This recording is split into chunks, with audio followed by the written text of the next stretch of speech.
On the Shrouded Dragon continent, people have been practicing martial arts since time immemorial. Martial arts are not only respected, but they also bring authority, status, and wealth. To standardize the practice of martial arts, the ancient sages have categorized martial arts into 9 tiers. The first 3 tiers are collectively known as the body tempering stage. Through absorbing vital energy from the world around them, martial artists temper and strengthen their bodies. Between each tier, there is a difference in strength amounting to 500 caddies. Tiers 4 to 6 are known as the IQ cultivation stage. At this stage, martial artists start to produce vital energy within their bodies and become immensely stronger. They are also able to realize and shape that energy. Between each tier, there is a difference in strength amounting to 1,000 caddies. Tiers 7 to 9 are known as the spirit tempering stage. The martial artist's senses become extraordinarily sharp, and they can sense any danger within an area of a few hundred meters. Between each tier, there is a difference in strength amounting to 2,000 caddies. Today, many prominent martial artists have emerged, and the practice of martial arts is passed down continuously within the sects and clans. Among them is the Yi clan of Black Jade City. Although they have not yet declared themselves, they are not considered to be the top family within the city. I, Yi Chen, am just a second-tier martial artist of the Yi family. Even though I have no talent, I must continue to push myself in this cruel world. Persevere. Fight on, says Yi Chen, who has blue eyes with his six-pack abs visible and a muscular body, lifting a weight of 500 caddies in each hand, talking to himself. Yi Chen notices a black cloud forming above his head on this hot and sunny day. Suddenly, an encouraging golden shine bursts from the cloud, hitting him. A big lightning bolt follows, striking him powerfully. Yi Chen, wearing black attire and a red scarf wrapped around his shoulder, puts a log in the fireplace. His sister, tugging at his sleeve, says, "Brother, why don't you stay away from your match against Yi Yuhu?" She sits up from her bed, adding, "The chill has subsided a lot. Perhaps after a few days, my sickness will be cured. Let's just give him the element tempering herb." Yi Chen responds confidently, "Yao, don't you have any confidence in your brother? Yi Yuhu may be a third-tier martial artist, but I am not that much weaker than him." Yao hides under her blanket, worried. "But we are from a branch family. We neither receive allowance from the clan nor have any backers here. What if they come after us in revenge later on?" Bursting with anger, Yi Chen breaks the log in his hand. The element tempering herb may be a first-grade spirit material, but it's only worth 200 taels of silver at the Hall of Spirit Material. That amount is just loose change to those people. They had already gone too far when they robbed me of my herb. Why would I be afraid of their revenge? Yi Chen starts recalling his encounter with the outer circle bully, Yi Yuhu. One day, while picking an element tempering herb that resembled a flower of red fire, he suddenly felt a fist hit his cheek. Yi Yuhu, a muscular man and bodybuilder with a wide frame, wearing a golden lion mask on his shoulder, appears. He says to Yi Chen, "I am doing you a favor by offering to buy your herb. How dare you turn down my goodwill? You are just a bastard of a branch family. Can't you see that Miss Qingrao has hurt her foot? How dare you reject our offer? Do you have a death wish?" Yi Yahu points to Yi Qingrao, who is incredibly beautiful, wearing a butterfly clip in her hair, and dressed in black and red attire. Her foot is hurt. He says, "Apologies to Miss Qingrao right now." Yi Chen, determined, responds, "It took me a lot of effort to find this element tempering herb. I need it to cure my sister's cold disease." Yi Qingrao only scratched her foot, she doesn't need the herb. Yi Yuhu punches Yi Chen again, knocking him to the ground.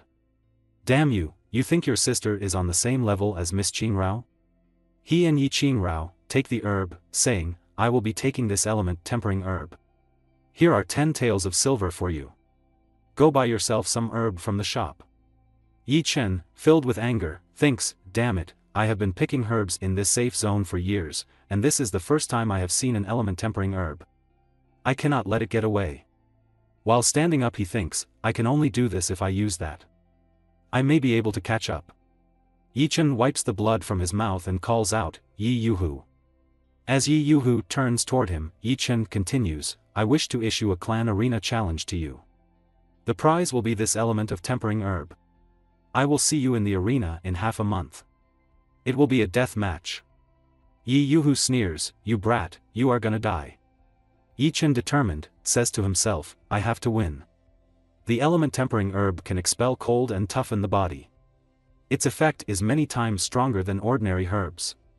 He stops reminiscing and says to Yao, cover yourself well, don't catch a cold. He thinks, even if I cannot get rid of the sickness completely, it can at least expel most of the chill's energy from her body and let her live a normal life for a while. Yao, teary-eyed, says, Chen, I always thought that if it were not for my cold disease, you would not have to pick herbs for me every day. She starts crying harder, that made you neglect your training and caused everyone to look down on you. Chen, I feel that I have done you a lot of wrong. Yi Chen squishes her nose, laughs, and says, why are you crying? Yuhu, I have never felt that you owe me anything. You are my sister and only kin. If I cannot support you, then I am not a real man, am I? He clenches his fist and says, besides, in the half-month after I issued my challenge, I have been training hard behind the mountain. Alright, that's enough. The match is about to start. You just stay home and wait for my victorious return. At Yi Clan's tournament ground, the crowd is bustling and hustling. The arena is full. Someone from the crowd says, wow. What's going on? There must be at least 300 to 400 people gathered here. Another person adds, a branch family disciple Yi Chen has challenged our clan's disciple Yi Yuhu to a duel. You really get to see second-tier martial artist fighting third-tier martial artist, he adds, Yi Chen is just a gopher from the branch family. How dare he come stir up trouble within our clan? Yi Yuhu is sure to beat him to death, you just watch and see. Another person asks, what's this? Who is Yi Chen? How dare he challenge someone from the main family? They see Lady Qingru arriving, and her servant says, my lady, please walk slower. It's crowded here. Everyone is amazed by her appearance. The servant says, my lady, this is happening because of us. Shouldn't we go stop them? Lady Qingru responds, stop them? We did take his lousy herb, but we also gave him 2 taels of silver. How dare he come pick a fight with us? It's his own fault that things have come to this. What does it have to do with me? The servant protests, but there's a vast gap in their ability. What if he dies? With arrogance, Lady Qingru puts both hands on her waist and says, in the true elemental world, might makes right. But that fellow is just a bumpkin from a branch family. So what if he dies? Who's going to miss him? The crowd says, quick, look. Yi Yuhu is going on the stage. The crowd cheers, Yi Yuhu, kill that loser. Yi Yuhu, you are the best. While enjoying the cheering, Yi Yuhu sees Miss Qingru and says, Miss Qingru is watching me. She waves at him. Yi Chen enters the arena, and the crowd reacts, so he's that Yi Chen? Everyone shouts, boo, get down from there. You bastard, you fool, hardy fool. Yi Yuhu stands in the arena and says, Yi Chen, I wasn't expecting you to show up. I am going to cripple you. You are going to find out what happens to those who piss me off. When I was in the initial stage of the 3rd tier, I could already fight 2nd tier martial artists on my own. Yi Chen responds, you talk too much. If you want to fight, fight now. Stop chattering away. With rage, Yi Yuhu starts cracking his knuckles, stamping the floor, and runs towards Yi Chen for a strike, saying, prepare to die. He prepares to punch Yi Chen, thinking, this loser is completely unable to react to the speed of my punch. On the other side, Yi Chen, with rage in his blue eyes, also prepares for a punch. Their punches collide, resulting in a powerful force between them. The collision of their fists results in Yi Yuhu falling to the floor. Yi Chen noticed smoke coming from his fist. The crowd exclaims, impossible. Yi Chen actually blocked a punch from Yi Yuhu? Another person from the crowd asks, could it be that Yi Yuhu was deliberately going easy on him? Yi Yuhu, prepared for another punch, says with rage to himself, how? How is this possible? My punch can generate a force of 1600 caddies. He is just a 2nd tier martial artist.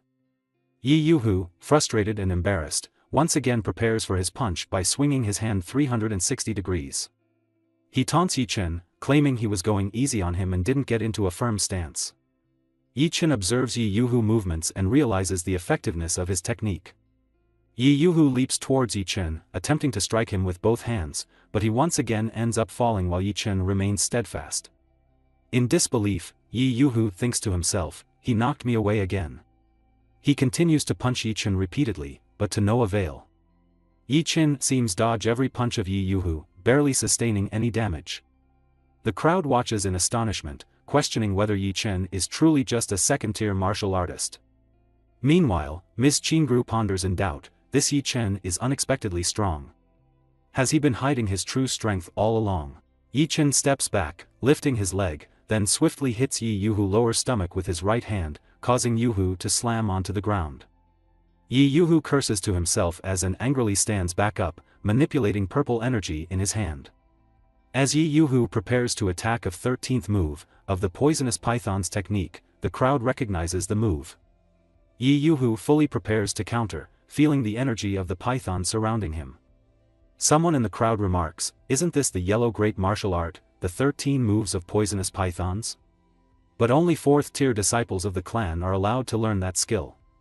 Other men answers, Yi Yuhu's brother, Yi Yulong, being a 4th-tier martial artist and their father recently becoming an elder, suggests that they have access to better resources than regular outer circle disciples like them. Yi Chen crouches, ready to attack, gripping his feet on the ground. As Yi Yuhu throws punches, Yi Chen grabs them with both hands, causing Yi Yuhu's hand bones to crack one by one. Yi Yuhu vomits blood as Yi Chen releases him, slamming onto the ground. Yi Chen breathes a sigh of relief as the crowd watches in shock. 2 guards rush into the arena, calling for help for Yi Yuhu. Qingru thought in her mind seen from far away, Yi Chen, having used all of his blood energy to block Yi Yuhu's attack, and Yi Yuhu couldn't withstand the recoil when his 4th-tier martial art technique was blocked. He has hiding his true strength all along, the crowd understands why he dared to challenge Yi Yuhu. He's only as strong as a 3rd tier now, if that branch family member were to become an inner circle disciple later on, he'll definitely be a threat to us. Yi Chen walks towards the herb, noticing a ball of very expensive and rare herbs. He remarks to himself, these herbs are. A lady holding a herb, a ball of herbs says, a lady said she ability and left behind a few stalks of solar fertility herb. Yi Chen turns, unable to see that lady, but assumes the lady must be generous and prominent within the clan. In that case Ito better accept her the gift, it must be worth at least 300 or 400 taels of silver. As he reaches for the herbs, a hand blocks him, and Lady Qingru appears in front of him and says, "Please wait a moment." Yi Chen responds, "Yi Qingru, what do you want?" She admits with shame, "I have a presumptuous request. I heard that taking a solar fertility herb is equivalent to 2 months of rigorous training." In her mind, she thinks, no way, I cannot let him use these herbs to become even stronger. Continuing, she says, "These herbs are usually used to help martial artists break through the 4th tier. You are only a 2nd tier. I cannot think you are needing this." She moves her hand towards her chest and adds, "But I have recently reached a bottleneck at the mid-stage of the 4th tier, so I would like to buy these herbs from you for 200 taels of silver." Annoyed by her presence, Yi Chen wants to say something but quickly grabs all the herbs she gifted. She tries to smack his hand again, saying, "You." He turns around and asserts, "Stop kidding around. These herbs are worth more than that at the Hall of Spirit Material. Don't assume that everyone will revolve around you just because you look pretty. You are only concerned with your own interests and have no qualms about using others to achieve your goals." With a side eye, he adds, "Yi Yuhu has also one of your tools." Qingru bites her lip as Yi Chen continues, "Would not even want to glance at a woman like you, not even if you threw yourself at me. And you are actually expecting me to do you a favor." In a fit of rage, Qingru curses, "Screw you, damn you." In her mind, she vows, "Yi Chen, I will remember this." At Yi Chen's house, Yao anxiously peers out the window, scanning left and right for her brother's return. She murmurs, "Why isn't my brother home yet? Could he have been?" Her worry fades as she spots her brother climbing the stairs. Relieved, she thinks, he's back and uninjured. Yi Chen enters the room, untying the yellow wrap containing a herb. Yao exclaims, "Chen, you're back. Did you go herb picking in the back of the mountain again? I'm feeling better today. Perhaps the medicine I took a few days ago is still working." In her mind, Yao resolves not to expose the fact that her brother didn't go to the arena, feeling embarrassed by the thought. Yichen invites her over, revealing the herbs he brought. Shocked, Yao cries out, "What?" Tears well up as she laments, "Not only did my brother not go to the match, he also became a thief. It's over. What are we gonna do? The constables will be coming for us." Yichen sits beside her, puzzled by her reaction. He reassures her, "What are you talking about?" He playfully twists her hair, and say, "You brat. What nonsense are you thinking? You really think your brother is a thief? I won it fair and square in my match against Yi Yuhu." Yichen prepare the herb tea for Yao. She, while sipping on tea, sitting on the bed, she asks, "Chen, did you really defeat Yi Yuhu?"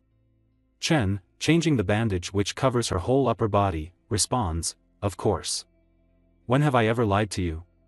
Yi Yuhu may be a third-tier martial artist, but he was only stronger than me by 500 or 600 caddies. I have been training hard this month, so it wasn't difficult for me to catch up to him." Chen thinks to himself, "I haven't been paying attention, but Yao is a woman now. Next time I'll do better let her apply the medicine herself." Yao feels a steam coming from her body. She remarks, "What's this feeling?" and notices sweat dripping from her arms and back. Excitedly, she says to her brother, "Chen, I can feel the chill subsiding. Look, I am actually sweating now. This medicine is really effective." Chen covers her again with a blanket and says, "But of course, this is expensive stuff, so it's for sure more effective than the herb I gathered before. Now, don't go running around. Cover up with a blanket and rest or you will delay the follow-up effect of the medicine." She kisses her brother's cheeks and says, "Thank you again." He quickly wipes his cheek and says, "Whoa, what are you doing? You are getting your saliva on my face." She giggles, and he adds, "All right, I am going. I am going to go train before the house. Remember, you have to stay behind the house. Put your 4 hours to get the most out of the medicine."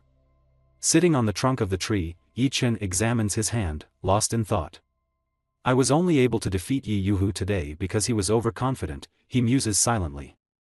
"If he had mastered the third move of Poison Python, it would have been a difficult fight for me. And if it weren't for the second space given to me by the light that crashed into me that day, I wouldn't have had the courage to challenge him." Memories flood back as he recalls lying on the cracked ground, injured and surrounded by dust. Sitting on the trunk focusing his mind, he resolves to enter the space to confirm something. Yellow energy manipulates around him as he finds himself amidst countless floating circle-like symbols, shining bright as the sun. Opening his eyes, he observes, the floating symbols are still there. One symbol catches his attention, depicting a bull and a mountain. "Ever since I activated the Raging Bull symbol that day, my strength has increased rapidly during training," he reflects. "Although I am just a second-tier martial artist, I can now exert a force of 2,000 caddies. My physical strength alone is already on par with someone at the mid-stage of the third tier. After using it to train for more than a month, I have activated nearly 9/10 of the symbol. I wonder what will happen when it's fully activated." Touching the symbol, the yellow energy converts into blue as he decides to give it a shot. Concentrating, he infuses it with vital energy, feeling its energy merge with his own. Suddenly, he finds himself lying on the trunk of the tree, rising with a painful scream. "How come I can get hit by lightning inside my own consciousness? It hurts," he exclaims, noticing a book lying next to him. Picking it up, he reads the title, Bull, Demon, Mountain, Shaken, Formula. Realization dawns upon him, it's a martial art manual. He examines the book closely, thinking, Bull, Demon, Mountain, Shaking Formula. He left the book with excitement, and think to himself, to think I'd receive a martial art manual after fully activating that symbol. Heaven is on my side. Now that I have a martial art manual in addition to the symbol, I can quickly strengthen my body and reach the 4th tier in no time. Then I will have nothing to worry about, even if Yi Yu's brother Yi Yulong comes after me in revenge." While holding the book, he notices a purple energy around his arm. Seeing this, he thinks, could this be vital energy? Is this an after effect of activating the symbol? He closes his eyes and reflects, regular folks can only start to refine vital energy from the atmosphere after they break through to the 4th tier. If I can control, release, and shape this energy, I will become much more powerful. He starts preparing to control the energy, but after practicing and trying to manipulate it, he finds he cannot. He brushes the back of his head and says, I was overthinking things. No one can control vital energy before reaching the 4th tier. Even if my training is progressing fast, I cannot disobey the law of martial arts. He realizes that it's still early and then reflects on himself. The vital energy emitted by the raging bull symbol is pure and endless. It feels like my body is being nourished by an infinite store of energy stones. He puts the book in his bag and says, I can study this martial arts manual later on. I must not waste time. If I make use of the pure vital energy, the effect of my training will multiply. He starts training by swinging his hands and jumping in the air. He begins with 2,000 caddies. He stops a huge ball of stone weighing 2,000 caddies with his back, then lifts his feet and hits the stone with full force. The stone breaks into small pieces. He clenches his fists with happiness and excitement and says, I made my breakthrough. I have finally reached the 3rd tier. Feeling the energy coursing through his body, he thinks, earlier, in the fight, I only strengthened my upper body to the 3rd tier. But today, my physical endurance and leg strength have reached the 3rd tier as well. The physical strength of my body has reached 2,000 caddies. Yahello is a mid-stage 3rd tier martial artist, and now I have surpassed him in all aspects. Remembering how weak he was before, he says, fate makes fools of us all. I did not think an untalented person like myself could so easily close such a huge gap in strength built over several years. He reflects, by using vital energy to train, I have managed to make such a huge breakthrough in just an afternoon. If I also make use of the martial arts manual, I should be able to fight against 4th tier martial artists in a month. At that time, it will be a cinch to deal with even Yahello. It's night when he returns home. Sitting at the table, lit by a huge candle, he reads the manual and says, I see, so this bull demon mountain shaking formula is a body tempering manual. It has 2 parts, the raging bull fist and the blood boil technique. The raging bull fist imitates the movements of a bull in battle.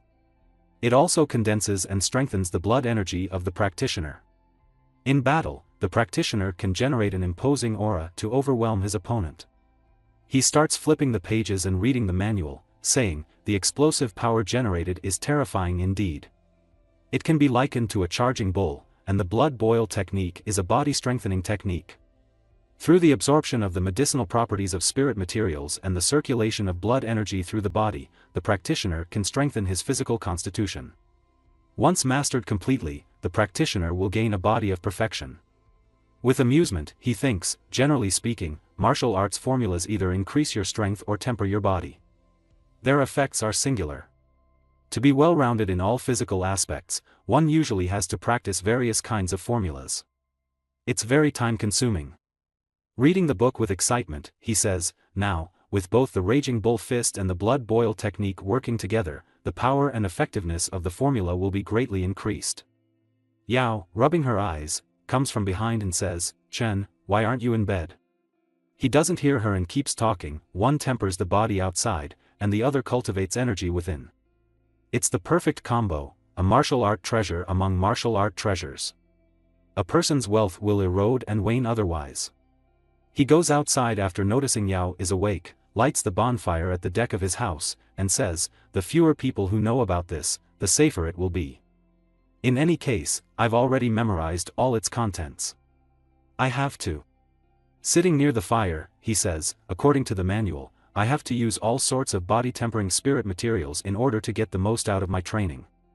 Looks like it's time to make a trip to the Hall of Spirit Materials. In the bedroom, he notices there are no herbs and thinks, the spirit material I wanted earlier has already been used to treat Yao's cold disease, and there are no valuable herbs to be found around the back of the mountain. He pulls the curtain and sees his sister sleeping, mumbling in her sleep, aha, sweetened, aha, roasted sweet potatoes. He thinks, she's already asleep, and says, it seems the symptoms of her cold have mostly subsided. He covers her with a blanket and thinks, but this spirit herb can only suppress her symptoms for a few months. Before I find a way to remove the root cause of her disease, I will need a large and continuous supply of spirit materials. Lying on his bed in the same room, he thinks, for Yao's sake as well as the sake of my training, I have to get those resources from the Hall of Spirit Materials, even if it means buying on credit. The next day, Yi Chen goes to the Yi clan commercial market.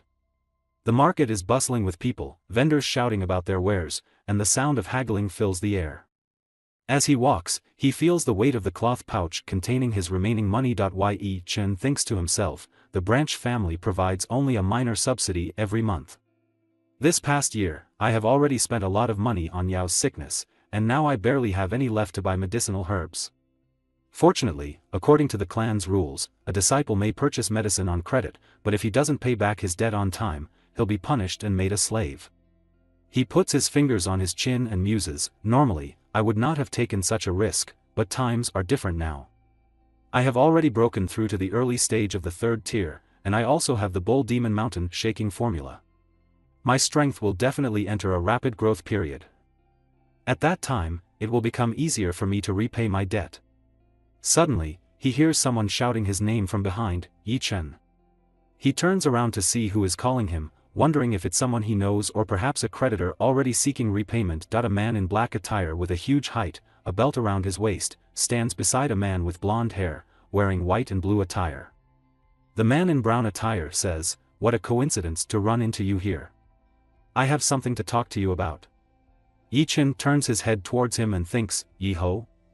Although he is my childhood friend, we haven't talked ever since he got transferred to the clan from the branch family.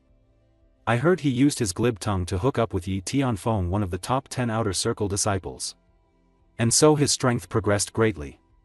Within a short period of time, he's now a 3rd-tier martial artist.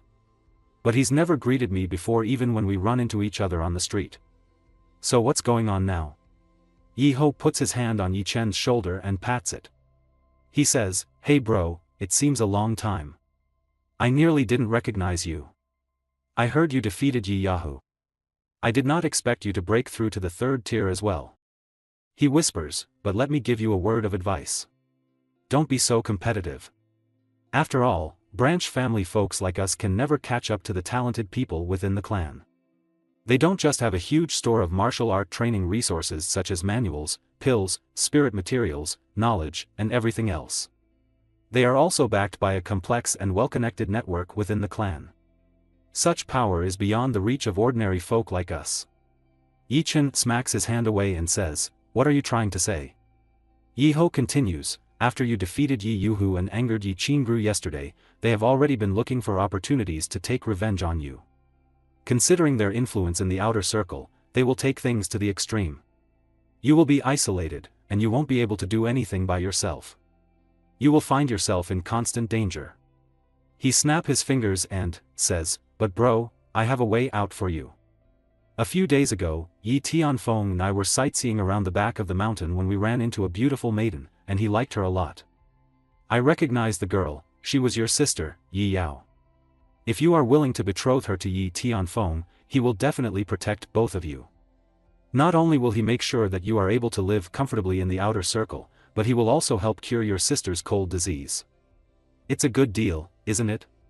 Yi Chen's eyes narrow in anger. He clenches his fists, barely containing his rage. Yi Chen says, "What did you just say?" He clenches his fist and starts manipulating the energy around it. Yi Ho backs up, alarmed, and says, "What are you doing? This is a chance for you to connect with someone important. Not everyone can get an opportunity like this." Yi Tianfeng closes his hand fan and sneers, "Yi Ho, why are you wasting your time with him? I, Yi Tianfeng, am both superior and talented. It's your good fortune that I have taken a liking to your sister. You should know your place." Yi Chen responds, "I am not impressed. I am capable of taking care of myself. I will never be dependent on anybody, and I most certainly will not sell my sister to get ahead. I advise you to give up your plan. Don't you dare entertain designs on my sister, or I will show you no mercy." Yi Tianfeng laughs derisively, "You are just a loser who reached the 3rd tier after years of training. Now how dare you reject my goodwill?" Yi Chen stands firm, "Yes, I have been a loser for these past few years, but you, although you are one of the top 10 disciples of the outer circle, are also well known as a violent womanizer who will use your fist at the drop of a hat, even if the other party is a frail woman. So what are you? A beast? Something worse than a beast." Yi Tianfeng's face twists in rage. He raises his hand, "You brat, do you have a death wish?" Seeing the escalating tension, Yi Ho grabs Yi Tianfeng's chest and arm. Yi Tianfeng, please, there are other people around. Yi Qin, you moron, how dare you call Tianfeng a beast? Are you tired of living? The crowd starts whispering about the scene. Yi Tianfeng glares at Yi Qin and declares, you brat, the clan tournament will begin in a month's time. When the time comes, I will personally cripple you. And then what are you going to do when I take your sister away from you? I will slowly torture her in front of you so that you may witness her complete submission to me. Yi Chen, filled with anger and rage, clenches his fist, but Yi Tianfeng and Yi Ho are already at a distance from him. Yi Tianfeng taunts, you cannot bridge the gap between the third tier and fourth tier with just hard work alone. In this world, where might makes right, powerless bastards like you are only fit to be dogs. Standing in the middle of the crowd, Yi Chen thinks with anger and rage, you two are even worse than bastards. I shall cripple both of you in a month's time, I swear upon my life. He releases his breath in frustration and says, damn it. With a determined and raging look in his eyes, he thinks, tit for tat is fair play. In order to fight against those nobles, it looks like I have to use plenty of spirit materials to speed up my training. I have to nip any future trouble in the bud. Resolute, he stands in front of the Hall of Spirit Materials, the sign above reading, Material Yongyuan Street Branch. Inside the Hall of Spirit, Yi Chen stands in front of shelf number 11, holding a paper and thinking, I already budgeted for my shopping trip before coming here, but it seems that there are some price discrepancies. He slams the basket on the counter, full of herbs and relief. Fortunately, I only added some cheap and effective spirit herbs that come in large quantities to my shopping list. He addresses the man on the opposite side of the counter, how much do I owe for all this? The man responds, please wait a moment. He opens a paper that has a picture of Yi Chen. After comparing Yi Chen with the picture, he says, and then pushes the basket back towards him. Sorry, but I'm not going to sell you these spirit herbs. Please leave the Hall of Spirit Material at once. Yi Chen, amused, says, you are not selling? But this is a fair business transaction. I have every intention to pay, so I do not see why you cannot sell these herbs to me. The man raises his finger towards Yi Chen and says, yes, sir, you are right. We have no reason to refuse your business, but a high-ranking person has instructed all branches of the Hall of Spirit Material to not sell you anything. Your ostentatious ways have rubbed some people the wrong way. Yi Chen, surprised, responds, so all of your branches are forbidden from doing business with me? Who has that much authority? He thinks to himself, these spirit herbs are necessary for martial art training. Without them, it will be difficult to train or heal from injuries. It's obvious that someone is trying to drive me into a corner by telling all branches to stop selling to me. At that moment, Yi Qingru enters the shop. Yi Chen, what a coincidence, she says. I told you, I would make you regret what you did. This is the first step in my plan. Yi Chen grinds his teeth with rage and says, Yi Qingru, so you are the culprit. According to clan rules, one must not bully or isolate a fellow clan disciple. Aren't you afraid that I will report your misdeed to the clan? She smirks, you want to report me? My father is the elder in charge of clan's spirit materials, and my mother is the clan's law enforcement elder. My family controls both law enforcement and spirit materials. All it will take is one word from me, and you will be exiled from the clan and become a person hated by everybody. She moves closer to Yi Chen and says, I am not going to let you off so easily. I have already told everyone in the outer circle about how you humiliated me before. Right now, there are many who wish to take extreme measures against you. I want to see you get humiliated and beaten up. Her expression becomes even more sinister. You will truly understand just how unwise it was for you to provoke me. Yi Chen retorts, Yi Qingru, to think you are hiding such a cruel heart underneath your attractive appearance. She replies, no, this is not cruelty. This is just tit for tat. You left me no choice. You were unwise enough to anger me, the daughter of two elders. If I cannot even take care of branch family trash like you, I'd become a laughing stock. She turns to the salesman behind her and says, hey Yi Shi, what are you standing around for? Quickly get him out of here before he makes a spectacle of himself and affects our business. Yi Shi nervously agrees, yes, miss, yes, I will throw him out right away. Yi Chen, turning around, shouts towards her, out of my way, I will leave under my own power. As he walks away, he thinks, Yi Qingru, go ahead and do your worst. I don't believe you can make everything go your way. On the day of the clan tournament, I will trample all of your so-called bodyguards under my feet. After which, I will stand before you and make you realize just how foolish your words are in the face of absolute might. The Yi family is situated in the south of Black Jade City, with the Phoenix Roost mountain range further south. The Hall of Spirit material is already in cahoots with Yi Qingru, so they definitely will not be selling me any body-tempering spirit herbs. But if I go into the Phoenix Roost mountain range, should be able to find some materials. After all, many rare herbs sold at the Hall of Spirit material originally came from the mountain range. However, that place is filled with dangers and wild beasts. Even though my strength has reached nearly 3,000 caddies, I will still face great peril. I have to think this over carefully and ensure my preparations are adequate. Yi Qin pondered these thoughts while gazing at the Phoenix Roost mountain range. Sitting on the cart with a man carrying wheat, he heard the man say, Yi Qin, you are home. What? So soon? Yi Qin replied. The man said, Kiddo, tell me if you need anything. You and your sister. Climbing the stairs toward his home, Yi Qin responded, Thanks, Uncle Chang, but we are not in want of anything. He opened the door of his house and called out, Yao, I am home. Seeing her bed empty, he continued, She's not home? He went outside and shouted for her, Yao. He headed toward the lake, still calling, Yao, where are you? Yi Yao.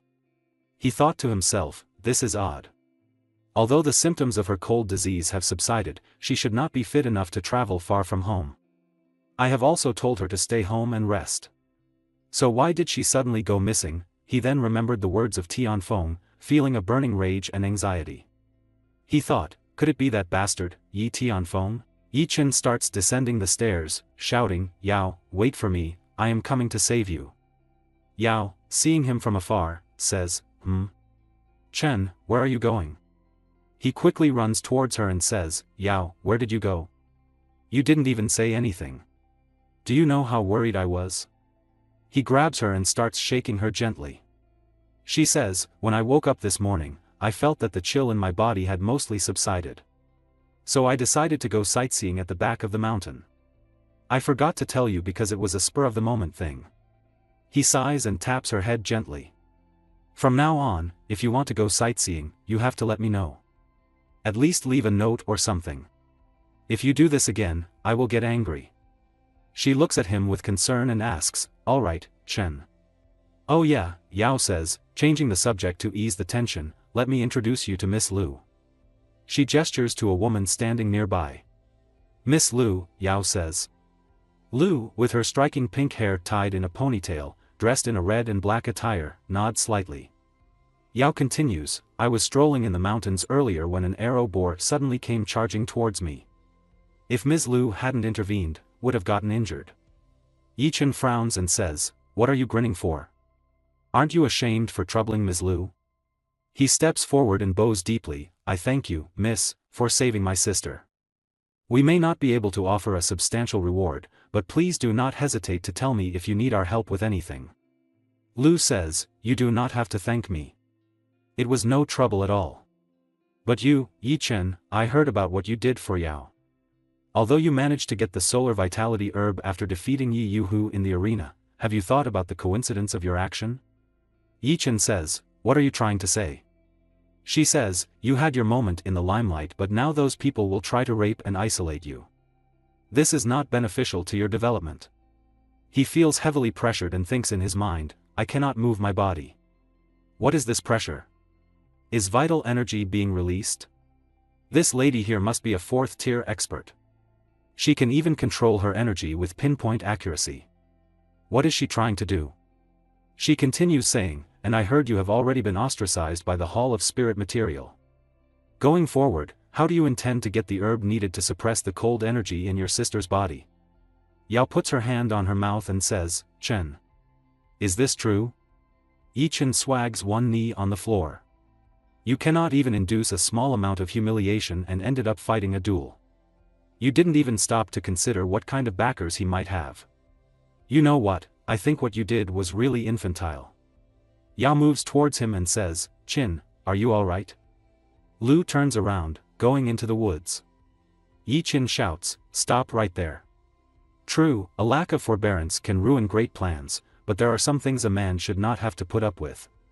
He stands tall and continues saying, "A man born in the world must have the courage to act and take responsibility for his actions. If he keeps giving in to his oppressor, then he's no better than a coward. I can put up with it if I am the one getting picked on, but Yi Tianfeng, who wants to take away the spirit medicine meant for Yao, I don't care if he's the son of an elder, I'd still fight him even if he were the king of the gods." He overcomes the pressure he was feeling because of the energy, and continues saying, "In a world where might makes right, all I need to do is to keep getting stronger and stronger. Bullying, obstruction, threats, they are all inconsequential in the face of true strength." He thinks in his mind, "I actually managed to overcome the vital energy suppression." She says, "Very well said. Seems I have underestimated you. I apologize for what I said." She throws something to him. She says, "Here, take this." He catches the herb and she continues, "This herb is called the rock bone herb. It aids in the circulation of blood energy and tempering of your sinew and bones. It's very beneficial to the current you. This is an apology gift. Please accept it." Yi Chen feels the heavy weight of the herb and says, "Isn't this way more valuable than the solar vitality herb? I really cannot accept this." Lu responds, "The rock bone herb may be valuable, but it's of little use to me. This is a difficult time for you, and you need spirit materials more than anyone else. Just consider this a favor from me. If you manage to get into the inner circle one day, then the element tempering herb and rock bone herb I gave you will not have been wasted." She starts walking away and says, "Remember this, my name is Lu Muyun. Please don't disappoint me." He watches her go in shock. Yi Chen memorized Lu words, "If you manage to get into the inner circle one day, then the element tempering herb and rock bone herb I gave you will not have been wasted," he thinks. So the herb I got from the match were provided by Ms. Lu. She really is a hard-to-come-by benefactor. Yao says, "Chen, you have not said a word since Ms. Lu left. What are you thinking about? Have you fallen in love with her?" Yi Chen says, "I will admit that she looks good, really good looking. She is also a good person with a straightforward character, but I am not a frivolous person, all right? I have my principles." Yao leans towards him and says, "He, why deny it? You are already blushing. You must like her." Yi Chen, running towards her, says, "Stop talking nonsense, you little brat. I am gonna catch you." Yao laughs and says, I am feeling much better now. You won't catch me." They both laugh and run around, the tension and worries momentarily forgotten as they enjoy their playful banter. Yi Chen sits in the tub, eyes closed, surrounded by green liquid and leaves. He thinks to himself, "This rock bone herb truly lives up to its name as a second-grade spirit herb, the effect is amazing." Focusing on the energy within him, he concentrates on activating the meridians in his body while the medicinal effect is still potent. Yi Chen, filled with excitement, exclaims, "Yahoo, what's this? My observational ability, controlling ability, and flexibility have greatly improved. Even my speed and reaction have significantly increased. All it took was one night to raise my blood boil technique to the first tier. The vital energy emitted by the raging bull symbol makes it really easy to learn. With such rapid progress, mastering these techniques seems within reach. But I must remember the manual's warning that it gets harder with time and requires more spirit herbs. Patience is key. I should focus on practicing the Raging Bull Fist at the training arena, balancing both internal and external training." At Yi Clan's training arena, a man lifting a 1500 caddies stone. His blonde hair, muscular body, and wild appearance earn him praise as a true powerhouse. When he lifts a 1500 caddies stone in each hands, totaling 3000 caddies, he's seen as reaching the limit of the third tier. Yeah, Rukin is a genius. He will definitely join the inner circle, someone from the crowd remarks. He's already reached the peak of the third tier. Any moment now, he'll reach the fourth tier and start producing vital energy. Meanwhile, Yi Chen practices by hitting the wood trunk. Suddenly, he grabs the 3000 caddies weight and raises it high with one hand. The crowd gasps in shock. What's going on? Isn't that Yi Chen, the one who reached the third tier and beat Yi Yuhu a couple of days ago? Someone exclaims. He can actually lift an iron weight that weighs 3,000 kettles. How did he progress so quickly? Rukun, seeing Yi Chen with narrowed eyes, steps forward and kicks a wooden log, saying, "Hey, kiddo, you may be able to fool them, but you can't fool me. The fist form you just displayed isn't one of the fist forms available to Outer Circle disciples." Rukun crisscrossed his arms and said, "The fist form you were practicing is a first-grade martial skill, but early-stage third-tier martial artists like yourself have no right to pick out skills from the martial arts chamber." Everyone in the crowd murmured, "What's going on?" "That's right, something's wrong here, what's happening?" Rukun continued, "Also, you're from a branch family. You have neither wealth nor connections. I bet you've stolen plenty of martial arts manuals from the martial arts chamber. Is that how you managed to become stronger? Learning martial skills without permission is a serious violation of the clan rules. You'll be done for if the clan leader finds out about this." He tapped 2 fingers on Yi Chen's shoulder and grabbed it in his ear from behind, saying, "But hey, everyone knows I'm not a ruthless person. If you're willing to hand over your manuals to the clan martial arts chamber, I'll pretend that I didn't see anything. What do you say?" Thinking to himself, Rukun mused, "If the manual was really stolen, I'll just take it and practice that skill myself, and then I'll be sure to make rapid progress. Even if it wasn't stolen, he can still get sent to the Hall of Punishment for learning a martial skill of unknown origin. Once the enforcement team gets their hands on him, he'll be done for. And after doing such a big favor for Miss Chingru, may take a liking to me. Maybe I can squeeze the chance to marry her. Wouldn't that be great?" Everyone in the crowd shouted, "Yeah, hand it over. Branch family kids like you have no right to learn martial arts. He looks really shady to me. Do not block my view." Someone said, "Mingyang, there is something going on over there." A man in purple attire with a fan in his hand and long blonde hair approached. Mingyang asks his companion, "Why are there so many people gathered here? Did something happen?" Someone from crowd says. "Look, isn't that Yi Mingyang, the 3rd highest ranking disciple of the Outer Circle? I hear he has grown much stronger after his seclusion training. What is he doing here though? He is supposed to be giving his all in preparation to win the top spot at the upcoming clan tournament." When Rukun saw Mingyang, he thinks, "Yeah, isn't this Yi Mingyang?" He turned towards him and said, "I am Rukun. My father and I were guests at your home some time ago. We even spoke a little, do you remember?" Mingyang replied, "Oh, I think I do. So what's going on here? Are you arguing with him?" Rukun said, "Oh please, hear me out." He went close to him and whispered something. Mingyang, after hearing the whisper, said, "Oh, something like that happened." He walked towards Yi Chen and said, "So you are that Yi Chen?" Yi Chen said, "I do not know who you are, but what you heard was just his side of the story. It's just baseless talk.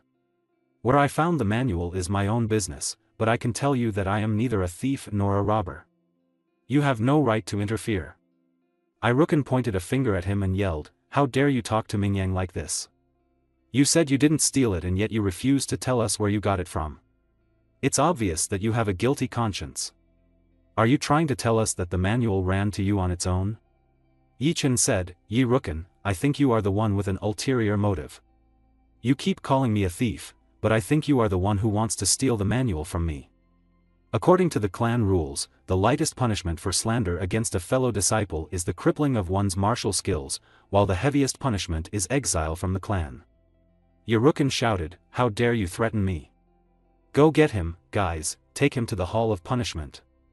A branch family dunce like you laying his hand on martial arts manuals, the idea is preposterous." People in the crowd, angry, shouted, "Yeah, it's preposterous." Another said, "I have been training hard for 3 years and I have never even been allowed to get close to the manuals. It should be even more impossible for a bastard like you to do so. Quick, get him, we cannot afford to let him go." The crowd started surrounding him, moving forward. Mingyang shouted, "Everyone stop this at once." With his energy, he dragged everyone out of the arena and said, "This is the training arena, a place for us to hone our skills, and yet all of you have gathered here to brawl. Are you not ashamed of yourselves?" Yi Chen covered his face with his hand and thought, as expected of the 3rd highest ranking disciple, there are few who can withstand the unleashing of his vital energy. Yi Rukin said, but stealing a martial arts manual is a serious offense. If we let Yi Chen off the hook, wouldn't that cause a great loss to our clan? Yi Chen shouted, shut up. You keep calling me a thief, but do you actually have any proof? If the authorities ask me about it, I will be sure to explain myself. But you and I are peers. Even so, you threaten me. Sorry, but I am not going to tell you anything about the manual. Mingyang closed his eyes and said, you say he stole the manual, but he says you are slandering him. Each of you claims to be telling the truth. When will this come to an end? He opened his eyes and continued, also, this nearly led to a group brawl. If you carry on like this, the outer circle will be thrown into chaos. The clan tournament will be starting soon. If the leader finds out, none of you will be able to bear the responsibility for this mess. The crowd felt guilty for their actions. Mingyang continued, this is happening because of the conflict between you two. And as it happens, we are at the training arena. So why don't both of you fight it out on stage? Use your fists to prove the truth of your words. This has always been part of our clan's teachings. Yi Chen, if you lose, you have to hand over the manual and submit to the investigation of the Hall of Punishment.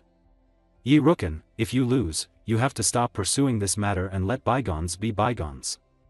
He continues saying, what do you guys think, addressing the crowd. The crowd responds with enthusiasm, go get him, Yi Rukin, fight for the official lineage. Another person adds, yeah, Mingyang is right. Fight it out in the arena, take that Yi Chen down. Rukin thinks to himself with rage, grinding his teeth, he's trying to make it difficult for me to send Yi Chen to the Hall of Punishment. Damn it, Yi Mingyang is obviously trying to protect Yi Chen. Could it be that he has some sort of relationship with Yi Chen? Mingyang says, what's wrong, Yi Rukin? Do you have any objections? Yi Rukin says, of course not. You are very fair. There is nothing wrong here. I was just feeling anxious. He turned himself towards Yi Chen and said, come on, Ye Chen. I am not useless like that. Yi Yuhu. Prepare to meet your doom. Yi Chen responded, I don't think so. They both assumed their stances, then leaped into the air simultaneously. As they soared towards each other, they each cocked back a fist, preparing to deliver a powerful aerial punch. Yi Chen blocks the attack of Rukin with his arm. A companion with Mingyang says, Mingyang, can we really afford the time to meddle in such a trivial matter? It's just two kids messing around. Why are we wasting our time here? And you were just worrying about making a breakthrough in your training. Mingyang responds, one must not reveal heaven's secret, but I have a feeling that my breakthrough is depending on the result of this match. Rukin taunts, Yi Chen, I am a peak stage 3rd tier martial artist. One more tiny step and I will be in the realm of the 4th tier. You think you can beat me just because you are a little stronger? You are just an unskilled greenhorn. Admit defeat right now. Rukin thinks to himself while preparing for another attack, damn it. He is using his strength to block my attack. It's not easy to get past his defense. I will have to cheat. He slyly throws a small stone with the help of his foot, which smacks into Yi Chen's eyes. Rukin laughs, the outcome is clear. I am better. Taking advantage of Yi Chen's temporary blindness, Rukin punches him in the stomach. Yi Chen, while falling to the floor, says, you are despicable, you play dirty. Rukin sneers, he, all's fair in war. Looks like you are too inexperienced. Mingyang observes, Rukin may be despicable, but he's truly skilled. In the outer circle, he should rank among the top 50 disciples. As for Yi Chen, his constitution is a little odd.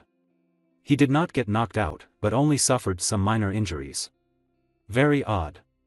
His companion comments, Mingyang, so what if he has a strong constitution? He's already missed his chance to attack, and now he's also injured. There's nothing else he can do now except get beaten up by Yi Rukin. This match is over. Yi Rukin steps toward Yi Chen's face, but Yi Chen blocks him with his hand. Damn it, Yi Chen mutters, then swiftly hits Yi Rukin's inner thigh with his foot, causing him to fall badly. Yi Chen stands up again, ready to continue the fight. Yi Chen says, it's my turn now. He stands up, ready for his attack. With incredible power, he strikes Yi Rukin, making an incision in his arm. Yi Chen repeats, it's my turn now, as he stands tall, determination in his eyes. He delivers another powerful blow to Yi Ruken, causing another deep cut in his arm. While punching, Yi Chen says, "This is to make you understand something. You should not act like an arrogant bully just because you are better skilled than others." He delivers another powerful punch to Yi Ruken's chest, causing him to vomit blood. Yi Chen continues, "This is to punish you for discriminating against others. I may be from a branch family, but I am still a Yi. Why should I have to put up with your discrimination?" He then clenches your teeth and hits him with a bull-ranged demon technique. Yi Ruken, now desperate, says, "I was wrong. I admit it." But Yi Chen punches his mouth, sending Yi Ruken flying into the sky before crashing to the ground. Yi Chen declares, "One must have the preparedness to die in a duel. Let me give you all a word of advice. Don't even think about coming to bother me. I am not a wimp. I am not someone who will give in to bullying." With these words, Yi Chen leaves the arena. Mingyang, watching this, says, "This Yi Chen is a remarkable man." His companion asks, "Mingyang, shouldn't we go get the clan physician to treat Yi Ruken? He is pretty hurt." Mingyang says, "You go on ahead," and rushes his way toward Yi Chen who left the arena. While Yi Chen was walking, he feels that someone is following him. He entered into a small narrow street and says, "You may show yourself now, Mingyang. I know you have been following me." Mingyang came from behind and said, "How did you discover me?" "I was being so careful. I have some confidence in my movement and hiding skills." Yi Chen, respecting him, collides his fist with his palm and says, "In the outer circle, there are not many who have such strong blood energy as you do. Thank you for your help earlier, Mingyang. If you did not intervene, it would have turned into a group brawl. If there is anything you need from me, just let me know, and I will do my best to help." Mingyang responds, "There is no need for that. I had my own motive for arranging the duel between you and Yi Ruken. You see, I want to see just how strong you were. I didn't expect you to be so talented. Even though you only just reached the 3rd tier, you still managed to defeat Yi Ruken. And that's why I have come with a favor to ask of you. It's something only you can do." Ya Chun says, "Sure, just tell me what you need." Mingyang explains, the upcoming clan tournament is tied to the entry quota to the inner circle. It has great significance, and almost every disciple is training hard for the event. And some days ago, I discovered a patch of solar fertility herb around the back of the mountain. There are maybe more than 30 stalks out there. If I pick them all, I can easily descend to the 5th tier and then I may even be able to win the top spot at the tournament." Yechen responds, "More than 30 stalks. That's a lot of herb." Mingyang continues, "After numerous investigations, I can confirm that the actual number is probably greater than that. But that patch of herb is situated within the den of a pack of bloody deer wolves. It's likely going to be difficult to pick them all. The 3rd tier martial artist can easily handle a normal bloody deer wolf. But not only are there more than 20 wolves in that den, there are also 2 wolf leaders who are on par with 5th tier martial artists. With my present strength, I can only deal with one of them. With the help of my friend, we can just barely pin down the wolf pack. But we will not have the strength to spare to deal with the 2nd wolf leader." Yechen expresses concern, "But I am still at the early stage of the 3rd tier. I am afraid I lack the strength to deal with the 5th tier bloody dire wolf leader." Mingyang reassures him, "You do not have to worry about that. I have done my investigation. The other wolf leader is pregnant and hibernating. Its senses have been weakened. Since you are not yet 4th tier, there isn't any vital energy in your body. It should not be able to sense your presence. If you are careful, you should be able to avoid it. We will be in charge of luring away the other wolf and all you need to do is gather the solar fertility herb. And if you are discovered, just escape to where we are. Your blood energy is powerful. If you combine force with us, we can easily kill all the wolves." Yi Chen thinks, he cannot afford to invite anyone above the 4th tier to join him. They will become his competitors at the tournament. That's why he can only choose to invite an exceptionally strong 3rd tier martial artist. Mingyang concludes, "I know this is a dangerous job, but it pays well. Upon completion of the mission, you will receive 5 stalks of solar fertility herb. It will also help you resolve the grudge you have with Yi Qingru and Yi Tianfeng. They have some influence in the outer circle, but so do I." They both collide their fists and Yi Chen says, "Alright, I will work with you. But I hope you will not intervene in the grudge I have with Qingru and Yi Tianfeng. I want to personally defeat them in the clan tournament. And make them remember the consequences of angering me for the rest of their life. Mingyang acknowledges, alright, what a heroic spirit. You are very worthy of my esteem. That's settled then. We will be gathering at the plaza 5 days from now. Together we shall head for the mountain to level the den of bloody dire wolf. Yao welcomes Chen back and says, Chen, you're back. Dinner is ready. We can start eating after you change out of your clothes. Chen notices the table adorned with gifts and asks, what happened here? He observes the gifts, medical herbs, brocade, cloth, and 5 stalks of element-tempering herb. Yao explains, someone came by and said he was sent by a Ming Yang. He dropped off these things and left without turning back. These are valuable stuff, worth around 2,000 taels of silver. Concerned about the sudden generosity, Yao ponders, why did he suddenly send us so many gifts? Could this be some kind of plot? Yi Qin dismisses his worries, saying, stop imagining things. That's only because I promised you. She grabs Chen's arm and expresses concern about his plan to deal with the dire wolf leader alone. She worries about his safety, but Chen reassures her, here, Ming Yang and his friend will be protecting me. I will be fine. Yao insists, you must not go. What if you get hurt? Chen reassures her, I am strong enough to deal with one little bloody dire wolf all by myself. He says, listen, the solar vitality herbs are very valuable to us. For the sake of improving your condition, I have to try to get my hands on them. Yao says, Chen, please teach me martial arts. I want to become strong too. That way I will be able to take care of myself and lessen your burden. Maybe the martial arts training can help me recover and then I will not need to use so much herbal medicine. Chen says, no problem. But martial arts training is no child's game and I will be a strict teacher. You better prepare yourself mentally. When the time comes, I hope you won't cry too much. She, with excitement, says, yes, master. I will definitely be a good student who listens to her teacher. Chen covers his mouth with his hand, to stop his laugh, and says, you don't look one bit like a martial artist.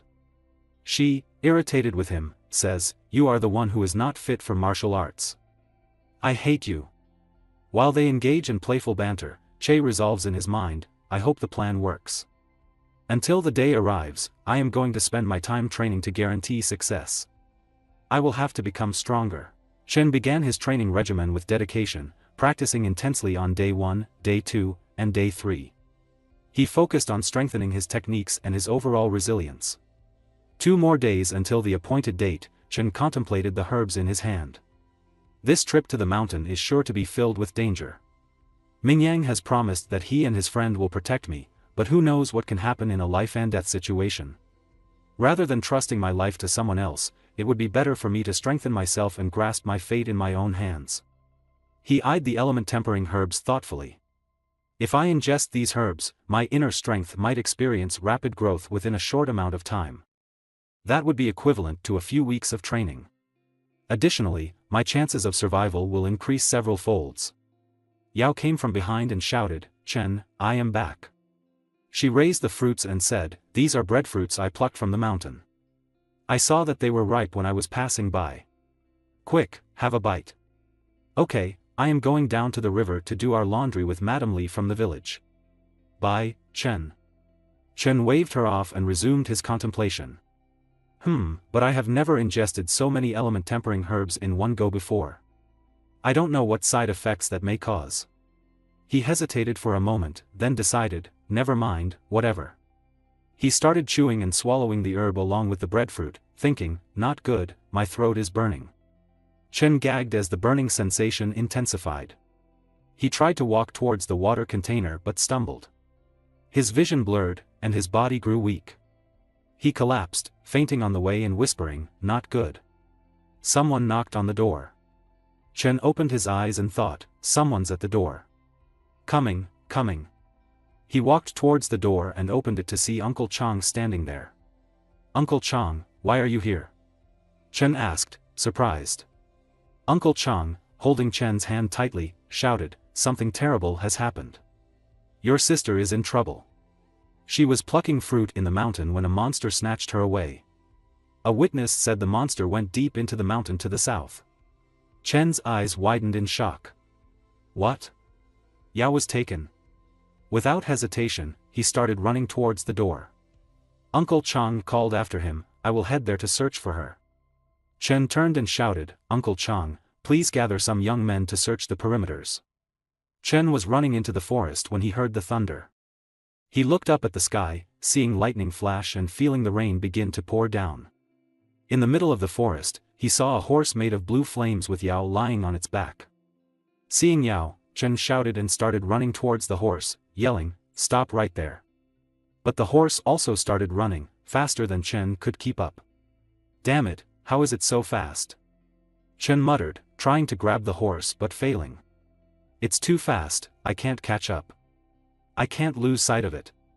If it goes deep into the mountain, the chances of finding it again will be minuscule. Return my sister, he shouted, his voice echoing through the forest. His body began to burn with exhaustion, his muscles reaching their limit. The horse jumped towards a high cliff. From below, Chen shouted, hey, what are you trying to do? The horse grabbed Yao with its mouth and threw her off the cliff. Seeing this, Chen jumped after her, shouting, Yao. I have to think of another way, Chen muttered as he started stepping on the cliff wall to increase his speed. He shouted, damn it, I have to catch up to her. He fell at lightning speed and caught Yao in his arms, thinking, I caught her, I'm gonna. Chen opened his eyes, shouted, Yao, and looked around. This is my home, he realized. Yao rushed in from behind, shouting, Chen. She quickly hugged him while crying, you are finally awake. Chen, still dazed, asked, Yao, are you okay? Are you hurt anywhere? Yao, confused, replied, what are you talking about? I should be the one asking you that. You've been unconscious for more than a day. If Ms. Liu hadn't assured me that you were alright, I would have gone to the city to look for a physician. Chen thought, so what happened was just a dream, but it felt so real. Yao asked, Chen, how are you feeling? Do you feel unwell? Chen hugged her and reassured them, don't worry, Yao, I'm alright. I accidentally ingested too many herbs during training. My body couldn't take it. That's all. I'm sorry, Yao, for making you worry. Yao, sobbing, pleaded, please don't do this again. I was so scared. Chen noticed a paper beside his bed and picked it up. What's this? He asked. Yao explained, it's a letter from Ms. Liu. She wrote down some suggestions to prevent such situations from happening again. In the letter, it was written, do not eat so many herbs unless you want to die. Some time later, Chen was outside, throwing stones. He threw a stone with such speed that it hit the ground 7 times and flew to the other end with incredible velocity. He thought, fast, it's really fast. He then sat on the ground in a crisscross manner, closed his eyes, and started meditating. The vast amount of vital energy from the herb must have activated the second symbol while I was dreaming. The unbridled horse symbol, a symbol that focuses on speed, is giving me an unexpectedly huge boost to my speed. Based on the results of my experiment, my speed has increased by at least 2-fold. It's enough to let me dominate the 3rd tier. If I add in the explosive power of the Bull Demon Mountain shaking formula, my speed can increase 2-fold within a short period of time. Chen smiled and continued thinking, if that's the case, then even those early stage 4th tiers who specialize in movement skills will feel inadequate before me. With such outstanding speed, even the bloody dire wolves, who are renowned for their swiftness, won't be able to catch up to me. When the time comes, even if I cannot beat the dire wolf leader, I can still make a safe escape. Now, the herb gathering mission will have an additional guarantee of safety and success. But I only managed to activate 2/10 of the unbridled horse symbol after using up 5 stalks of element tempering herb. There are 12 symbols in all, and each succeeding symbol will require more vital energy to activate than its predecessors. I can't help feeling that both my body and my money pouch will undergo a lot of stress from here on. Therefore, I must seize this opportunity. The mission to gather the solar fertility herbs must not fail. On the appointed day, Chen shouted, Mingyang, sorry to keep you waiting. Mingyang turned towards him and said, there is no hurry, Yi Chen. We have only just arrived too. Come, let me introduce you to the other members of the team. He pointed towards 2 men and said, these are my friends, Yi Qingyun and Yi Qingwu. They are brothers and both early-stage 4th-tier martial artists. They will be the main attack force against the dire wolves. If you run into any trouble, you can go to them. Then he pointed to another person and said, the one sitting back there is Lin Ming, a talented disciple of the Lin family. I specially invited him to help us. He has already reached the peak of the 4th tier and his strength is on par with mine. He is a key member of our team. Chen bowed and said, I, Yi Chen, pay my respects to you all. Right now, I am a 3rd-tier martial artist. Please guide and look out for me during our mission. Lin Ming scoffed, Yi Mingyang, how could you invite a 3rd-tier trash to join our team? I doubt he can deal with even one dire wolf. He is just a useless burden. Why is he even here? Mingyang replied, Lin Ming, you must not judge others by their appearance. Yi Chen has rather powerful blood energy. And since he does not have an energy field within his body, he can avoid detection by the blood dire wolf leader. He is the best person for the job. Lin Ming sneered, he has powerful blood energy but he looks so feeble. I doubt he can even lift anything heavier than 2,000 caddies. Chen said, I am sorry. It looks like my cultivation level is troubling everyone. Trust is important if we are to work together. Words are empty without action. So please allow me to give you a demonstration. I hope that will put your worries to rest. Chen walked towards a huge stone and said, I do have a little confidence in my strength after all. Standing in front of the stone, he punched it with so much power that it started to crack. He then kicked and punched it again, and the stone shattered into small pieces. Mingyang said, let's get going if there are no other questions. On their what Yi Qingyun put their hands on Yi Chen's shoulder, laughing. Yi Qingyun said, as expected of the one who crippled Yi Rukin in 3 blows. That was a great punch you threw. I have no idea how you got this strong. Even an early stage 4th tier like myself is no match for you. Mingyang said, Yi Chen, Lin Ming is very vindictive. You better be on high alert during the mission. He might try something to endanger you. Yi Qingwu whispered, Mingguang, the Yi and Lin families have never been on good terms, and conflict has been ongoing between our families in recent years. There have been all sorts of overt contentions and covert struggles. So why did you invite him along? Yi Qingyun added, that's right. I heard that Lin Ming is a crafty and ruthless fellow. He has on many occasions maimed his fellow disciples. He is a ticking time bomb and could turn on us at any moment. Mingyang explained, well, Lin Ming and I discovered the solar fertility herb at the same time. So it's only right and reasonable that I invite him to join us. Just stay alert later on. This is our family's territory, so I doubt he will dare to do anything rash. Yi Qingwu and Yi Qingyun exchanged worried glances, but nodded in agreement. The team set off, each member wary but determined to complete their mission.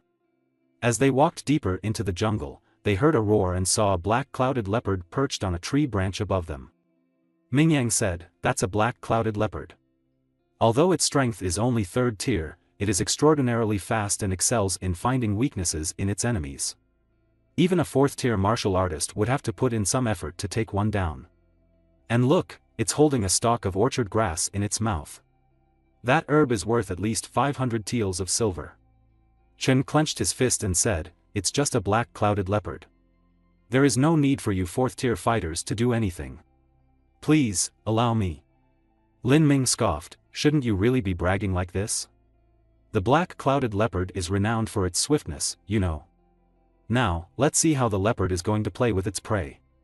Chen responded, I am afraid you will have to be disappointed, and leaped towards the branch. As he jumped, the leopard swiftly moved to another branch. Chen started following it, but the leopard was too fast, quickly positioning itself behind him and roaring. Chen heard the roar, turned around swiftly, and managed to get behind the leopard. With a quick motion, he grabbed its tail and began swinging it around. He then threw the leopard far away, causing the stalk of orchard grass to fall from its mouth. As it fell, Lin Ming quickly grabbed it. Seeing this, Chen said angrily, Lin Ming, what is the meaning of this? Qing Wu, Qing Luan, and Mingyang approached. Chen, with anger evident in his voice, said, I was the one who fought the black clouded leopard for the orchid grass. How could you take it for yourself? You are acting just like a robber.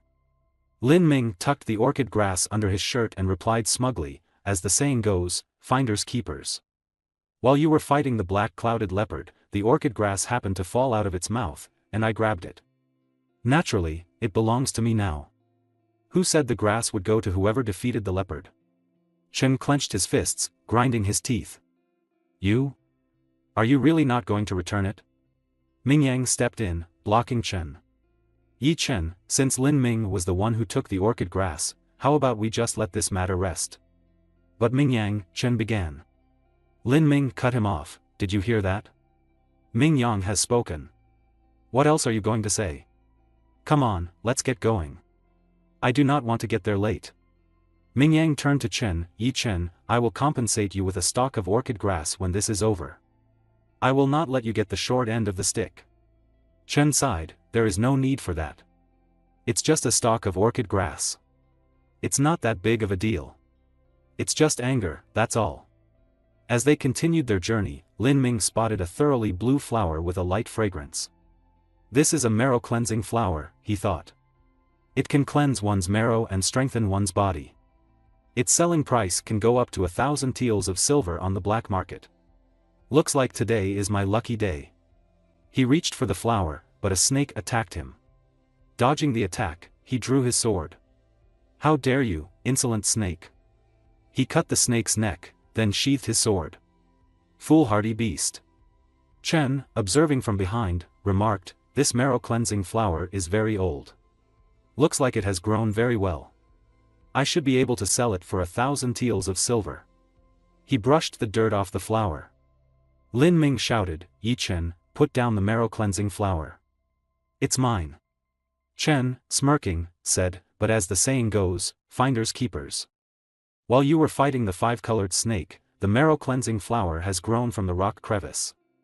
Since I was the one who plucked it, it must belong to me. Who said the flower would go to whoever defeated the snake? Also, your name is not carved on the flower. No matter how you look at it, this flower is mine. You were the one who taught me this principle. Tell me, are you Lin's fickle people whose word means nothing? Lin Ming, burning with anger, shouted, you? He clenched his sword again. Hand over the marrow-cleansing flower right now, or you won't leave this place alive. Chen retorted, oh, so you can take my orchid grass, but I am not allowed to take your marrow-cleansing flower? Young Master Lin, you really live up to your reputation of craftiness, ruthlessness, and shamelessness. What an eye-opener. Lin Ming swiftly moved to attack Chen, but was blocked by Ming Yang's fan. Ming Yang said firmly, Lin Ming, Yi Chen only retained because of you did him wrong. Now, you two are even. So, why don't you stop fighting? May I remind you that you are on our family's territory. I am sure you do not want to start a fight with us. Lin Ming became quiet. Chen then proposed, why don't we do this? You return the orchid grass to me, and I will hand over the marrow-cleansing flower to you. Then, we will be even. After all, I am not a greedy person like you. It's a fair exchange, don't you think? Listening to that, Lin Ming threw the orchid grass on the ground. Chen handed him the blue flower. Ming Yang said, let's go. It's not far away now. As they turned to go deeper into the forest, Lin Ming thought, just you wait. I will make you all pay. I swear, I am going to kill every single last of you. Ming Yang said, we just have to follow this gully for a few hundred meters, and we'll be able to see the den of the bloody dire wolf. There will be dire wolves acting as sentries around the den. Please be careful and do not let them discover you. Qing Yun added, according to the plan, we are responsible for luring away the wolf pack and one wolf leader. The bloody dire wolves love meat, especially turkey, so we've prepared a lot of turkey meat to use as bait to lure the wolves away. Qing Yun held up a bottle and said, this is a juice made from the hemp plant. Later, when you enter the cave, sprinkle the juice around the wolf leader. That will further numb its senses and limit its movement. You can then use the opportunity to gather all the solar fertility herbs. But remember, you only have one chance. If you miss the opportunity, make a quick return. We can always gather the herbs another day, but you only have one life. Chen, holding the bottle, said, don't worry, I will definitely complete the mission. The wolves started sniffing the meat and gathered around it. 3 of them gathered around the meat, but Qing Yun, who was hiding behind a bush, attacked them one by one. He said, "Phew, we managed to kill 3 sentry wolves," to Mingyang. The first part of the plan went smoothly. For the second part of the plan, we will scatter the wolf blood around the den to let the other wolves know that their companions have come to harm. That should lure the remaining wolves out of the cave. Mingyang continued, "As for you, Yi Chen, you will lie in wait outside the cave. Cover yourself with this wolf fur to hide your scent. As soon as you see the wolf leader leave, you will sneak inside. Remember, whether the plan succeeds or not, we will all be regrouping at the northern side of the slope in 2 hours' time." Following the plan, Chen hid under the wolf fur outside the cave. When he saw a lot of wolves leaving the cave, one wolf started sniffing. Chen held his breath and thought, "Has it discovered me?" But the wolf turned around and started moving outside the cave. Chen thought, false alarm. Standing in front of the cave, he thought, Mingyang told me that the wolf pack might leave behind some wolves to guard the pregnant wolf leader. I hope there won't be too many guards.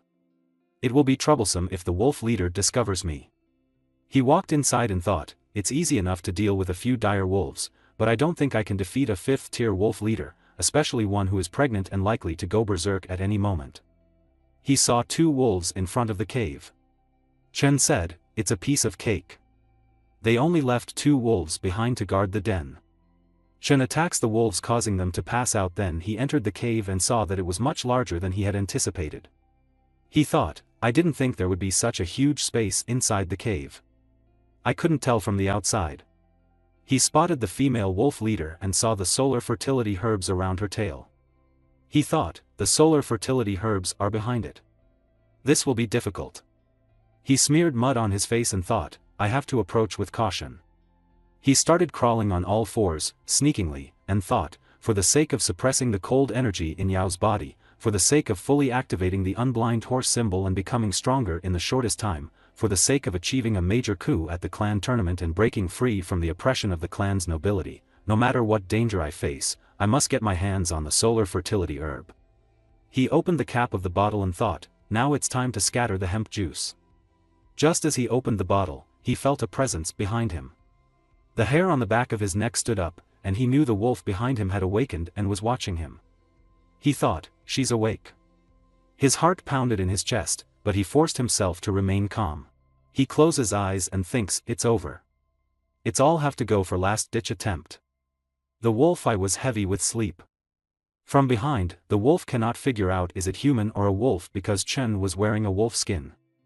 The wolf leader starts licking the back of Chen. Chen becomes confused. What is happening? He closes his mouth and thinks, what's going on? Is she mistaking me for a dire wolf because of the wolf fur I am wearing? The wolf lick a lot and then turn away and sleep.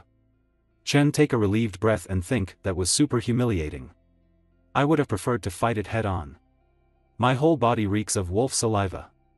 Then he put the hemp juice on the floor, which evaporated into the air as he pour it and think, but at least the plan is working. The hemp juice is effective against it. He then start plucking the herbs and collect it into the pouch. Collect it into the cloth and says, there are more than 40 stacks of solar fertility herb here. If one solar fertility herb is worth 3,000 taels of silver, it means I am carrying a fortune worth 120,000 taels of silver. It sure is an enormous fortune. Even an outer circle elder might be tempted by it. He came outside from the cave and says, I must not stay here as longer. I have to hurry to the northern side of the slope and regroup with the others. Walking towards the northern side, he heard a wolf returning towards the cave. He think, isn't it too early for the wolves to return? Mingyang and the others must be reaching the rendezvous point soon. An hour later, Chen was sitting on the stone and yawning and says, they are so slow. Lin Ming came from behind and says, I don't think you do be able to return safely with the solar fertility herbs. I admit I do underestimated you, but these herbs will be mine soon. Chen shouted, Lin Ming, what are you talking about? And why are you alone? Where are Mingyang and the others?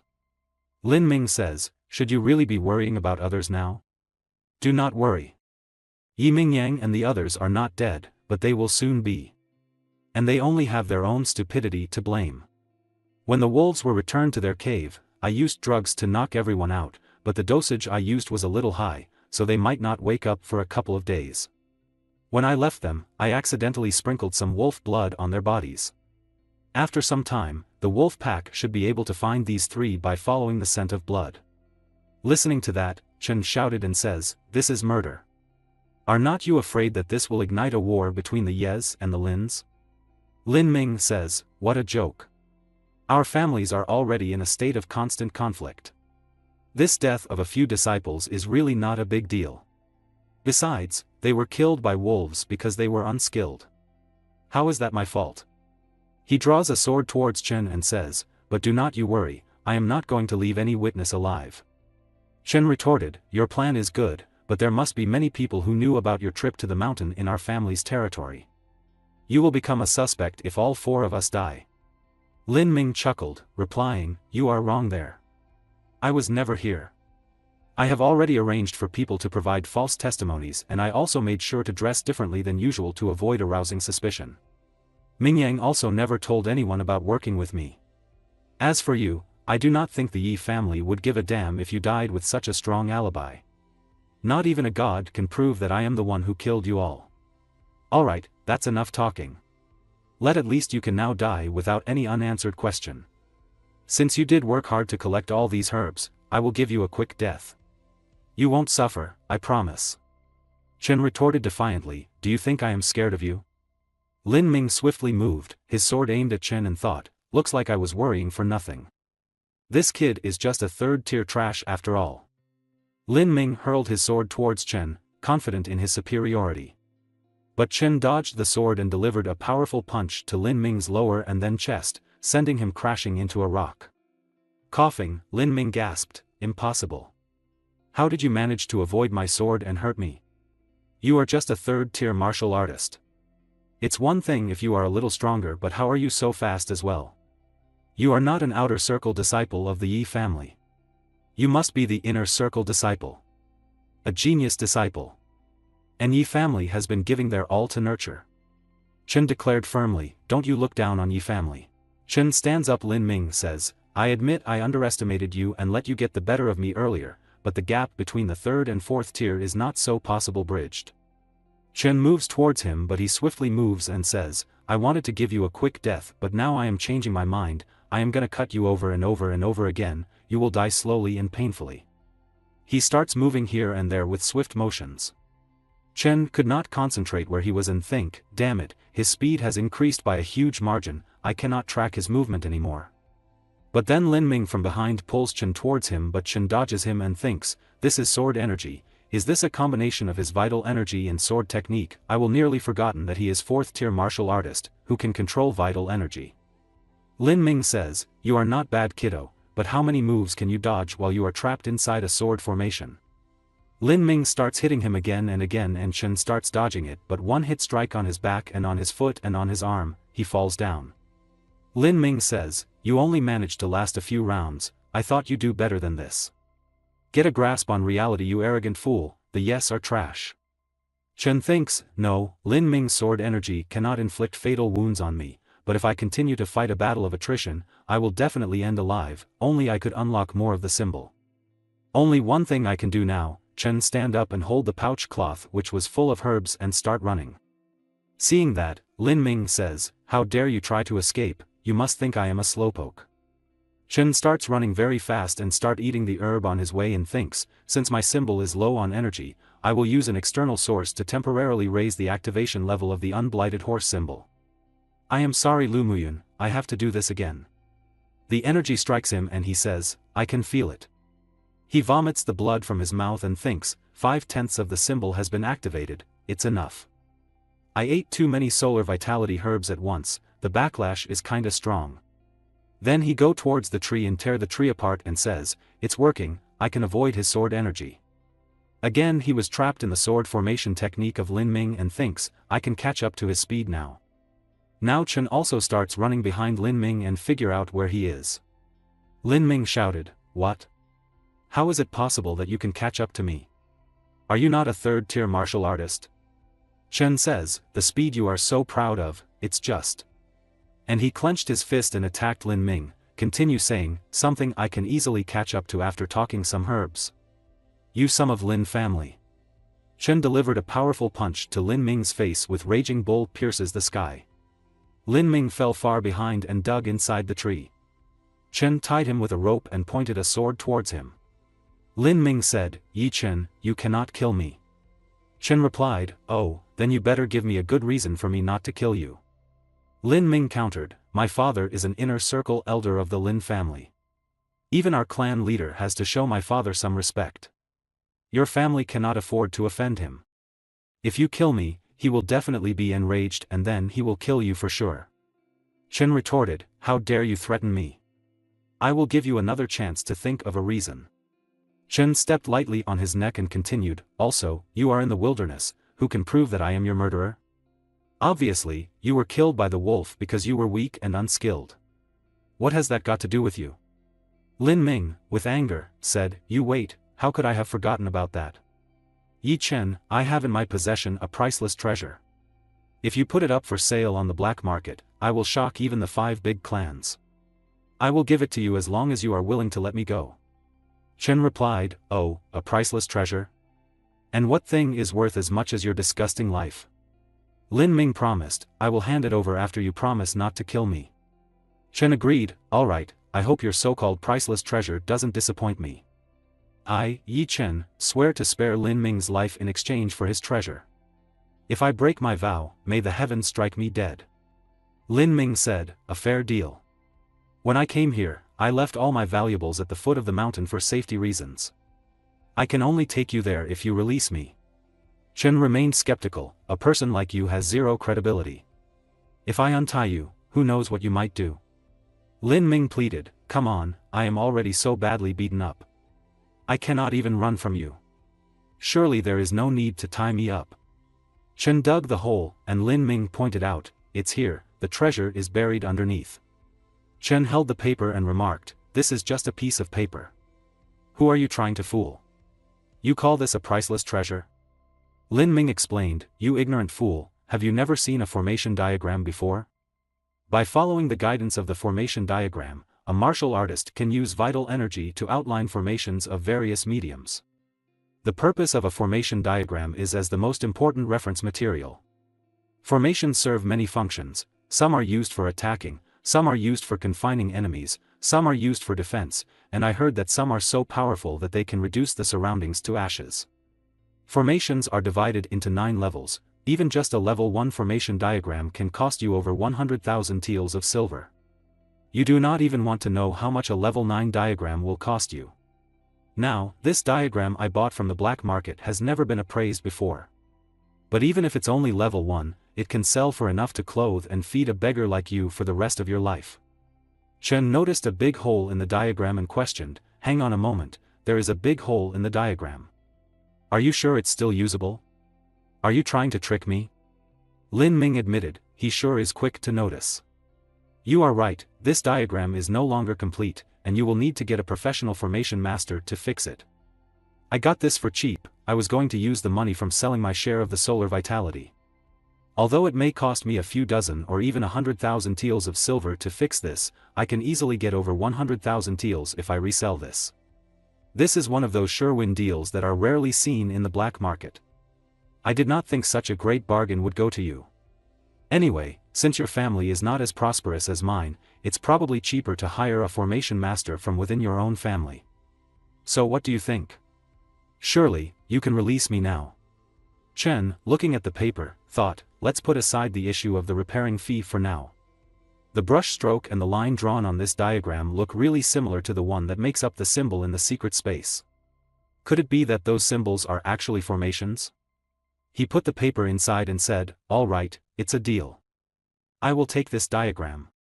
Lin Ming exclaimed, "I knew it, you are someone who knows the good stuff." Chen said, "I will release you, but let me warn you." Lin Ming bowed and said, "Relax, I will keep what happened today a secret, nor will I try to seek revenge for what happened. I do have a sense of shame, you know. After all, if this gets out, my family members will forever poke fun at me." He turned around and said, "All right, since our deal is done, I will be making move." Lin Ming starts walking and mutters, "Damn that bastard."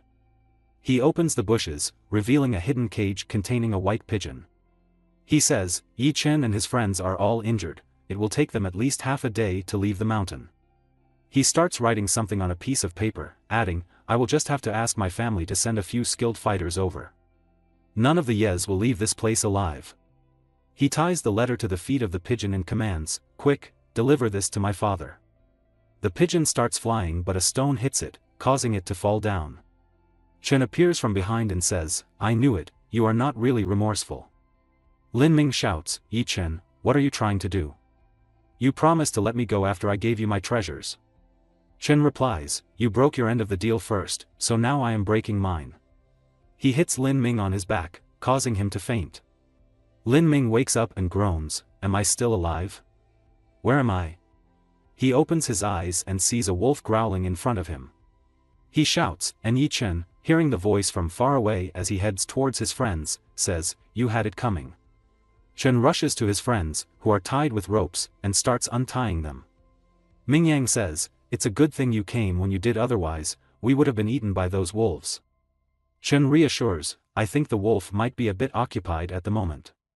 Qing Wu angrily exclaims, that bastard Lin Ming, how dare he? I will kill him if I ever run into him again. Chen sits down and says, I am afraid you won't be able to see him again. He tells them the whole story of what happened on the mountain slope. Qing Wu, astonished, says, what, you defeated Lin Ming all by yourself and then knocked him out and fed him to the wolf? Ming Yang warns, Yi Chen, that fellow Lin Ming has powerful connections and enjoys some clout in the Lin family. You have to be careful from now on. You must never tell anyone what you did today, not even your sister, or you may invite trouble upon yourself. Of course, you do not have to worry even if the Lin family comes looking for trouble. We will all face this together. Our family is also a force to be reckoned with. We are in the right this time, so I doubt the leader of the Lin family will dare to go overboard. Yi Chen smiles and says, thanks, Ming Yang. Never mind, let's talk about something else. It's time to divide the herbs. He opens the pouch of cloth and says, I managed to gather 48 stalks of solar vitality herbs. It's just the right amount, everyone can get 12 stalks each. Seeing that, Qing Wu bows and says, no, Yi Chen, you were the one who gathered all the herbs and you even saved our lives. How could we take these herbs from you? Qing Yun also bows and says, that's right, we cannot possibly take something that belongs to our savior. Chen insists, we are all from the same family, and now we are also brothers who have gone through a life and death crisis together. So please do not stand on ceremony with me. Besides, the clan tournament will be upon us soon. I am sure these herbs are more important to you all than they are to me. So if you really wish to thank me, please accept these herbs that I have gathered for all of you. Qing Wu starts sobbing and says, Yi Chen, I do not know how I will be able to repay such a huge favor. I, Qing Wu, swear from here on, I will fight anyone who dares to pick on my friend, Yi Chen. Mingyang, listening, laughs and says, come on, aren't you embarrassed of yourself? Yi Chen is someone who managed to defeat Lin Ming by himself. If an early stage 4 tier like yourself tries to help him in a fight, you will only end up holding him back. Chen says, alright, it's getting late. Let's head back to the city. All of us have sustained injuries, it's inadvisable for us to remain in the wilderness. On the way home, Chen felt dizzy. I feel so dizzy, he said before losing consciousness. He faintly heard voices calling his name, Yi Chen. Yi Chen, the next day, the rooster crowed, cuckoo, cuckoo. Yi Chen opened his eyes, thinking about the rooster. He shouted and sat up in bed, Mingyang, are you alright? Lu Muyun, who was nearby, responded, you are finally awake. Chen, confused, asked, Lu Muyun, Miss Lu Muyun, what are you doing at my house? No, wait, what am I doing at my house? How did I get here? Lu Muyun explained, obviously, it was Mingyang and his friends who carried you home. You all looked like you were falling apart. What happened? The mission was just to gather some herbs from the wolf den. Chen, hesitant to reveal too much, said, something happened, and the mission did not go smoothly. He thought to himself, I must not talk about what happened with Lin Ming. Lu pressed, alright, tell me what kind of herb did you eat this time? How much did you eat? Chen admitted, I only ate 5 stalks of solar vitality herb. It shouldn't be a problem. Lu shouted, 5 stalks? Do you know 5 stocks can easily kill an ordinary third-tier martial artist? I don't know what kind of body you have, but it's a miracle that you managed to survive. Your sister came to me in a panic, begging for help, and I hurried over to save you because she said you were dying. If it weren't for her, I would have buried you alive right away.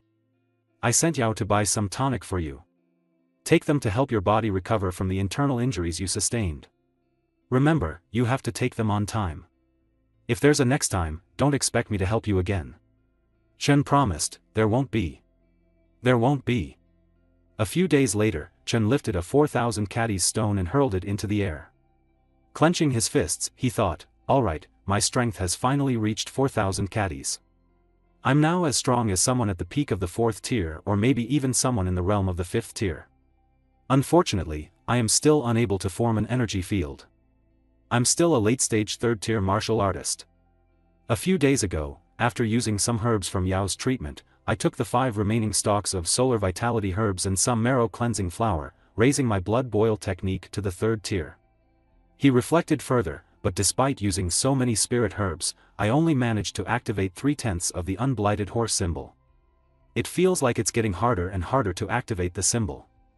Judging by the rate of progress so far, I will need at least 15 stalks of solar vitality herbs, 60,000 teals of silver, to finally fully activate the unblighted horse symbol. And that's on top of the herbs for Yao's treatment. The burden of life is once again weighing on me. So much pressure. Yao came running up, saying, Chen, take a look at this. Chen, still distracted, said, I'm trying to feel what it's like to have the burden of life weighing on me. Never mind. What do you want me to see? Yao showed him a paper and said, everyone in the city is passing around this notice. Look at what it says.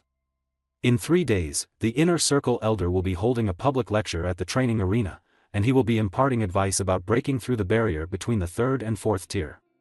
Chen, you will be able to break through your bottleneck soon. At the training arena, a large crowd had gathered for the lecture. One person remarked, what a huge crowd. It seems many disciples are still stuck in the later stage of the 3rd tier. Another responded, the crowd will get bigger. I heard all the stronger outer circle disciples will be attending as well. Isn't that Mingyang? I heard he has already broken through to the 5th tier. Looks like he's been training hard for the tournament. And look at Yi Qing Yun and Yi Qing Wu. They have gotten significantly stronger as well. These elites will only get stronger after this lecture. Mortals like us will never be able to catch up. Is he that strong? Nobody talked about how strong he was before, someone else noted. That just shows how little you know. Yi Mingyang is renowned for his powerful talent. If we're making a list of disciples most qualified to compete for the top spot at this year's tournament, his name will definitely be on it, another answered. Hey look, isn't that Yi Chen walking beside him? He hasn't been around much since he crippled Yi Rukan. I assume Yi Qingru must have broken him down to nothing. Well, he hooked up with Yi Mingyang all of a sudden. And it seems they are on good terms with each other. Maybe he was becoming Yi Mingyang's follower? Quick, look over there. That's Yi Xiujia, one exclaimed. Seeing Yi Xiujia, Chen thought, he is the top disciple of the outer circle. I heard this Yi Xiujia is a fanatic when it comes to training. He excludes himself at home and trains almost every day. He only leaves home when there's a major clan event. His blood energy is unexpectedly strong, like a raging river. If I'm not careful, I could get swept away. Mingyang said to Chen, Yi Chen, if your strength can be compared to a mountain, then Yi Xiujia is like a mountain range. He is very strong, unimaginably strong. Suddenly, someone shouted, hey, get out of my way. You must be Yi Chen. You really did a number on my brother the other day, didn't you? Chen, seeing the source of the voice, thought, Yi Yulong and Yi Yuhu. As the crowd at the training arena grew more restless, a bystander remarked, hey, I heard Yi Yulong just ended his seclusion training yesterday and has already broken through to the mid-stage of the 4th tier. Another bystander added, well, things just got interesting. Yi Yulong has just had a breakthrough, so his strength is at its peak right now. This Yi Chen is in deep trouble. It has been so many days already, I thought their grudge match had been cancelled. But it looks like Yi Yulong and Yi Yuhu are still holding on to their grudge. Everyone in the clan knows about what happened that day. Yi Yulong and Yi Yuhu will not want to continue to look bad in front of everybody. Tianfeng remarks, Yi Yuhu is a vengeful man. He must have known that Yi Chen would be here today to listen to the lecture, so he came here to start something new. Considering Yi Yulong's current strength, it's impossible for the third tier Yi Chen to put up any kind of fight. His companion nodded, you are right. That Yi Chen is going to get beaten so bad. Yi Yulong is not a nice man. He is not going to hold back. It will be a miracle if Yi Chen can leave this place alive. Yi Chen faced Yi Yulong with a calm demeanor and said, Yi Yulong, your brother lost to me in a match after failing to rob me of my herb. So, what do you want with me? Is everyone in your family this overbearing and unreasonable? With anger and cracking his knuckles, Yi Yulong responded, why don't you stop talking nonsense? Do you think I knew nothing because I have been in seclusion training for the past few months? Everyone is saying that you and Yi Yuhu discovered the element tempering herb together, but you insisted on having it all to yourself. So, my brother had no choice but to fight you for it. You can stop your innocent act now. I will settle this score with you. Yi Yuhu chimed in, yeah, my brother is here now. You won't be able to get away with your crime this time. From behind, Qing Wu stepped forward and said, hey, stop talking nonsense. There is no way my buddy Yi Chen would do something like that. Yi Chen interjected, it's alright, Qing Wu. I can handle this myself. Then he thought, looks like someone has been spreading rumors behind my back. He said aloud, fine, Yi Yulong. Since we cannot agree on who is in the right here, why don't we settle this with our fists in the family's arena? Yi Yulong's eyes gleamed with anticipation. This is exactly what I want, kid. I was afraid you'd run away. But I'm not the sort of person who bullies the weak. So, to be fair, I'm going to give you 3 free hits. That way, everyone will be able to see what true strength is. Yi Chen replied, 3 strikes? That's not enough time for me to get into my stance. Come on, you are one of the top 20 disciples in the outer circle. Surely you can be more magnanimous. Yi Yulong smirked, tell you what, I will give you 10 free strikes to show you just how strong I am. I won't fight back for the duration of the 10 strikes. The crowd, including Mingyang and Tianfeng, gasped in shock. As if unsure if they heard correctly, Tang Feng asked, is he serious? Yi Yulong's eyes blazed with rage. You are dead meat. I will make you regret underestimating me. Do not you dare regret what you just said. Fine, I will give you what you want. I'm going to crush you with all my strength. He started preparing for his attack, summoning the power of his technique. If I do not cripple you today, I will stop calling myself Yi Yulong. With the power of the 13 moves of the poisonous python, Yi Yulong launched his attack. Yi Chen crisscrossed his arms to protect himself from the hit. When Yi Yulong struck, Yi Chen controlled and guarded himself against the blow. Yi Yulong, shocked, thought, this kid is able to block a hit from me.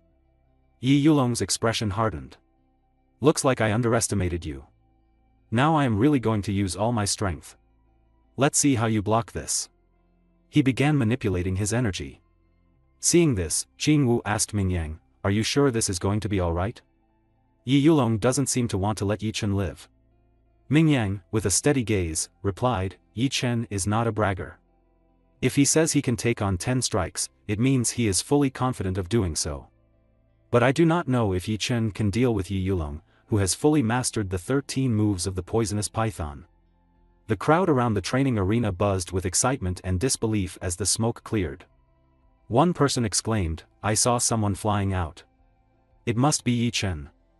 Another person countered, no, it's Yi Yulong. How is that possible? Amidst the confusion, Yi Chen stepped out from the dissipating smoke and said, you have already used 7 strikes. How can you call yourself a 4th-tier martial artist when you are this weak?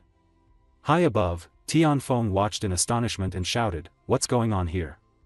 It's impossible for a 3rd-tier martial artist to take on Yi Yulong's 3500 Caddy's punch.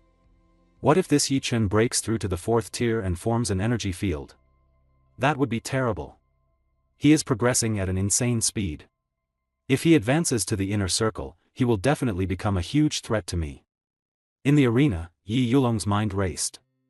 Damn it, what's going on? It doesn't make sense for him to be this strong. Did he have some fortuitous encounter or was he just born with supernatural strength?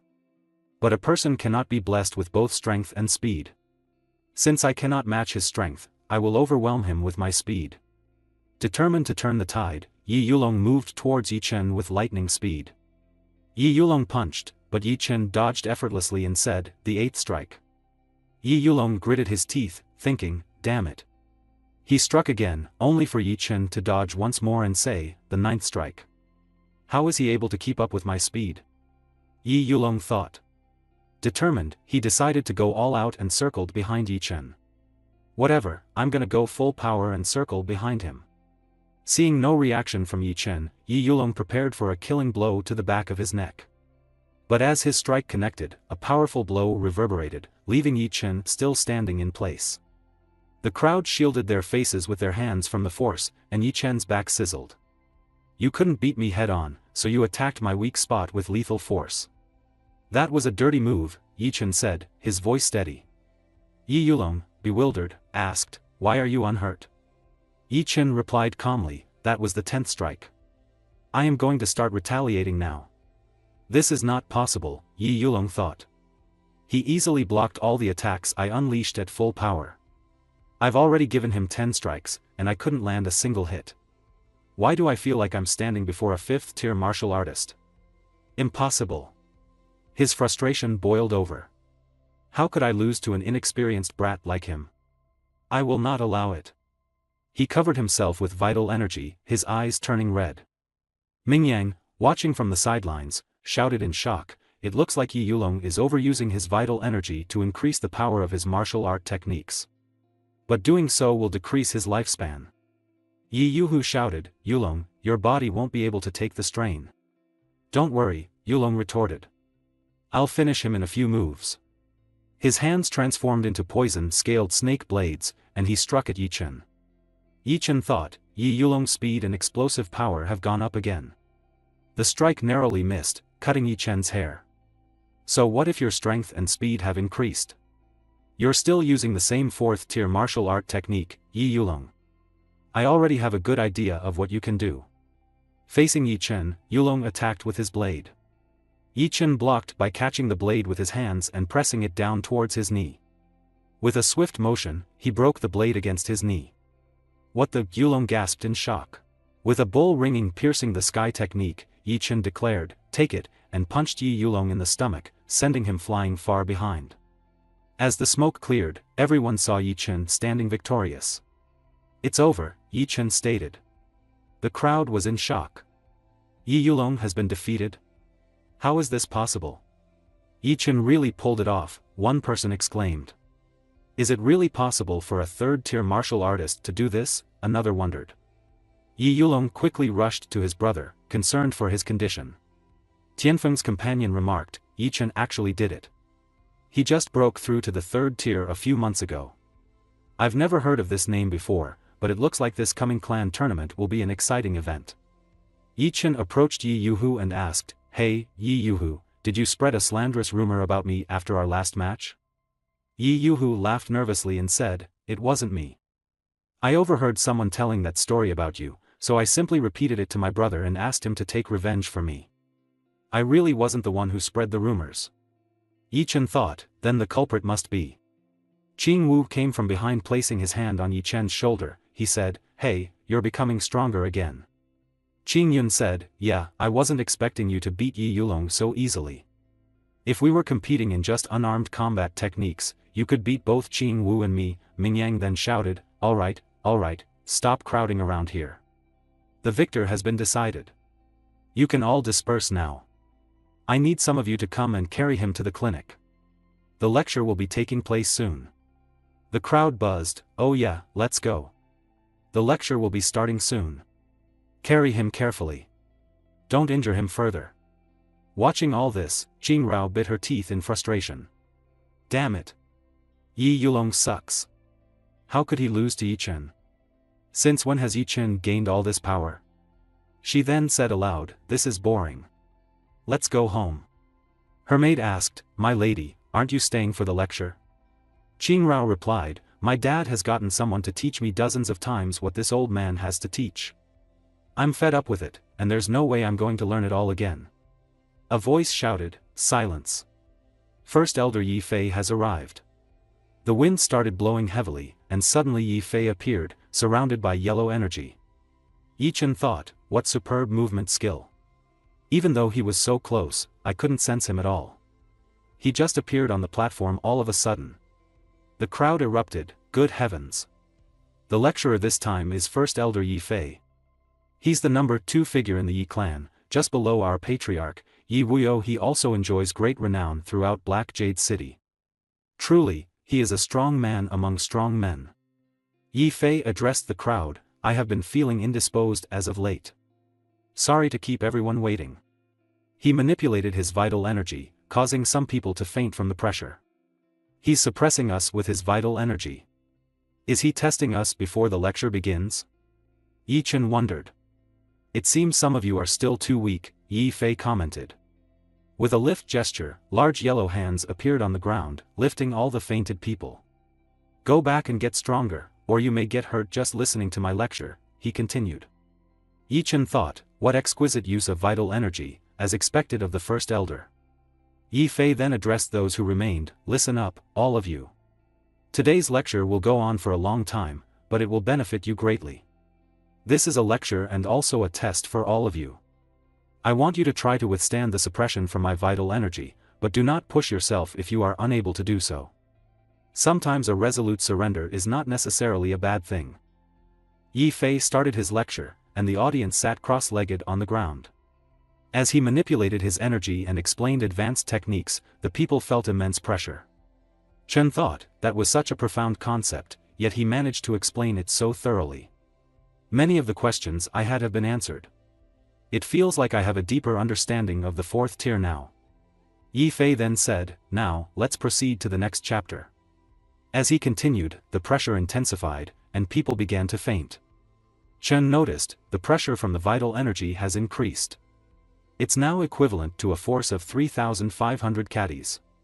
Observing Chen, Yi Fei thought, this child does not possess any vital energy, yet as a 3rd-tier martial artist, he has managed to remain standing. A person whispered something to Yi Fei, who nodded. 2 hours later, the pressure increased again. Chen could barely handle it, thinking, why did he suddenly increase the pressure to 4,500 caddies? This is the power of the 5th tier. I have to hold on. This pressure only exceeds my strength by 500 caddies. This is a very important lecture. I must not fall. Someone remarked, hey, there are only about 20 people left standing, and 10 of them are the top disciples from the outer circle. They are really strong. Look at Yi Chen. Do you think he has already broken through to the 4th tier? Has he been hiding his true strength all along? I totally misjudged him.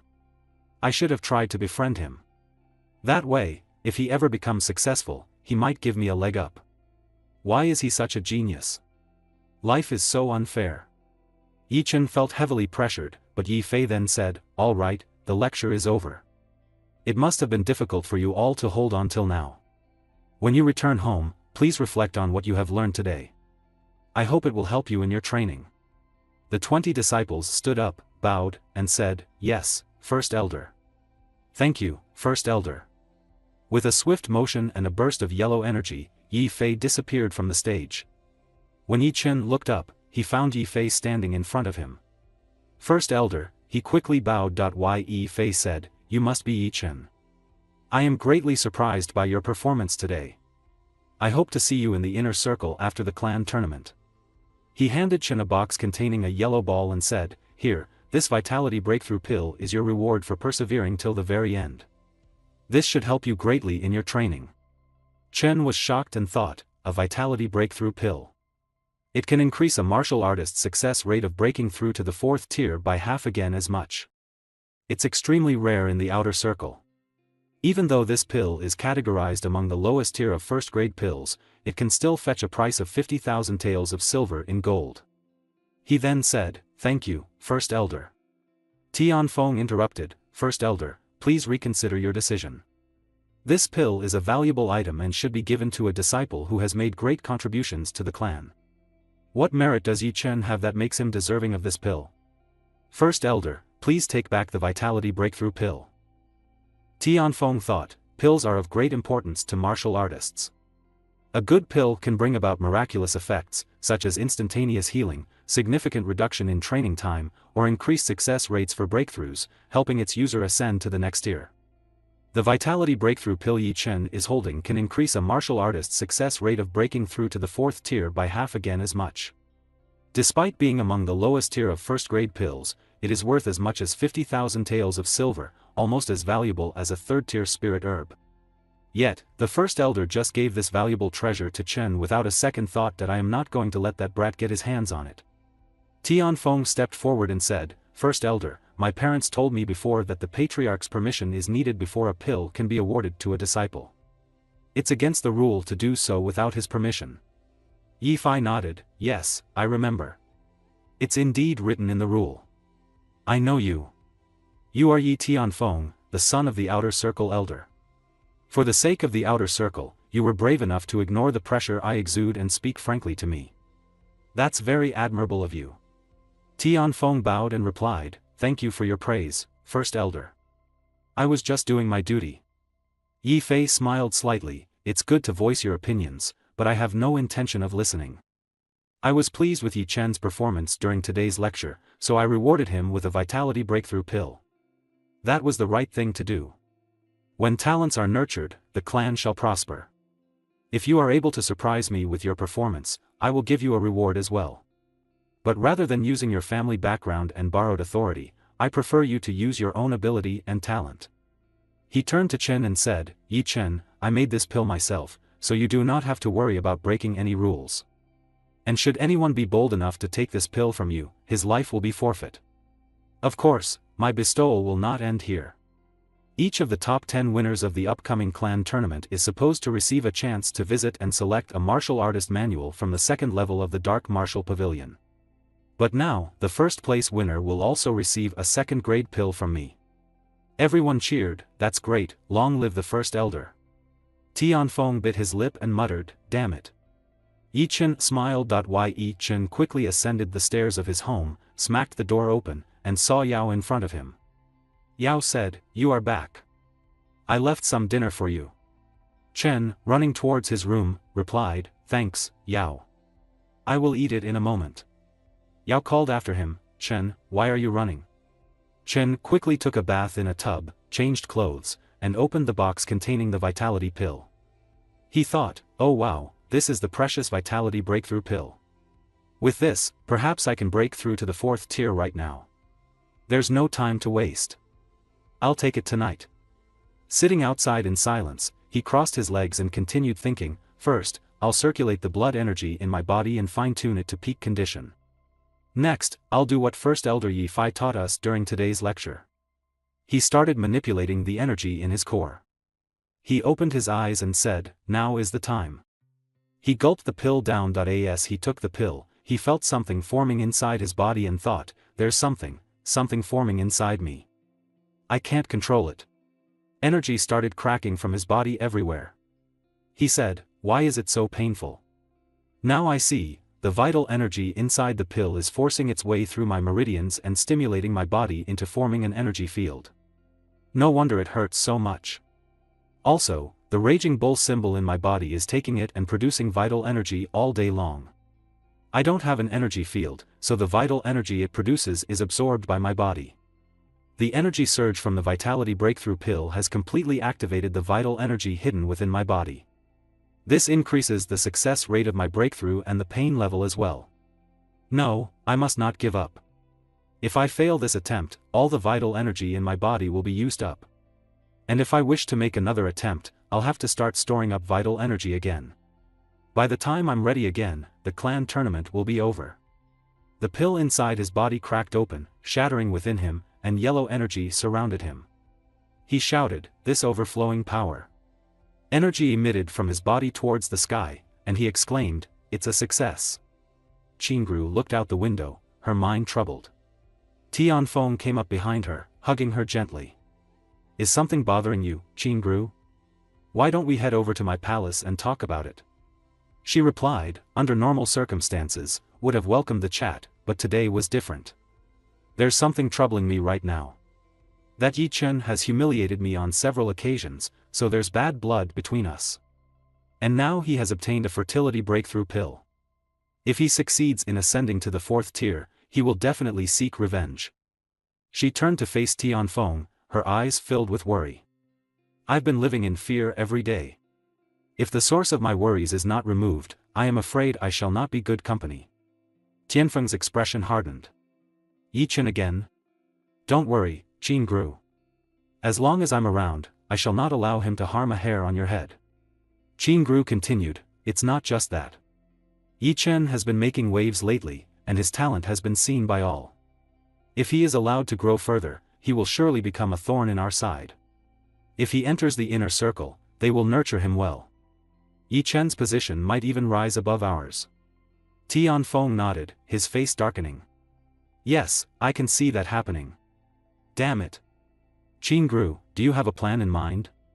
Qin Gru smiled slightly, there are some little ploys we can use against him. I just need to. She whispered her plan to Tianfeng, who listened intently. Tianfeng's eyes widened. Yes, we can ruin Yi Chen if we do that, but if something happens, we might. Qin Gru interrupted, don't worry, Tianfeng. I've already found some other helpers. Nothing will go wrong. If this plan goes well, I might even fall in love with you. Tianfeng sighed, alright, I'm in. Meanwhile, Yi Chen was experiencing the immense energy of his breakthrough. I have finally ascended to the 4th tier, he said to himself, feeling a surge of power. I could feel a bowl of vital energy gathering in my lower abdomen. It's kind of indistinct, though. Also, after solving the vitality breakthrough pill, the unblighted horse symbol is now 6/10 activated. That's great. With the raging bull symbol processing vital energy every moment of the day, I can quickly store up vital energy without needing to meditate. Even in the inner circle, I bet there is no one who can store up vital energy faster than I. Also, if an outer circle disciple breaks through to the 4th tier, they get a chance to select a martial arts skill from the 1st level of the Dark Martial Pavilion. Perhaps very soon I will become an inner circle disciple. My life will improve. He thought, I have to sleep soon. I'm going to the Dark Martial Pavilion tomorrow. In the middle of the night, someone knocked on the door. Yi Chen opened his eyes. Outside, Yao opened the door. Someone pushed her aside. Who are you people? She exclaimed. Out of my way, one of them shouted. Quick, follow him. Do not think about resisting. They all entered Yi Chen's room, drawing their swords. Yi Chen confronted them, who are you people? How dare you enter my home? One of the men, in uniform, said, surrender now. Are you Yi Chen? Yi Chen replied, yes, I am. We are the 3rd enforcement team under the jurisdiction of the Hall of Punishment. We have reason to believe you are connected to a murder. We will be escorting you to the Hall of Punishments. Do not resist, or we will slay you where you stand. Yao cried out, impossible. My brother is not a murderer. You must have made a mistake. One of them replied, the Hall of Punishments will be the judge of that. We are just doing our job. Yi Chen said calmly, all right, I will go with you. A righteous person fears no surrender. I, for one, would like to see who I am supposed to have killed. Do not worry, Yao. Stay home and wait for my return. I will definitely come back safe and sound. One of the guards scoffed, come back safe and sound? Civilians who get sent to the Hall of Punishments never come back safe again. Yao felt worried as she watched her brother being taken away. Outside the punishment hall, people were murmuring, someone's on trial again.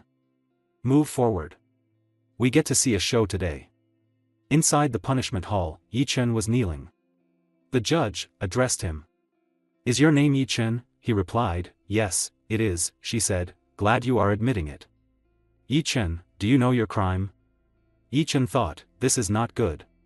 She's Su Lingyu, the enforcement elder of the outer circle and Yi Qingrou's mother. Why is she here in person? The judge, Su Lingyu shouted and tapped the hammer on her table to ask him again. Yi Chen, do you know your crime? Yi Chen thought back to when Su Lingyu was a beauty in her youth. She had used her looks to hook up with her future husband, the elder in charge of spirit materials. She had become increasingly ruthless after becoming the law enforcement elder, ruling the outer circle like her fiefdom. This was bad. I am telling you, I have never murdered anyone before. "Will you please stop slandering me?" he said. One of the guards snarled, "How dare you talk to Elder Su like that?" He swung his spear and shouted, "Do you think this is a market where you can come and go as you please?" He stabbed the spear at Yi Chen, but the spear flew away, broken into 2 pieces. Yi Chen stood up. "Elder Su, is it the modus operandi of the Hall of Punishment to torture prisoners first and ask questions later? You really are overbearing beyond belief. What an eye-opening experience this is." Elder Su replied, "You really have a smart mouth, don't you? Yi Feng, you may stand down." Turning her gaze back to Yi Chen, she continued, "Yi Feng is an early stage 4th tier, and he can exert a force of at least 3,000 caddies. Since you managed to block it so easily, I assume you have the physical strength of at least 4,000 caddies. Everyone knows that a person's cultivation level is closely linked to their physical strength. You are only a low-tier martial artist, and yet you possess such terrifying strength. Care to explain why?" Yi Chen retorted, "And so what if I am a little stronger? What are you getting at?" Su Lingyu shouted, "What I am trying to say is this, Yi Chen, after using some unknown means to raise your strength, you fought Yi Yulong and killed him by accident. I shall be the one to judge your case." Yi Chen was stunned. "What? Yi Yulong is dead?" He thought, impossible, didn't Yi Mingyang send Yi Yulong to the clinic after the match? He said aloud, the physician even said Yi Yulong's injuries were not serious. He said Yi Yulong would recover after a few months' rest. Why is he dead now? Also, I am just gifted with great strength, it's not something of unknown origin. And even if I did kill Yi Yulong during our match, that is not a crime according to our clan's law." Elder Su sneered, "Oh, stop your selfish sophistry. Summon the witness." Tian Feng and Yi Yuhu entered the Hall of Punishment and bowed before Elder Su. "I pay my respects to Elder Su," Tian Feng said. "I pay my respects to Elder Su," echoed Yi Yuhu. Seeing them bow, Yi Chen thought, Yi Tian Feng, what does he have to do with this? Yi Yuhu began, "Elder Su, I beg you, please give my family justice. Last night, as I was meditating, I heard a loud cry from my brother's room. When I hurried over, I saw my brother rolling on the floor, clutching at his stomach with his hand, and suddenly his eyes rolled back, and he lost consciousness." Yi Chen interjected, "Yi Yuhu, did you not confirm with the clan physician that your brother was all right before you took him home? So he must have been killed by someone else." Tian Feng stepped forward. "Now, do not be too hasty, Yi Chen. I am not done with my testimony." He turned to Elder Su. "Elder Su, I was taking a stroll last night when I saw a visibly frightened Yi Yuhu who ran out of his house. When I learned from him that his brother was in trouble, I hurried back to the house with him. Unfortunately, Yi Yulong was already dead when we arrived at the scene. Since I dabbled in medicine, I went ahead and examined the body. It was then that I learned Yi Yulong had been poisoned. When I removed his bandages, I discovered poison spots around the injuries Yi Chen had left on his body. So, we immediately summoned physicians and apothecaries from the Hall of Spirit Materials. According to them, the poison toxins did not belong to any known spirit herb.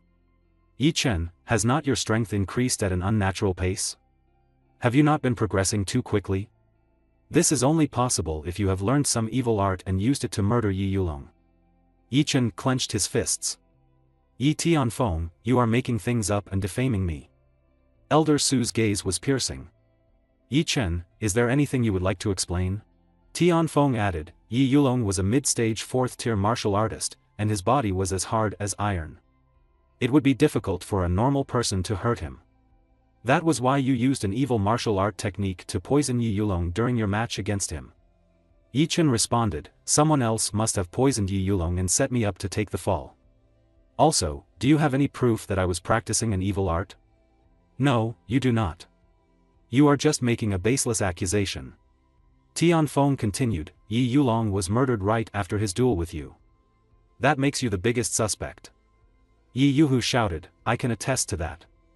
I stayed home all day yesterday to take care of my brother, so I know he did not come in contact with anyone else." At that moment, a guard entered and bowed. "Elder Su, we have found the evidence."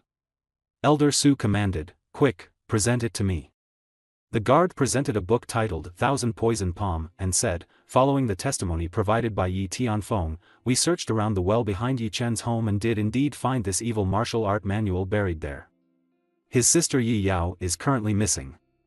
We do not know if she is involved in this case, but our men have already been dispatched to search for her. Tian Feng chimed in, Elder Su, Yi Chen has hidden these evil martial art manuals extremely well. None of his neighbors know this side of him. His abnormal performance at the first Elder's lecture triggered my suspicion, so I followed him home afterward. And when I got there, I saw him bury these evil books by the well. Elder Su declared, Yi Chen, I have heard the witness testimony and seen the evidence. I now pronounce you guilty of possessing evil works and practicing evil arts to harm others. Your sentence is death. What else do you have to say for yourself? If you admit your guilt now, I might allow you to live for a few more months in a dungeon. Yi Chen shouted, what kind of rubbish judgment is this? Su Lingyu, are you setting me up just because I have a grudge against your daughter? How could you pronounce me guilty just based on one person's testimony? Who knows, maybe Yi Tianfeng was the one who buried the manual behind my house. Elder Su's face flushed with anger. What insolence! How dare you raise your voice in court and slander an official clan disciple? Yi Tianfeng is the son of the deputy elder in charge of the Outer Disciples Department of Money and Grain. His family has given their all for the sake of the clan's livelihood. There is no way he would do such a despicable thing. And you are just a bastard from a branch family. How dare you raise your voice here? Do you have a death wish? Yi Chen was pushed down by a guard, and he coughed under the pressure from her vital energy, unable to move. She ordered, guard, hold him down and give him 180 smacks on his mouth with the iron paddle. The guards grabbed Yi Chen. Yes, madam, they replied. Elder Su continued, when you are done, throw him into the dungeon. He shall be executed at noon the next day. The crowd roared in agreement. Yeah, I have always known that there was something suspicious about his rapid rate of progress. How could he dabble in the dark arts? Scary. Long live Elder Su. Down with the evildoer. One guard grabbed Yi Chen by the head while another tried to smack him with the rod, but the rod broke and was blocked by an unseen energy. Yi Chen thought, what is that? He saw someone standing behind him, protecting him. Elder Su demanded, who are you? How dare you meddle in my business? You must have a death wish. Guards, seize the intruder. Lu Muyun stepped forward, her voice calm but firm. I thought I heard someone talking rubbish in here. Su Lingyu, is this how you conduct a trial? Even a street vendor knows the law better than you. Tianfeng yelled, you evil wench. How dare you insult Elder Su? You must have a death wish. Elder Su bowed slightly, her tone suddenly respectful. Your presence here has overwhelmed me with awe. Miss Muyun, I beg your forgiveness if I have caused you offense. Please let bygones be bygones. Yi Chen and Tianfeng were both shocked. Yi Chen thought, what kind of background does she have? She is so awesome. Lu Muyun declared, Yi Chen is not a criminal and should be released at once. Elder Su hesitated. Miss Muyun, Yi Chen is still under heavy suspicion of murder. I am afraid the people will raise a fuss if I release him now. So why don't we postpone this case for a few days? Lu Muyun retorted, Su Lingyu, the Hall of Punishment is not your private fiefdom. I don't think Yi Chen will be able to survive his stay here. Forget it. You too, bring Yi Yulong's corpse to me. I will examine it myself. The guards hesitated. But Elder Su. Elder Su shouted, what are you waiting for? Just as she says. They both run outside and says, yes, ma'am. They returned with the body of Yi Yulong. Lu examined it, uncovering his face. Elder Su said, Miss Lu, we are already consulted several coroners. All of them agreed that someone must have poisoned Yi Yulong to death. Lu inspected the body closely, but it looks like someone else was also involved.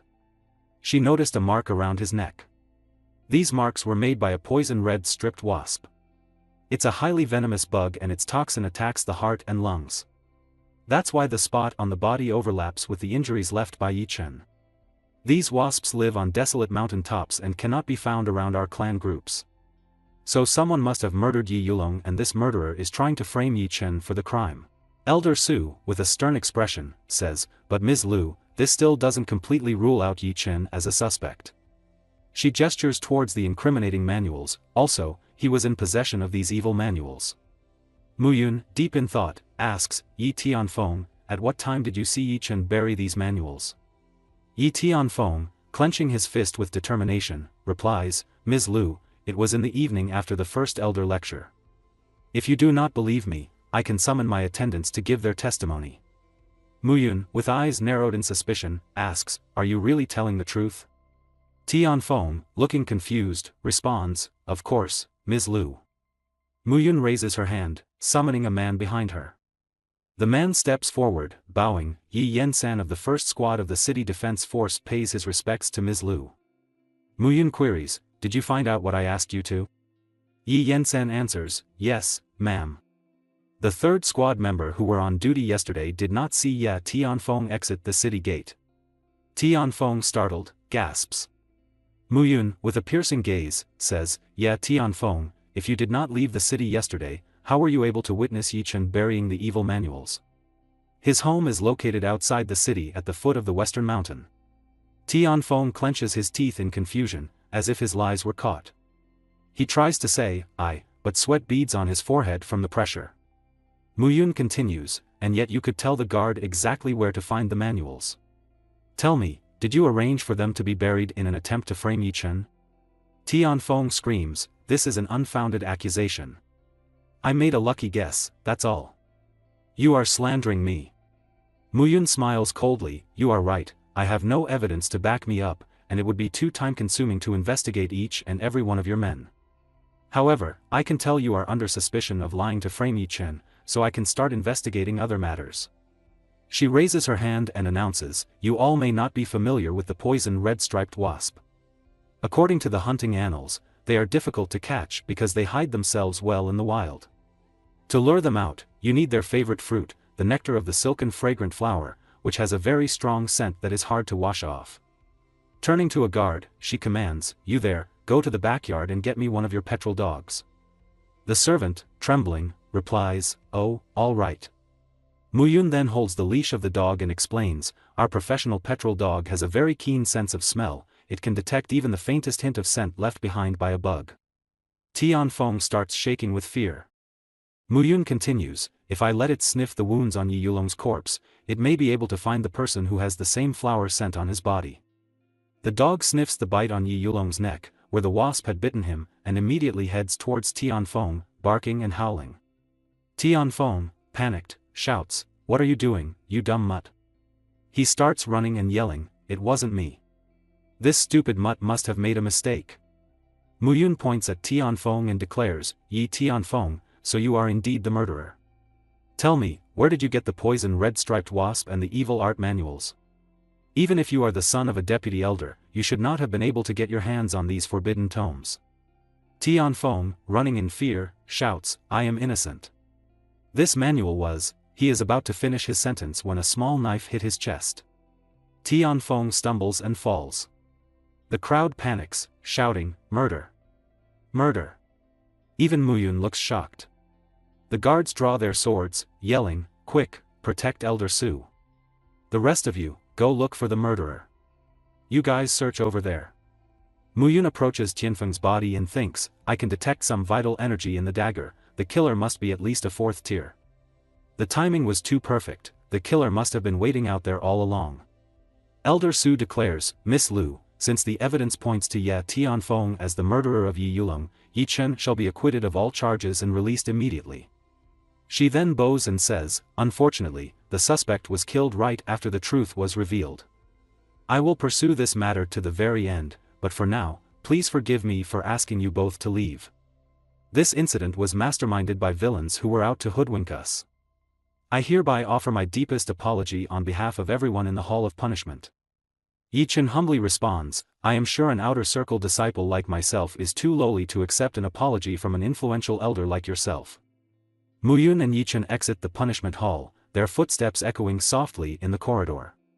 Yi Chen, with a troubled expression, says, now that Yi Tianfeng has been silenced, I am never going to find out who else besides Su Lingyu me dead. Muyun responds, who else is there but Su Lingyu? Don't forget that Su Lingyu's husband is the elder in charge of the Hall of Spirit Materials. The poison red-striped wasp is a very rare bug, but it's easy enough for the Hall of Spirit Materials to get their hands on a specimen or two. I wonder what kind of grudge Su Lingyu has against you. She really wants you dead. Yi Chen, deep in thought, suddenly clenches his fists and teeth. It must be Yi Qingrou's fault. She used the clan's resources to set me up just because we had a little dispute. Elder Su, furious, slapped Yi Qingrou and shouted, "What exactly is going on here? Didn't you say Yi Chen was just an ordinary outer circle disciple without a single backer? How did he hook up with Lu Muyun? Do you know you nearly got me killed?" She turned away from Yi Qingrou. Yi Qingrou, shocked, retorted, "Mother, you actually hit me because of her? What's the big deal about her anyways?" Elder Su responded sternly, "Although the Yi clan is one of the 4 most powerful clans in Black Jade City, we are actually the least of the 4. And above the 4 clans, we have the City Lord's Manor, a power without rival. This Lu Muyun hails from the City Lord's Manor. They say a genius like her only shows up once in a century. Considering our family's mediocre influence, we are not fit to even be her servants. You will stop opposing Yi Chen from now on. The grudge you have against him is petty. If possible, try to gain his affection. If we can build a connection with the City Lord's Manor, our family may rise to even greater heights."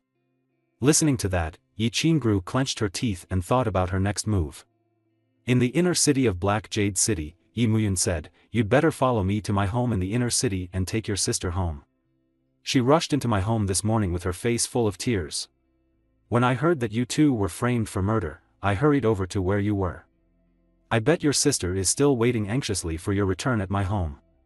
Yi Chen scratched his head and said, "Miss Muyun, if you had not helped me today, I would not have been able to get away so easily. It seems that my family has been troubling you a lot lately.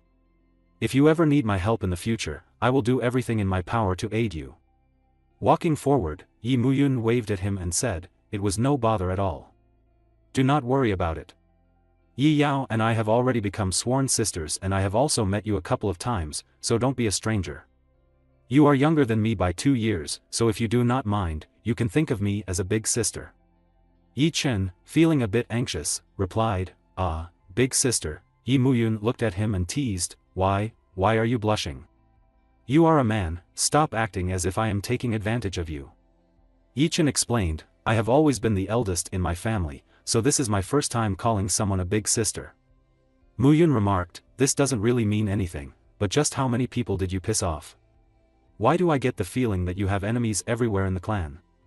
Yi Chen clenched his fists in rage and said, "This has nothing to do with me. They are just jealous of me. When they saw a lowly commander like me demonstrating such great talent, they could not help but want to kill me. These bastards just do not want to see the poor ordinary folks rise up in the world." Muyun, with a thoughtful expression, said, "Ah, so you can see through to the essence of things. You better stay on your toes in the outer circle. It's hard to defend against attacks coming from behind. You know I was able to help you this time, but I may not be able to do so the next time. To prevent others from harming you again, I shall give you a gift." She raised her hand, revealing a yellow ball with an electrical charge. "The faster you progress, the fewer enemies you will have to face. Am I right?" She then pushed the ball directly towards Yi Chen's chest. Yi Chen, shocked, could not say anything. Not bad at all. Although you have just broken through to the 14th tier, you possess much more vital energy than your peers.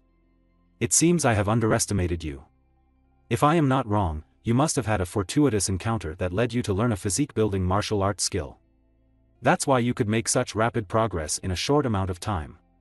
But I can also sense another power within your body. It's kind of hazy and feels like the wind of thunder. Are you perhaps learning another martial art?" Yi Chen brushed the back of his head and said, "Yes, Miss Muyun. I am indeed learning 2 different martial art skills. One is for building my physique and the other for increasing my speed." He thought to himself, actually they are just the power of the symbols. Muyun continued, "I can sense how profound these 2 skills are, but your progress is kind of slow. You have only attained minor proficiency." Listening to that, Yi Chen's eyes widened in shock. He thought, I have already mastered the Raging Bull Fist, and the Blood Boil technique has already reached the 3rd tier with just a little effort. I do attain proficiency in the Bull Demon Mountain shaking formula. So how is my progress slow? Then he asked aloud, why do you think my progress is slow?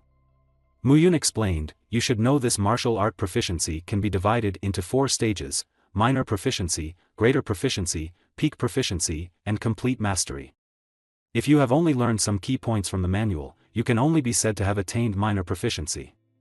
Only when you have achieved complete mastery over all the techniques can you unleash the full power of the martial art. This may hurt your confidence, but you have only managed to unleash 1/10 of the power of the 2 martial arts you are learning. Yi Chen, startled with shock, said, only 1/10? He thought, she's right considering the mysterious origin of the 12 symbols, the martial arts they give must be really profound. There is no way I can fully master them in just a few days. I was too arrogant. Muyun then put her hand down from his chest and said, I can also sense the 2 martial arts are really profound. However, your foundation is weak. That's why you could only grasp their basics and not their essence.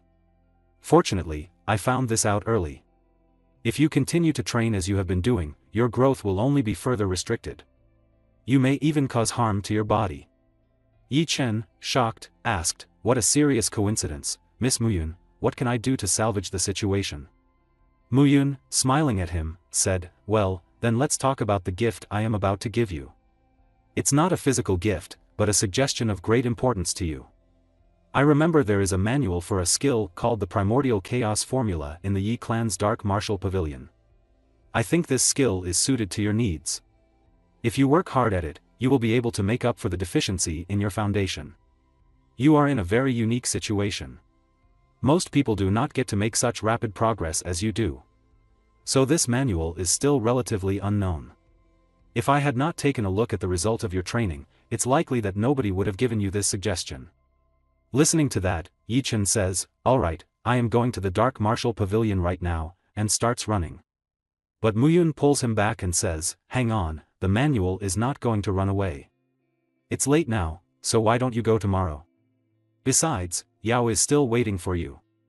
You cannot leave her alone like that.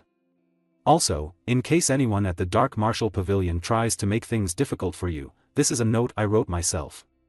Hand this over to the pavilion elder and tell him you have my permission to borrow the manual. She gives him the paper. Holding the paper, Yi Chen becomes embarrassed and says, thank you, Muyun. Oh yeah, I nearly forgot about Yao. Let's head to your place. As they walk towards Muyun's place, she says, why don't you 2 stay for dinner later? I bet they did not offer you any food at the Hall of Punishment. We rarely have guests over, and I have great faith in the skill of our chef. When they reach the house, Yao starts crying and says, are you alright, Chen? Did they bully you? Are you hurt anywhere? Yi Chen laughs and says, don't worry, Yao. Everything is fine now. It's all thanks to Miao Ying. Yao says, you 2 seem closer than before. At the dinner table, Yao was sitting relaxingly and said, wow, the food is so delicious. I am stuffed. Yi Chen said, you are not a shy eater, are you? Yao replied, Muyun and I are tight. I did not have to stand on ceremony. Yi Chen then said, oh yeah, Muyun, I have something to ask you. This is something I obtained by chance. Yi Cheb opened a scroll and showed it to Muyun. Muyun examined it and said, this is a formation diagram. How did you get your hands on that? She held the formation diagram. This is a level 2 formation diagram, and it's a rarely seen trap formation. It could be very valuable. It's a shame that it's so badly damaged. It's going to be difficult to repair. Yi Chen asked, really? Well then, do you know someone in Black Jade City who might know how to fix it? She raised her finger to stop Yi Chen and said, a level 2 formation master might just barely be able to fix it. After all, what you have is a high-level diagram. In all 7 cities in the region, including Black Jade City, there is probably only one person who can fix this. The person is extremely talented and unfortunately powerful, but she is only a few years older than you. Also, I heard that she's as beautiful as a fairy. Her beauty is said to be brighter than even the sun and moon. Yi Chen's eyes opened wide and he said, well, do you know where I can find her? Muyun drank a cup of tea and said, you sure are dense, huh? That person is obviously yours truly. Yi Chen was startled and shocked, stuttering, you. Muyun, sipping the tea relaxingly, said, I am the only level 2 formation master for hundreds of miles around here. Obviously, I am the only person who can fix this diagram. Well, do you believe me now? Yi-Chen quickly bowed and said, in that case, I have troubled you to help me fix this formation diagram. Miao got annoyed by his thanks and said, it's not going to be an easy task. A level 1 formation is made up of 20 different formation patterns, and a level 2 formation is made up of at least 100 different patterns. The interlocking patterns are very complex. There is a lot of information to sift through. Fixing a diagram is not easy. According to my calculations, it will take me at least 3 months to fix this formation diagram. I am also going to need plenty of energy stones and other materials. There is a lot of work involved. But repairing a level 2 diagram is also a challenge. Perhaps I can use this opportunity to break through to become a level 3 formation master. In that case, I will cover the repair fees for you first. I will be expecting you to pay me back, so don't you dare try to run away. Yi-Chen showed a thumbs up and said, don't worry, I am not going to let you work for free. Muyun said, by the way, since the clan tournament is coming soon, you had better prepare yourself thoroughly. It would be best if you could go into the cloud-surging mountain range and train yourself up. Only by combining your martial art techniques with real-life combat experience will you be able to keep progressing and get the chance to join the inner circle. Yi-Chen said, thank you for your suggestion. I shall remember everything you have done for me so far. The next day at the Dark Martial Pavilion, Yi-Chen arrived and looked up at the massive building. Thinking to himself, he mused, I heard the Dark Martial Pavilion is a vital center for martial art development. It contains all the martial art manuals that have been passed down through the Yi clan for the past 100 years. These are made available for perusal to meritorious disciples. Now that I am here in person, I can really feel the ancient and solemn atmosphere of this place. Yi-Chen entered the pavilion and walked through the huge shelves filled with manuals. As he searched for his manual, he said, there are thousands of manuals just on this floor alone. I don't know if I can find what I want. 7-star praying mantis fist, snow diverging blade, streaming cloud swordplay, Yunchuan palm. He read all the titles of the manuals in the hope of finding his manual. Climbing a ladder to look at the upper part of the shelves, he searched all around. An elder, observing his search, approached Yi-Chen and overheard him saying, why can't I find it? The elder said, kiddo, you have been walking back and forth for a while now and yet you haven't picked a single manual. Did you come here just to fool around? Yi-Chen brushed the back of his head and said, no, elder, you misunderstand. I am not here to fool around. I am looking for a skill called the Primordial Chaos Formula. Do you know where I can find the manual? The elder laughed and said, ha ha ha, you won't find the Primordial Chaos Formula on the first floor. Not even if you search for decades. You may not know this, but the Dark Martial Pavilion is divided into upper, middle, and lower sections. The yellow-grade martial art manuals are kept on the first 3 floors, and all outer circle disciples may borrow them freely. The black-grade manuals are kept on the 4th to 6th floors, and only inner circle disciples may borrow them. As for the last 3 floors, they hold the manuals for the most formidable skills of the Yi clan. Each manual contains a skill that could move the heavens and shake the earth. The Primordial Chaos Formula you are looking for is actually a gift from the City Lord himself. It's highly treasured and is considered a symbol of honor for major clans. Do you really think such an important treasure would be placed in the lower section?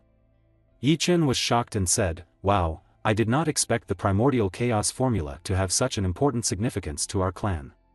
He thought to himself, no wonder Lu Muyun thought I might run into some trouble trying to borrow it. This skill does not have high requirements for practitioners, but it has its place among the top-ranking skills of Black Jade City. Yi-Chen then said, Pavilion Elder, could you tell me if I could use this note to borrow the manual?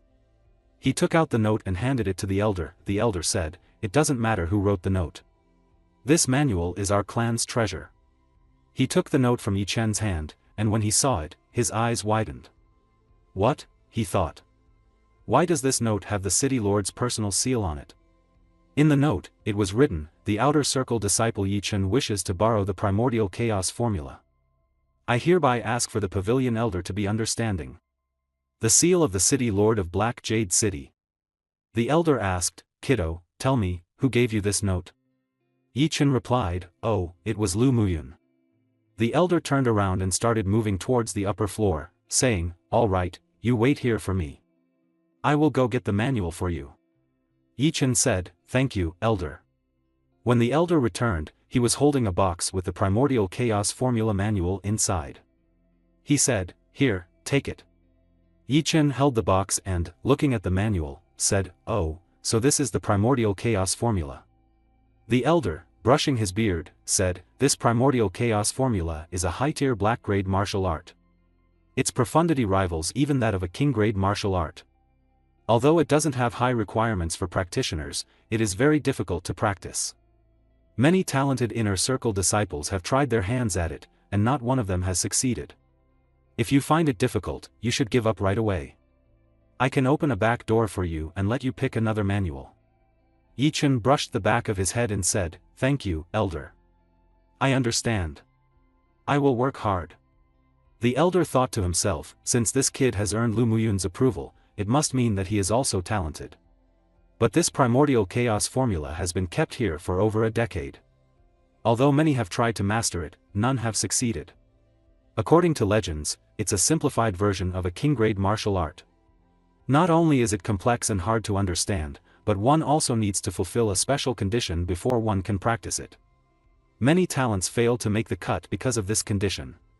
Even the greatest talent of our time, Yi Tsangtian, failed to make the cut because of this special condition. I wonder if this kid can give me a pleasant surprise.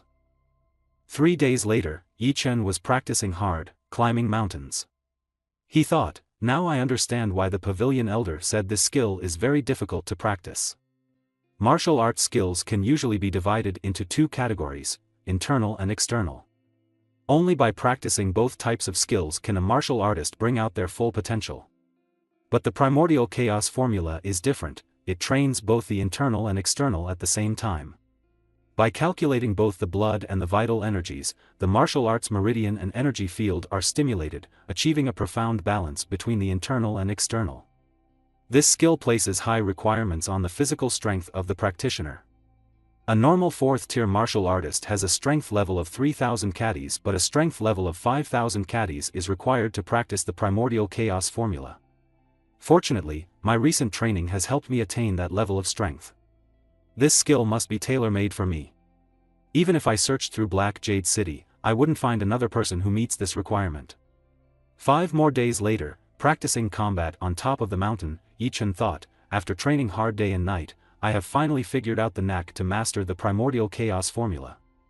With the boost from my terrifying physique, I can say I have attained minor proficiency in this skill. The Bull Demon Mountain Shaking Formula is a top-tier body tempering skill. With its aid, my blood energy is already as abundant as that of a 6th-tier martial artist, and the Raging Bull symbol is processing vital energy every moment of the day, so my energy field is always at full capacity. With the aid of these 2 skills, my training is progressing rapidly. Also, after practicing the Primordial Chaos Formula, I now have a deeper understanding of the Bull Demon Mountain Shaking Formula. I no longer solely depend on my muscles whenever I use my strength.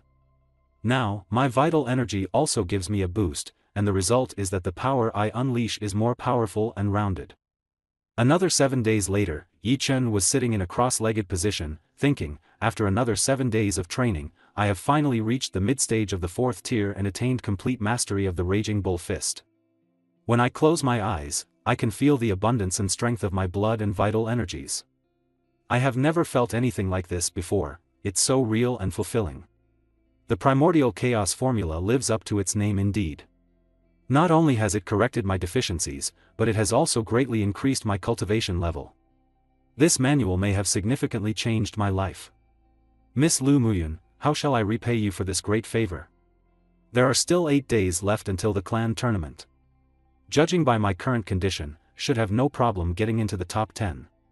However, my chances of becoming the champion are very slim. While eating, Yi-Chen started thinking again. Yi Xiujia of the Outer Circle has a very strong foundation and is close to breaking through to the 6th tier. He is my greatest obstacle to becoming the champion. Besides practicing the Primordial Chaos Formula, the only other thing I can do to become stronger in a short amount of time is to raise my blood boil technique to the 4th tier. It looks like I will have to attain complete mastery of the Bull Demon Mountain Shaking Formula or I will have little hope of becoming the champion. I guess I will be making a trip to the Cloud Soaring Mountain to train. Since I will be gone for many days, I will have to make arrangements for Yao and our home. Yi Chen picked up the plates from the table and said to Yao, Yao, I will be going to Cloud Soaring Mountain Range tomorrow for my training. I don't think it's safe for you to be home alone, so why don't you? Yao interrupted with a bright smile, Chen, you're finally going to Cloud Soaring Mountain Range. That's great. I already promised Muyun that when you leave, I'll head to her place to stay. Yi Chen patted her head and said, I see, you little brat. So, both of you were waiting for me to leave. Yao giggled, and Yi Chen continued, alright, when you go over to her place, remember to bring enough clothes and the medicine for your cold disease. Don't cause her any trouble, you hear? Yao nodded, yeah, I know. Don't you worry about a thing. The next morning, Yi Chen left his house with a cloth backpack. As he crossed the market heading towards the soaring mountain range, a man noticed him and said, Number 3, that fellow brought some supplies in the city and then headed northwest after exiting the gates. Judging by the amount of supplies he brought, I guess he must be heading to Cloud Soaring Mountain Range for some training before the start of the clan tournament. The man laughed and said, this must be a heaven-sent opportunity. If we kill him in the wilderness, nobody will know we did it. So, go tell number 1 that the fish is about to bite the bait. As Yi Chen was running towards the mountain, a wolf tried to grab him but Yi Chen ignored him and ran forward. Then, a huge pig with sharp teeth encountered him. Seeing it, Yi Chen thought, even a 4th-tier martial artist would have a hard time fighting against this beast. The book says this thing has a strength of 3,000 caddies. When it is charging, it can even break through a wall. Yi Chen moved towards the beast and stopped it through its horns. Grabbing its big teeth, Yi Chen said, now let me test my strength on you. Holding one of its teeth, he collected power in his punch and hit right above the nose of the huge pig. The pig flew back and fell far away. Looking at his fist, Yi Chen thought, good, after practicing the primordial chaos formula, I can increase my strength by about 7,000 caddies. If I unleash both my blood and vital energies at the same time and use the Raging Bull Fist, my power output can reach 6,000 caddies. After this real-time combat training, I am sure I will become more and more proficient at using this newfound strength. Yi Chen saw all the beasts around him with red eyes looking at him through the dark and dense forest. He said, they must have come after hearing all that noise. As all the beasts tried to capture Yi Chen, he leaped towards them and said, come on, let's continue. Yi Chen defeated all the beasts at last.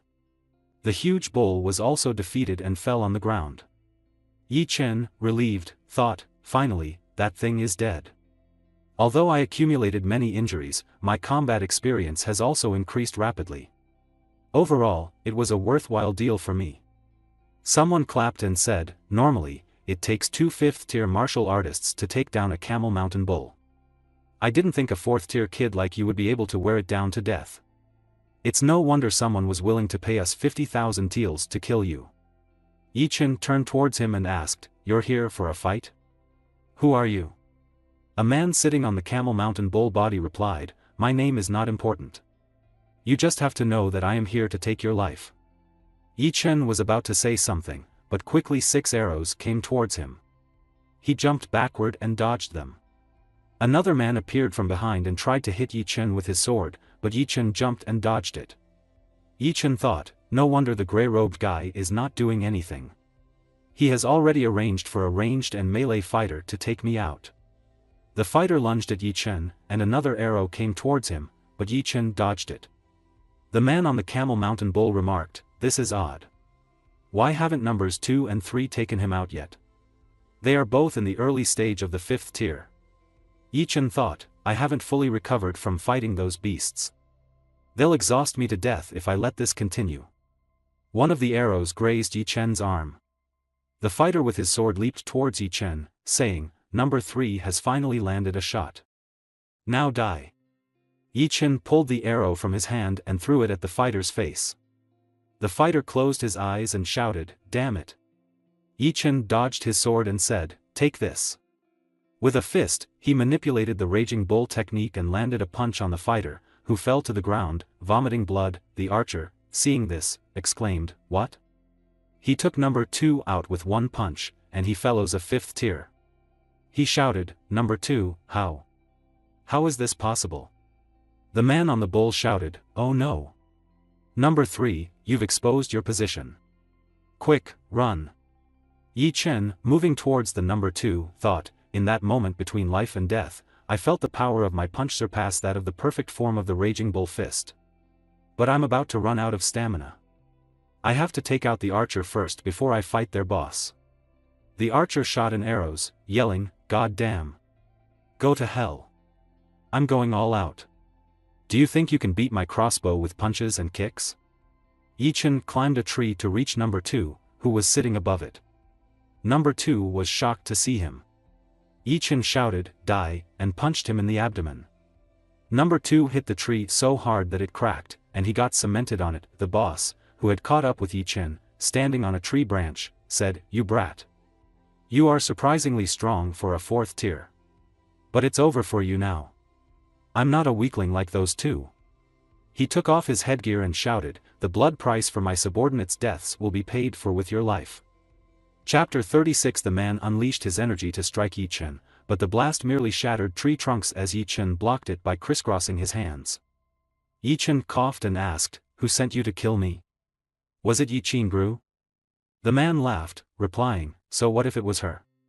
And so what if it wasn't?" Gathering his vital energy into a spear, he added, "A dead man has no need for answers." He launched his energy at Yi Chen again, but Yi Chen dodged it. Holding the spear, the man said, "You're fast, I'll give you that." While running through the trees, Yi Chen thought, he actually forged his vital energy into a spear. He must be at least a 6th tier to have such fine control. There's no way I can beat him in a face-to-face fight. The man pointed his spear at Yi Chen and said, "Run all you want. I'd like to see how long you can last." Yi Chen, glancing back, saw the bolt of vital energy coming toward him and thought, I have to fight my way out. There's no other way. I need to venture deeper into the mountain to find a chance to escape. Yi Chen left behind all the bolt of energy, but the man followed with incredible speed, laughing, "You can't escape me." As Yi Chen ran deeper into the mountains, he threw small stones, hitting wolves, snakes, and other beasts. They awoke, but Yi Chen moved forward while the beasts surrounded the man. The man scoffed, "What the? This is just a childish trick. You think you can stop me with just a few beasts?" He defeated the beasts with his vital energy, saying, "Dive deeper into the forest." Inside a cave, a beast's eyes opened, and it roared. Hearing the roar, the man said, "Oh no, it's the sound of the great beast." Clenching his teeth, he thought, I ventured too deep into the mountain while chasing the kid. Yi Chen, hiding behind a tree, observed as the scorpion-tailed demon wolf emerged from the cave, howling. The man, hiding behind a stone, thought, that's a scorpion-tailed demon wolf. I have to get out of here. That kid is not gonna survive anyway. The wolf began focusing, sensing the vital energies around. The man started running, thinking, I have to hide my vital energy and go invisible. With my 6th tier movement speed, I can definitely get away. But the wolf could sense vital energy. The wolf leaped towards him, and within seconds, it faced the man. He shouted, "Whoa," and, frightened, fell to the ground, yelling, "No, don't come any closer." The man, standing in front of the beast, struck a bolt of vital energy with his spear towards the wolf, shouting, "Take this, you dumb beast." The energy struck the wolf, making its head jerk back, but it quickly recovered, its purple eyes glowing with rage.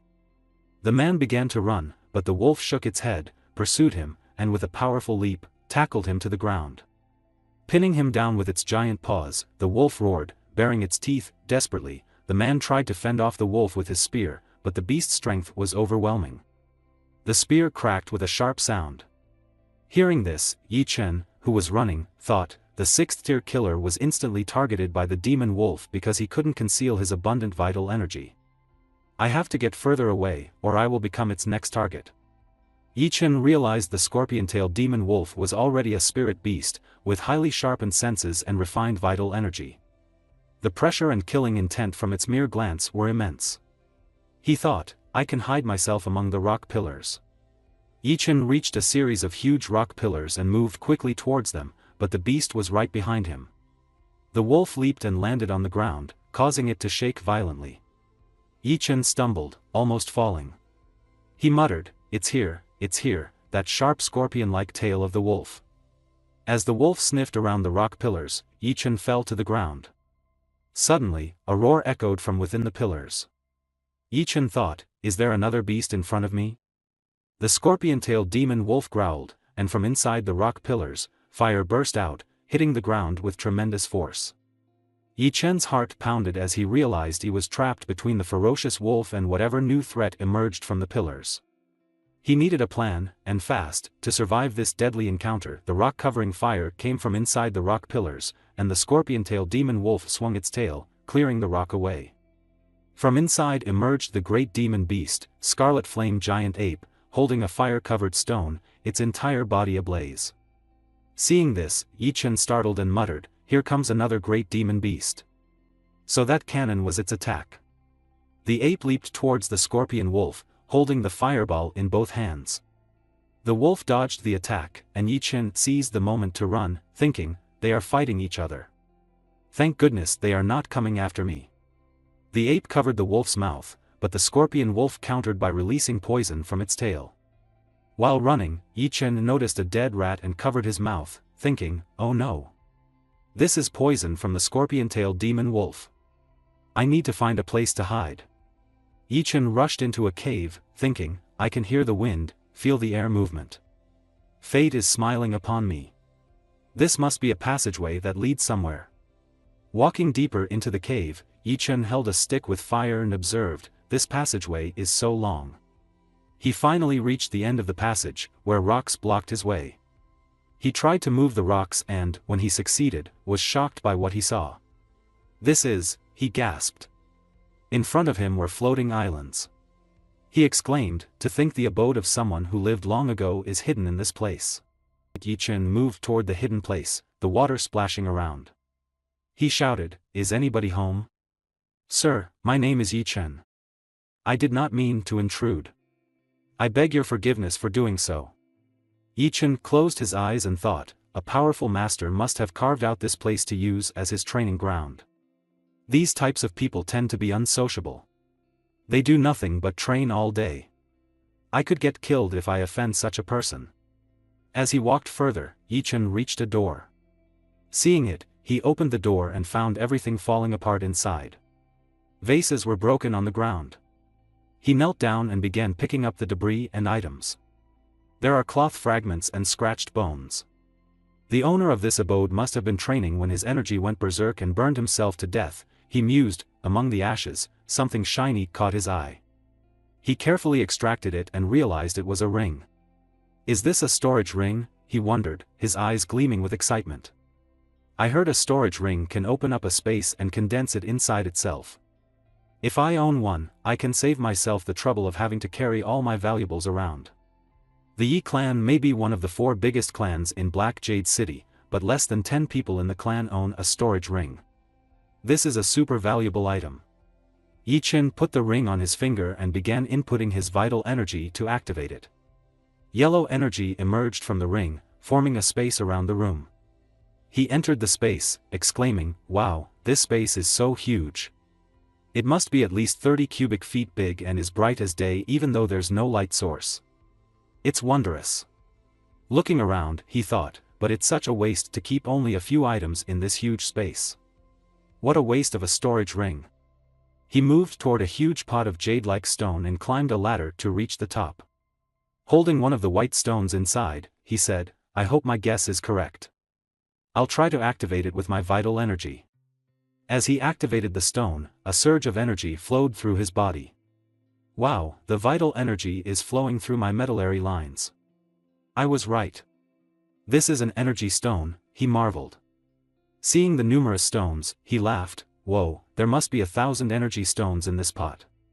With this many stones, I could get a few dozen million taels of silver if I sold them all.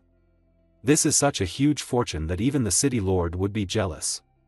Yichen thought, but energy stones are hard currency and the only accepted currency when it comes to purchasing treasures. There's no way I'm going to sell them all for silver. I've already broken through to the 4th tier.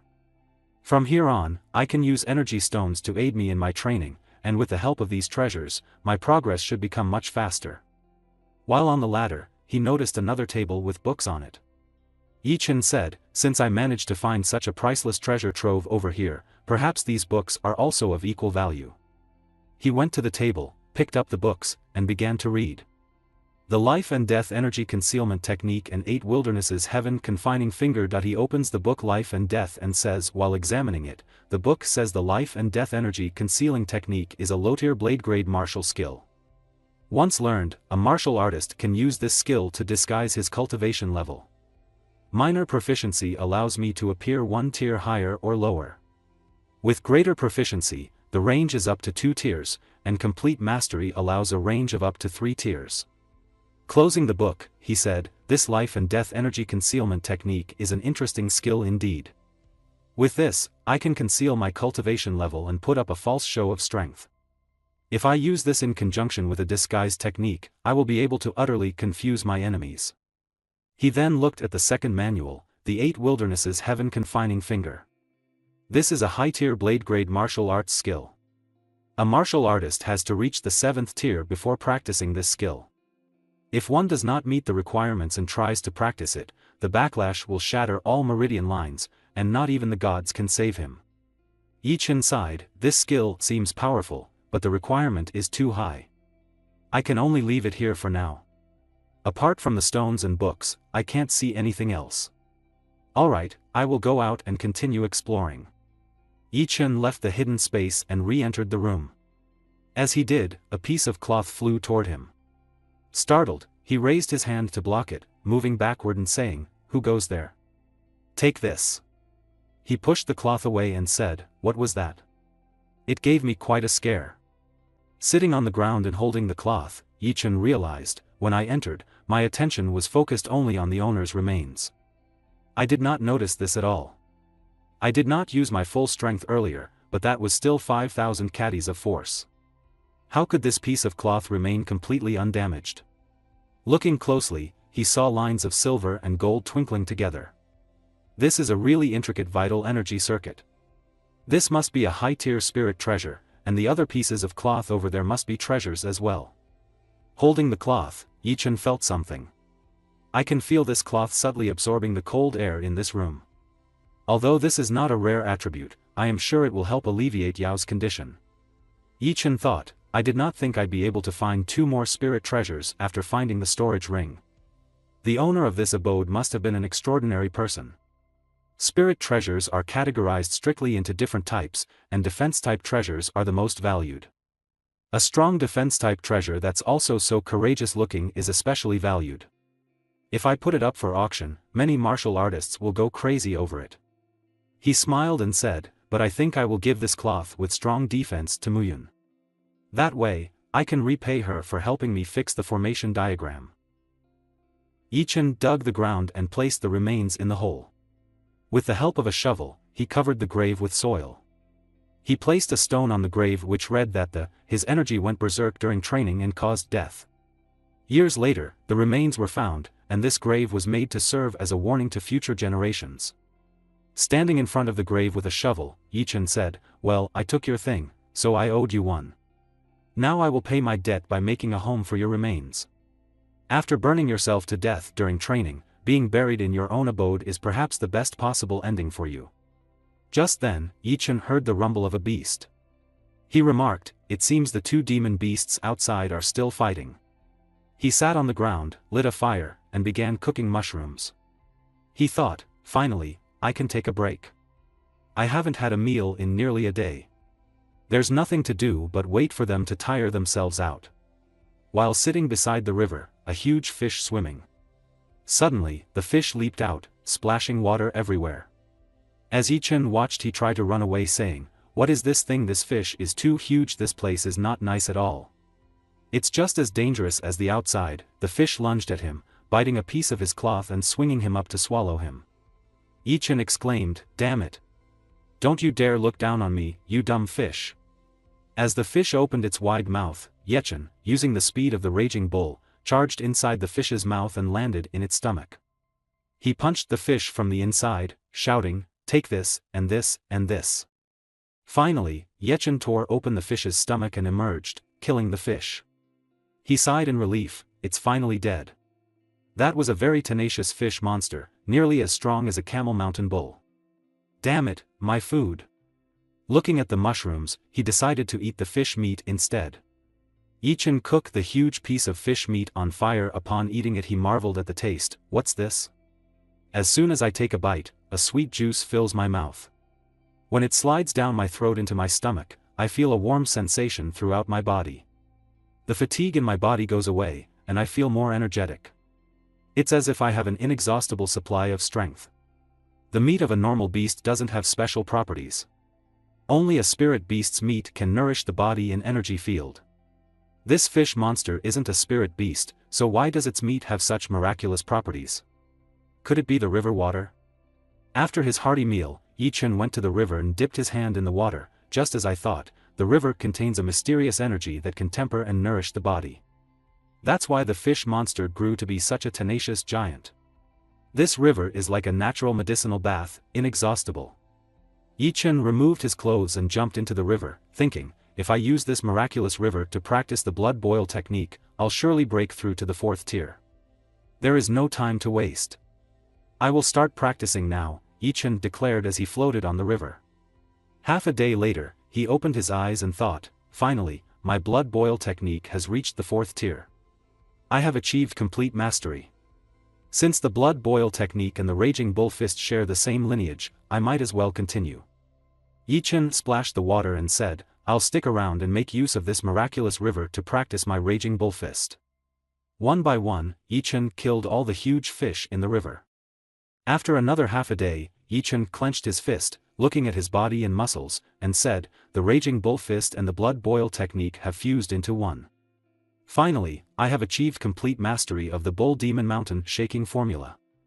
I can feel that my body has grown stronger, and after being nourished by the river water for such a long time, I have also unknowingly broken through to the later stage of the 4th tier. Right now, I can exert a force of up to 6,500 kartais. This means I am even stronger than a 6th tier martial artist. He clenched his fist harder and continued, my body defense capability is excellent as well.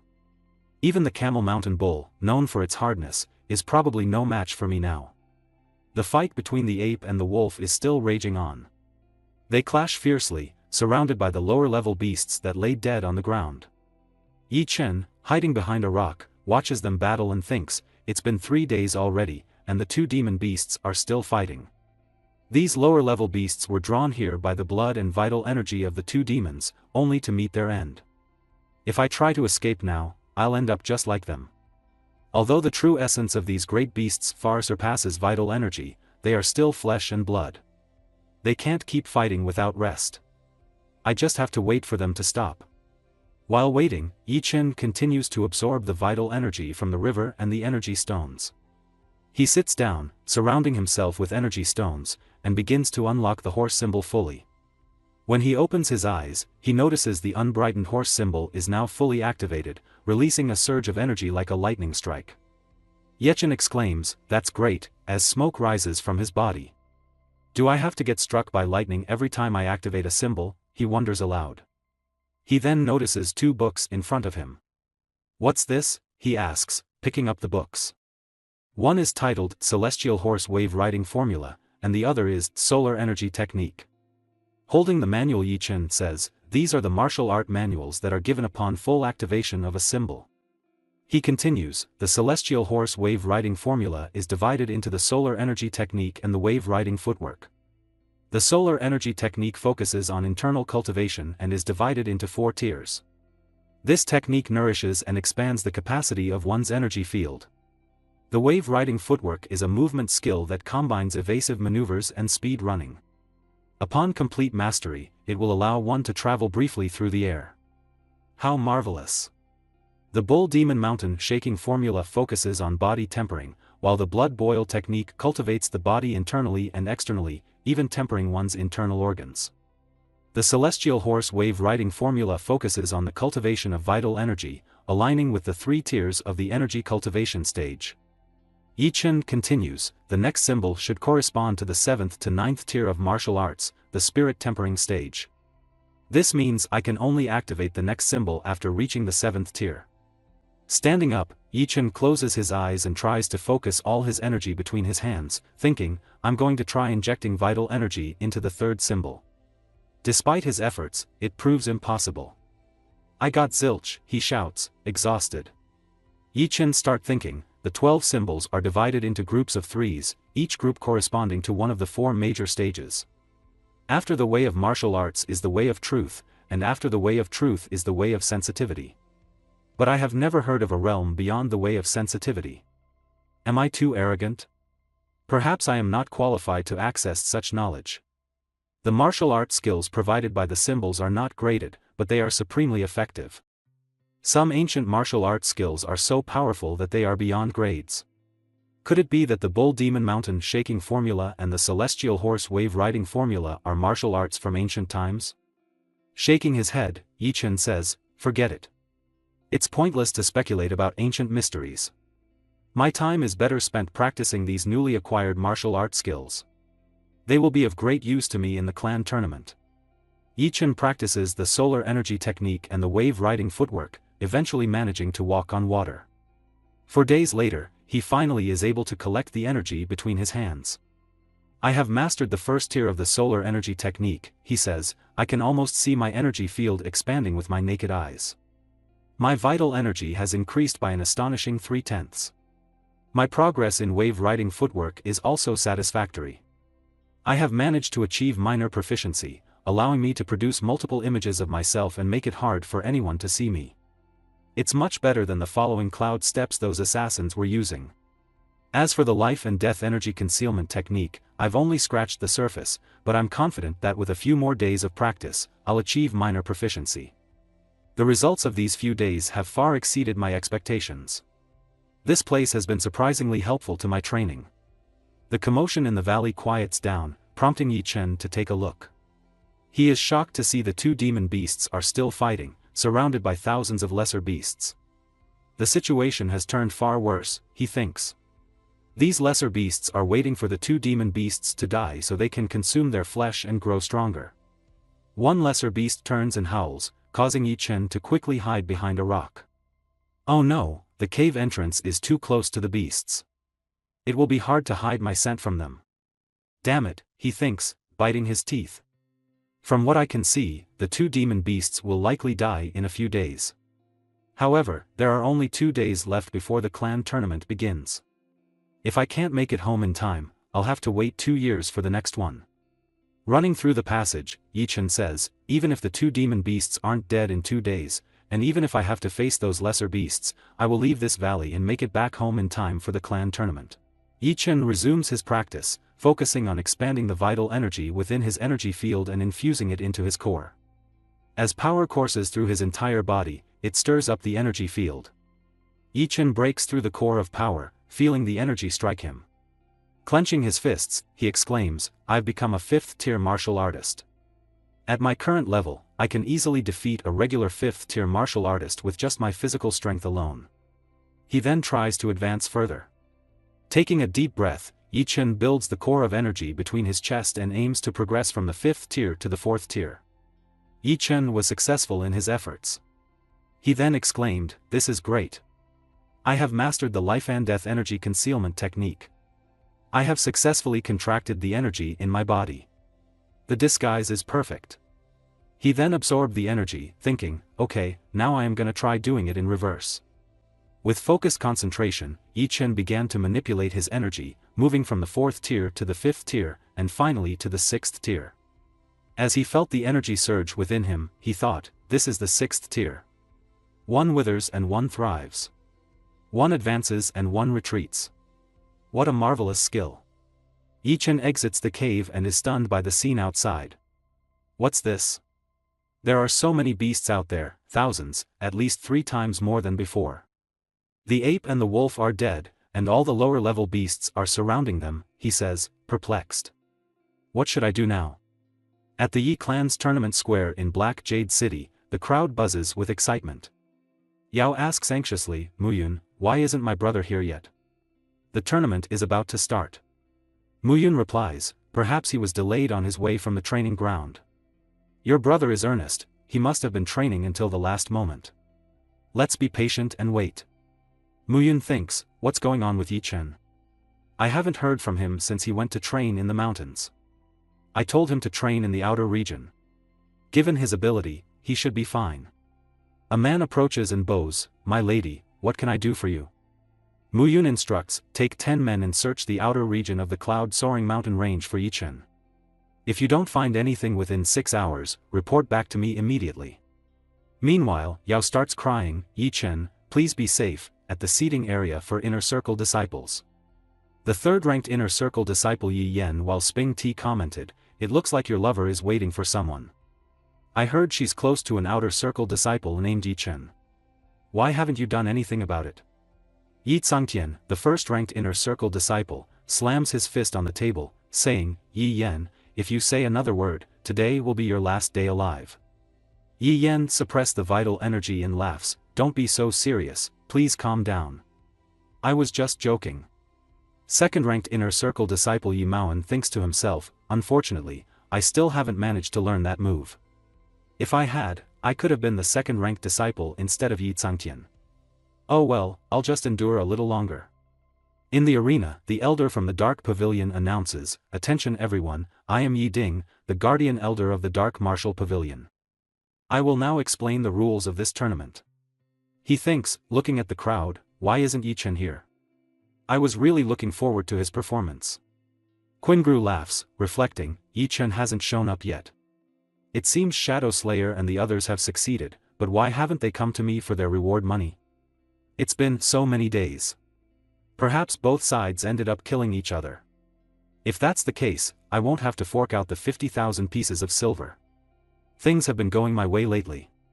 If I can maintain this streak of good luck, I might just become the tournament champion. At the soaring mountain range, the feast is in full swing as the lesser beasts devour the corpses of the two demon beasts. Yi Chen observes that the core of life essence from both beasts lies at the center of the horde.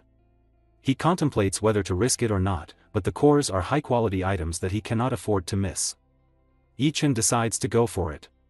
He leaps towards the cores and lands on top of the ape's body. With a surge of energy, he punches through the ape's corpse and retrieves the spirit core. Holding it, he marvels at the immense energy contained within. He then jumps to the wolf and collects its spirit core as well. Holding both cores in his hands, Yi Chen thinks, they are both mine now. Time to go. As he attempts to leave, one of the beasts notices him and tries to catch him.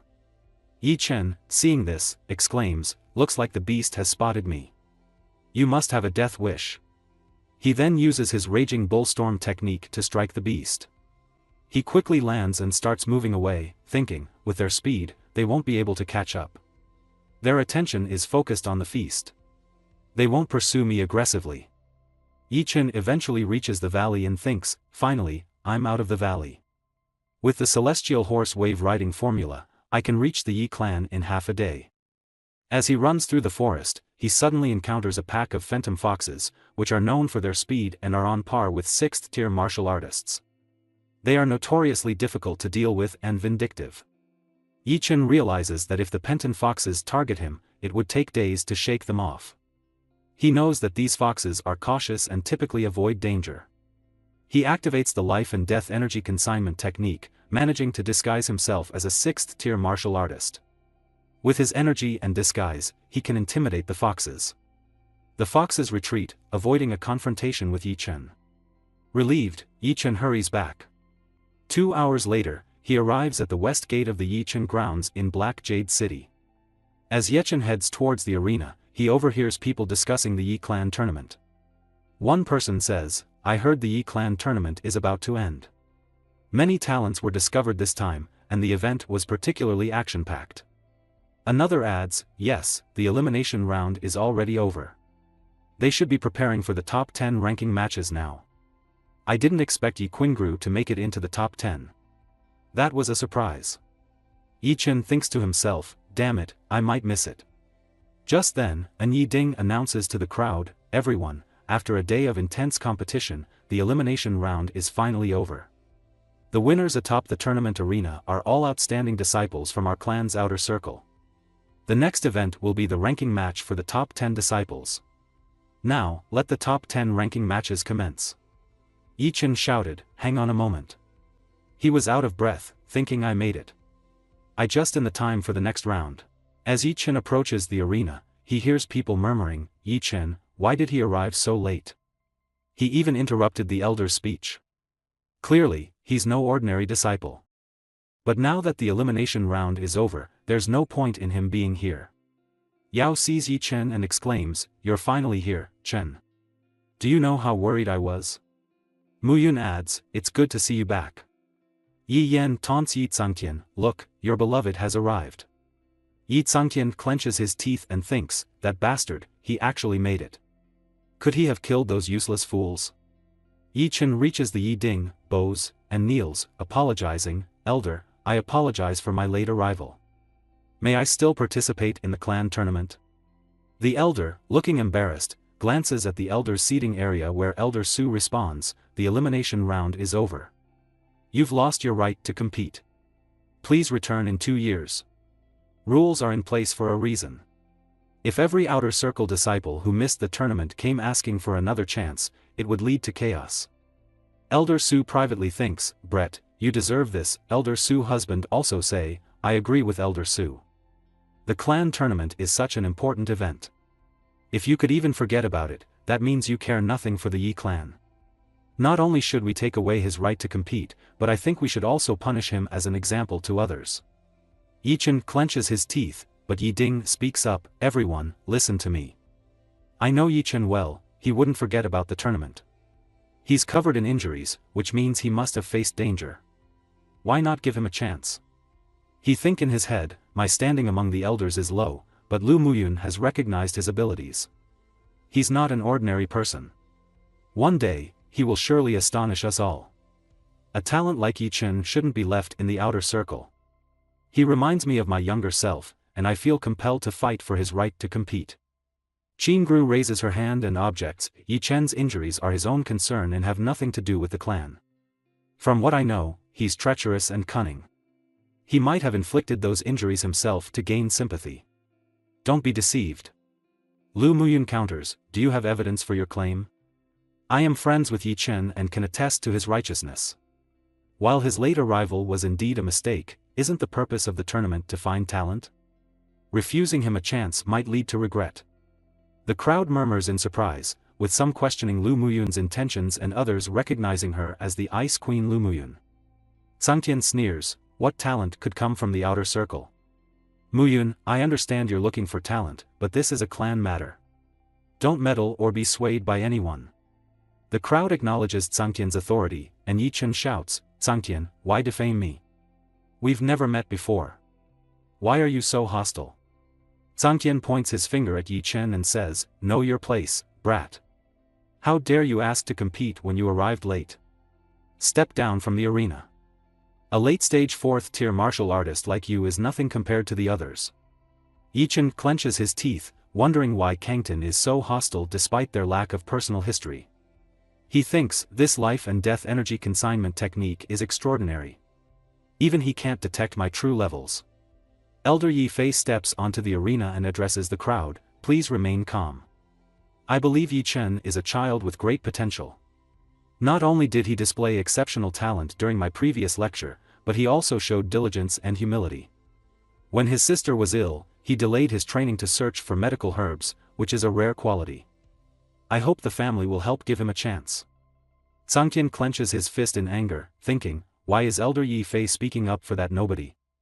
The head of the Yi clan, Yi Byuku, says, "Since Elder Yi Fei has spoken, I will give Yi Chen a chance to compete. We will restart the elimination round." Kangtan, anxious, responds, "Family head, this matter should not be taken lightly. Restarting the elimination round will require significant manpower and resources. Mishandling this could lead to criticism from outsiders and make us a laughingstock among other families." Elder Yi Fei dismisses the concern, "How troublesome can it be to restart the elimination round? Although there are thousands of outer circle disciples, those reaching the 4th tier are in the minority. Let's adjust the rules to allow all competitors, except the top 10, to challenge Yi Chen. If Yi Chen loses, the top 10 remain and we continue the ranking matches. If he wins, he will get a chance to challenge the top 10. Should he win, he joins the top 10, if he loses, he leaves immediately. To encourage participation, any outer circle disciple who defeats Yechen will receive a mid-grade pill. Yechen bows and says, "Thank you, Elder, for recognizing my worth. It was my fault for arriving late, and the clan has shown me great kindness by giving me another chance. I accept these rules without complaint." Elder Buka laughs, "Good. He is a straightforward kid. Not bad at all. Your injuries are severe, so I will allow you an hour to rest. The elimination round will begin in an hour." Yechen replies, "Yes, sir. Thank you, sir." Tsangtian watches Yechen, thinking, one person against thousands of outer circle disciples. The first elder certainly has a high opinion of Yechen. Lu Muyun opened a bottle and placed a pill in her hand, saying, "Come, Yechen, have some of these." She handed the pills to Yechen, explaining, "These are vitality pills. They can restore your vital energy. The restorative effect isn't extraordinary, but it should be sufficient for a fourth-tier martial artist like you. These pills are among the few allowed by tournament rules." Yechen gratefully accepted the pills. "Thanks, Muyun." As he took them, he asked, "By the way, do you know why Yi Kangtan is so hostile towards me?" Muyun replied, "Oh, him. He wanted to climb the social ladder and propose to me 3 times, but I rejected him every time. He must have gotten jealous when he saw an outer circle disciple like you getting closer to me." Yechen laughed nervously and said, "So that's why." Muyun came closer and placed her hand on his shoulder, saying, "Even so, he is a very talented martial artist. You'd better be careful from now on." Yechen replied, "I will, thanks." Seeing Yechen, Muyun, and Yao talking to each other, Tsangtian became angry and said, "Damn it! Damn it! What has that poor bastard done to deserve her regards?" He then called out, "Yi Dao." His servant replied, "Here." Tsangtian said, "Pass on my message. Anyone who can beat Yechen shall receive 2 black martial art manuals, and I will also personally guide them through the whole course. I won't go back on my words." Yi Dao responded, "Yes, sir."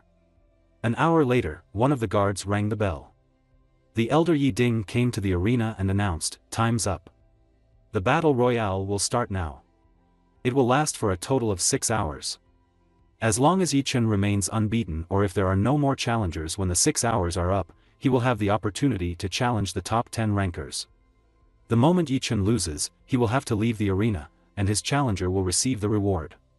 5 minutes later, Yechen stood in the arena, thinking, "These covetous crowds are all just waiting for me to become exhausted before making their moves."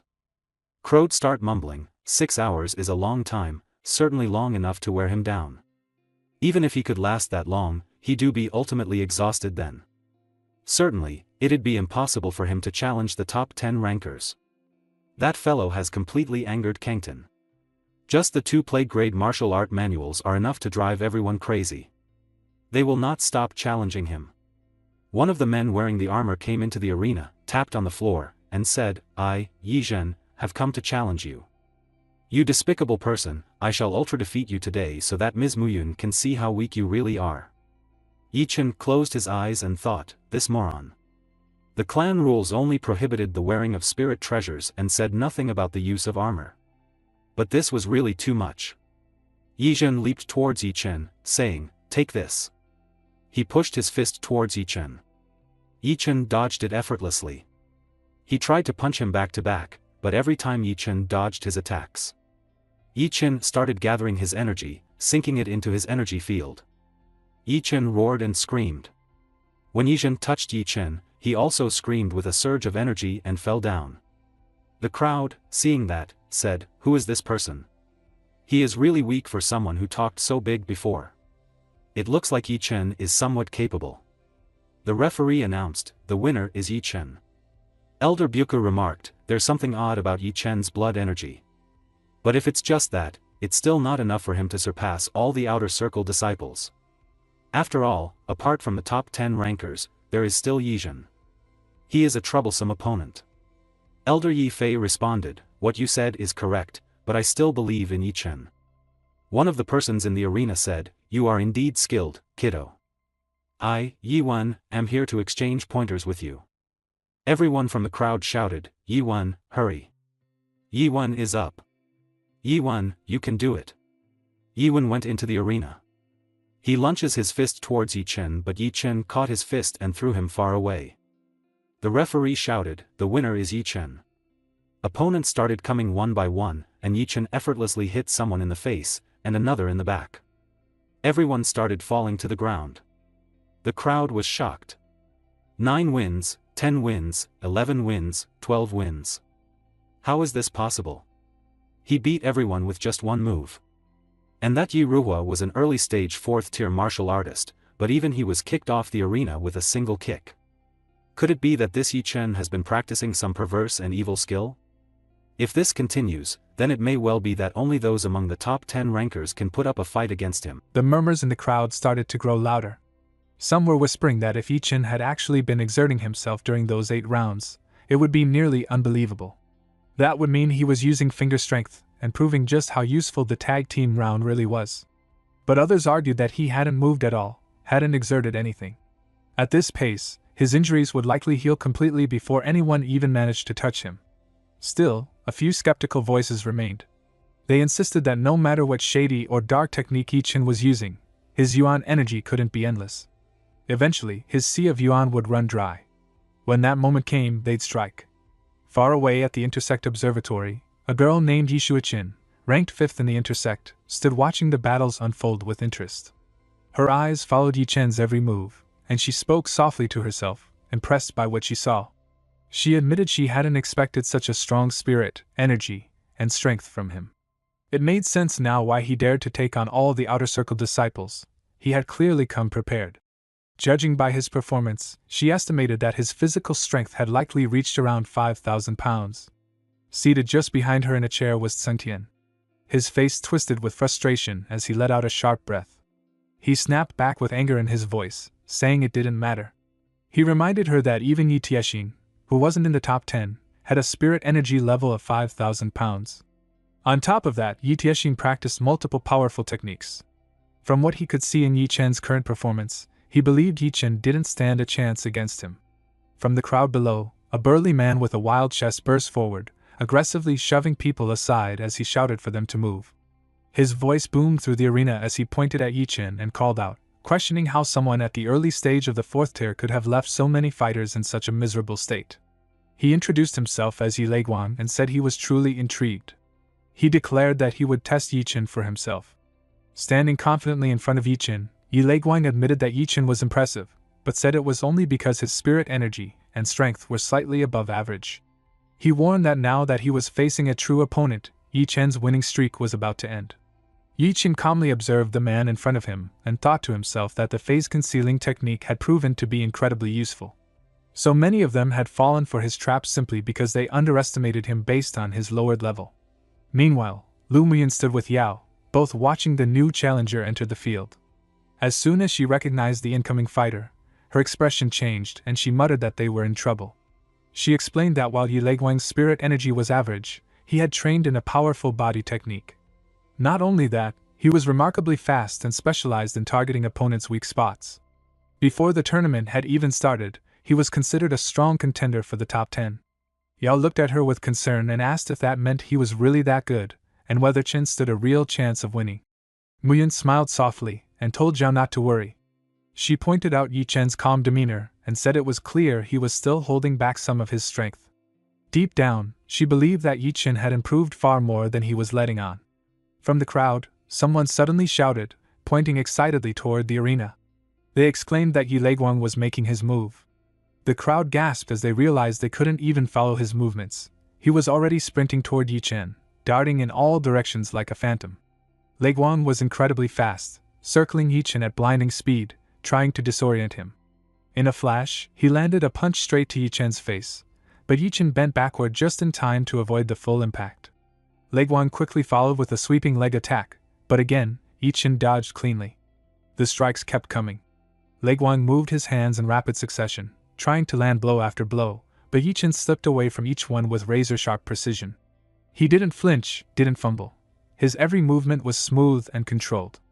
Eventually, all the exertion began to take a toll on Leguang. He was panting heavily, his body drenched in sweat, fatigue beginning to show on his face. Still, he pushed forward, hoping for one clean hit. Inside his mind, Leguang was reeling. He couldn't believe it. Yi-Chin had dodged every single one of his full-powered attacks. His flash step technique was already at the second phase, a level so advanced that even most late-stage fourth-tier martial artists couldn't avoid it. And yet Yi-Chin had evaded it all. Yi-Chin smirked and teased him, asking if he really wanted to compete with him in terms of speed.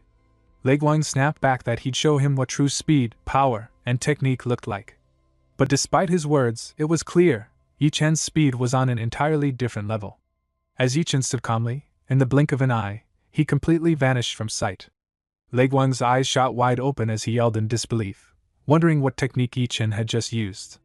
He frantically turned his head left and right, trying to catch even a glimpse, but Yi-Chen was nowhere to be found. Then suddenly, Lei Guang's senses flared. He felt a presence behind him. Yi-Chen was right there, almost touching the air around him. In that moment, Yi-Chen let out a sharp shout directly into Lei Guang's ear, using a sonic technique. The sound burst hit like a wave, disorienting his energy flow, and Lei Guang instantly collapsed, fainting on the ground. The referee rushed over and loudly announced that Lei Guang had fainted, declaring Yi-Chen the winner once again. The crowd erupted into gasps and murmurs. Many clenched their teeth, unable to process what they had just witnessed. Everything was happening too fast, too shockingly. Elder Byaku watched from above, the corners of his lips curling into a smirk. He wasn't surprised. He remarked that beyond Yi-Chen's spirit energy and strength, his speed was astonishing. Not only that, but his body technique was completely erratic and light. It clearly wasn't from their clan's techniques. Curious, he turned to Elder Yifei and asked if he recognized it. Elder Yifei chuckled, visibly impressed. He acknowledged the clan leader's sharp insight and admitted that he didn't believe it was a problem. He said it wasn't unusual for people to gain lucky opportunities, and as long as Yi-Chin remained loyal to the clan, it didn't matter. But even he couldn't identify the exact technique. What he did sense, though, was a blend of mixed yuan technique in that final sonic attack. Elder Yiding approached Elder Yifei and confirmed his thoughts, saying that it was indeed the mixed yuan technique that Yi-Chen was practicing. But not everyone was so composed. From his seat, Sengtian burst out furiously, pointing at the arena and shouting that it was outrageous for a mere outer disciple to be practicing a technique from the Grand Legacy Hall's upper section. He claimed it was a direct violation of clan rules. Before anyone else could respond, Lu Muyun's voice rang out loud and sharp from below. She snapped at Sengtian to stop screaming his lungs out and declared that she was the one who had given Yi-Chen access to the mixed yuan technique. She reminded everyone that it was a gift to the Yi family from the city master himself, and that she represented the city master's authority in this matter. What she chose to do was not Sengtian's concern. She gave him a firm look and added with a roll of her eyes that they were not close, and from now on, he should address her by her full name, lest others get the wrong idea. Her words struck Sengtian like a heavy blow, and he fell into a stunned silence. Elder Byaku couldn't help but laugh, clearly enjoying the scene. He clapped and announced that it did appear Yi-Chen was indeed practicing the mixed yuan technique, and based on his performance, he had likely already reached its initial phase. He continued, saying that the manual had sat untouched in the Grand Legacy Hall's upper section for over a decade without a single person comprehending it until now. At last, it had found someone worthy. With a wide grin, he wondered aloud who among them would still dare to challenge Yi-Chen now. Just then, a bold voice rose from the crowd. "My turn!" All heads turned as Yi Tianxin stepped forward. As Yi-Chen and Yi Taixin stood face to face in the arena, the crowd began to buzz with excitement and speculation. Whispers rippled through the audience. 4 hours had passed, and finally, Yi Taixin was stepping in. He was known to be at the mid-level of Stage 5, his spirit energy formidable and his techniques sharp. Many believed that if he hadn't been matched against the likes of Yi Xiujia and Yi Qingru, he could have easily secured a spot within the top 5, perhaps even 4th place. Yi Taixin looked at Yi-Chen and declared that since his cultivation and age were both superior, and considering Yi-Chen had already lasted 4 hours in combat, he would refrain from using his main weapon and rely solely on his fists. Yi-Chen simply replied with a calm confidence, telling him to go all out from the start and treat it as a fair fight. The crowd gasped at Yi-Chen's boldness. Murmurs of disbelief and irritation echoed from every corner. How dare he be so arrogant? He won't be smug for long. What a blowhard. Does he actually think he can take on Yi Taixin? The air was thick with tension as everyone awaited the clash between these two powerhouses. Above the arena, Yi Qingru observed the fight with sharp eyes from the participants' rest area. Beside her stood Yi Xiujia, who murmured with a touch of tension, "Yi Taixin is a force to be reckoned with." Yi Chen underestimated him. Down below, the match had already begun. Yi Taixin closed his eyes and calmly said, "Hopefully, you'll have the ability to justify your confidence." Without waiting, he unsheathed his sword and charged forward, eyes still closed. His movements were rapid and precise, slashing at Yi Chen from every angle like a whirlwind. Yi Chen barely managed to dodge, stepping aside just in time. Despite having his eyes closed, Taixin's strikes were relentless, and almost invisible to the onlookers. Yi Chen gritted his teeth, thinking he's so fast, like a tornado. Trying to counter, Yi Chen aimed a kick at Taixin's leg, but Taixin leaped into the air and shouted, sword raised. From above, he descended like a hawk. Yi Chen blocked the strike with his bare hand just in time, the force sliding him backward. As the dust settled, the two stood apart once more, their gazes locked. From the stands, Yi Shuichen's eyes widened in surprise as she whispered, "Yi Chen's body technique is incredible. He's actually holding his own against Yi Taixin's advanced Huang rank wind body technique." Yi Taixin's expression darkened as he said, "All right, I have truly underestimated you, Yi Chen. I blocked all of your escape routes with my sword, and yet you shattered through with your bare fist. It seems your spirit, energy, and strength far surpass what one would expect from someone at stage 4. You're definitely talented." Yi Chen narrowed his eyes and responded, "You flattered me, now it's time for my retaliation." Without wasting a breath, Yi Chen charged forward. He had another plan, another technique in mind. With precise timing, he weaved through Taixin's wind slashes and drove a powerful punch directly into Taixin's sword. The impact was so heavy that Taixin's sword flew from his hand, spinning through the air before it hit the ground, and the shock left his hand trembling. He clenched his teeth in frustration, realizing he actually wounded my hand. Up in the viewing area, Yi Yo nearly shot up from his seat, eyes wide as he exclaimed, "How could Yi Chen be this strong? That punch, that has to be at least 5,000 pounds of force." But Yi Taixin was far from done. Wiping the sweat from his brow, he declared, "You should know I'm no slouch when it comes to fists either." With that, he summoned the force of his tiger roaring punch, a technique that roared like a beast through the air as he lunged at Yi Chen. Yi Chen didn't back down. He met Taixin's move with his bull fist technique, and as Taixin's punch came crashing toward him, Yi Chen sidestepped, shouted oxen uppercut, and struck with a sharp upward blow. Their fists collided midair, unleashing a thunderous burst of power. But when the dust settled, the crowd gasped. Yi Chen had managed not only to endure the full strength of the impact but was now gripping Taixin's fist tightly in his hand, unmoving. Yi Taixin's eyes widened in disbelief as he shouted, "What?" But before he could react, Yi Chen slid his foot into a firmer stance and, using his free hand, twisted and pinned Yi Taixin hard onto the ground. With calm composure, Yi Chen leaned slightly and said, "Pardon me?" Taixin lay there stunned for a moment before letting out a deep breath. "I lost," he admitted. "You've truly impressed me." He pushed himself up to his feet, wiping the dust from his clothes, then added with a firm smile, "But next time, I'll definitely defeat you. I'll be waiting for your challenge." As Taixin walked off the arena, Yi Chen stood still, watching him with quiet respect. In his thoughts, he said, as a stage 5 warrior, Yi Taixin's mastery of techniques and his solid cultivation make him a formidable force. With such character and strength, he's bound to achieve great things. Then Yi Chen turned back to the crowd and shouted, "So, does anyone else still want to challenge me?" The murmurs, once loud and confident, fell into an eerie silence. No one dared say a word. Just then, Elder Yiding stepped forward with a serious tone and declared, "All right. Since no one is stepping up, I hereby announce that Yi Chen has earned the right to challenge the top 10. Yi Chen, go ahead and pick your opponent." Yi Chen nodded and without hesitation pointed his finger forward straight at the calm and composed figure above. His voice rang loud and clear. "Frankly, I have long decided on the one I'm challenging. The current number 2 of the outer sect, Yi Qingru." Yi Qingru gave a knowing smile and said, "I knew you'd pick me." As she raised her hand, swirling crystal fragments began to form in the air around her, shimmering with a chilling glow. She stepped forward, but rather than touching the ground, she walked atop blooming golden ice lotuses forming beneath her with each graceful step. Her technique was elegant yet intimidating, leaving the ground sparkling in frosted patterns. She said calmly, "You may have stood a chance against others, but now that you've chosen me, this will be the regret you carry for life." The crowd gasped in awe. Someone shouted, "Look at that! What kind of technique is this?" Miss Yi Qingru transformed her yuan energy into crystal ice. Drawing her sword with deliberate poise, she pointed it straight at Yi Chen and said, "This is your death wish." But Yi-Chin remained composed, meeting her icy glare with a confident smirk. I don't think so. Up in the Elder's observatory, Elder Su, the mother of Yi-Chin, watched with interest. My. Had I known Yi-Chin was stronger than he appeared, I might have kept Chin-Gru in check. With her beauty, she could have had him wrapped around her little finger.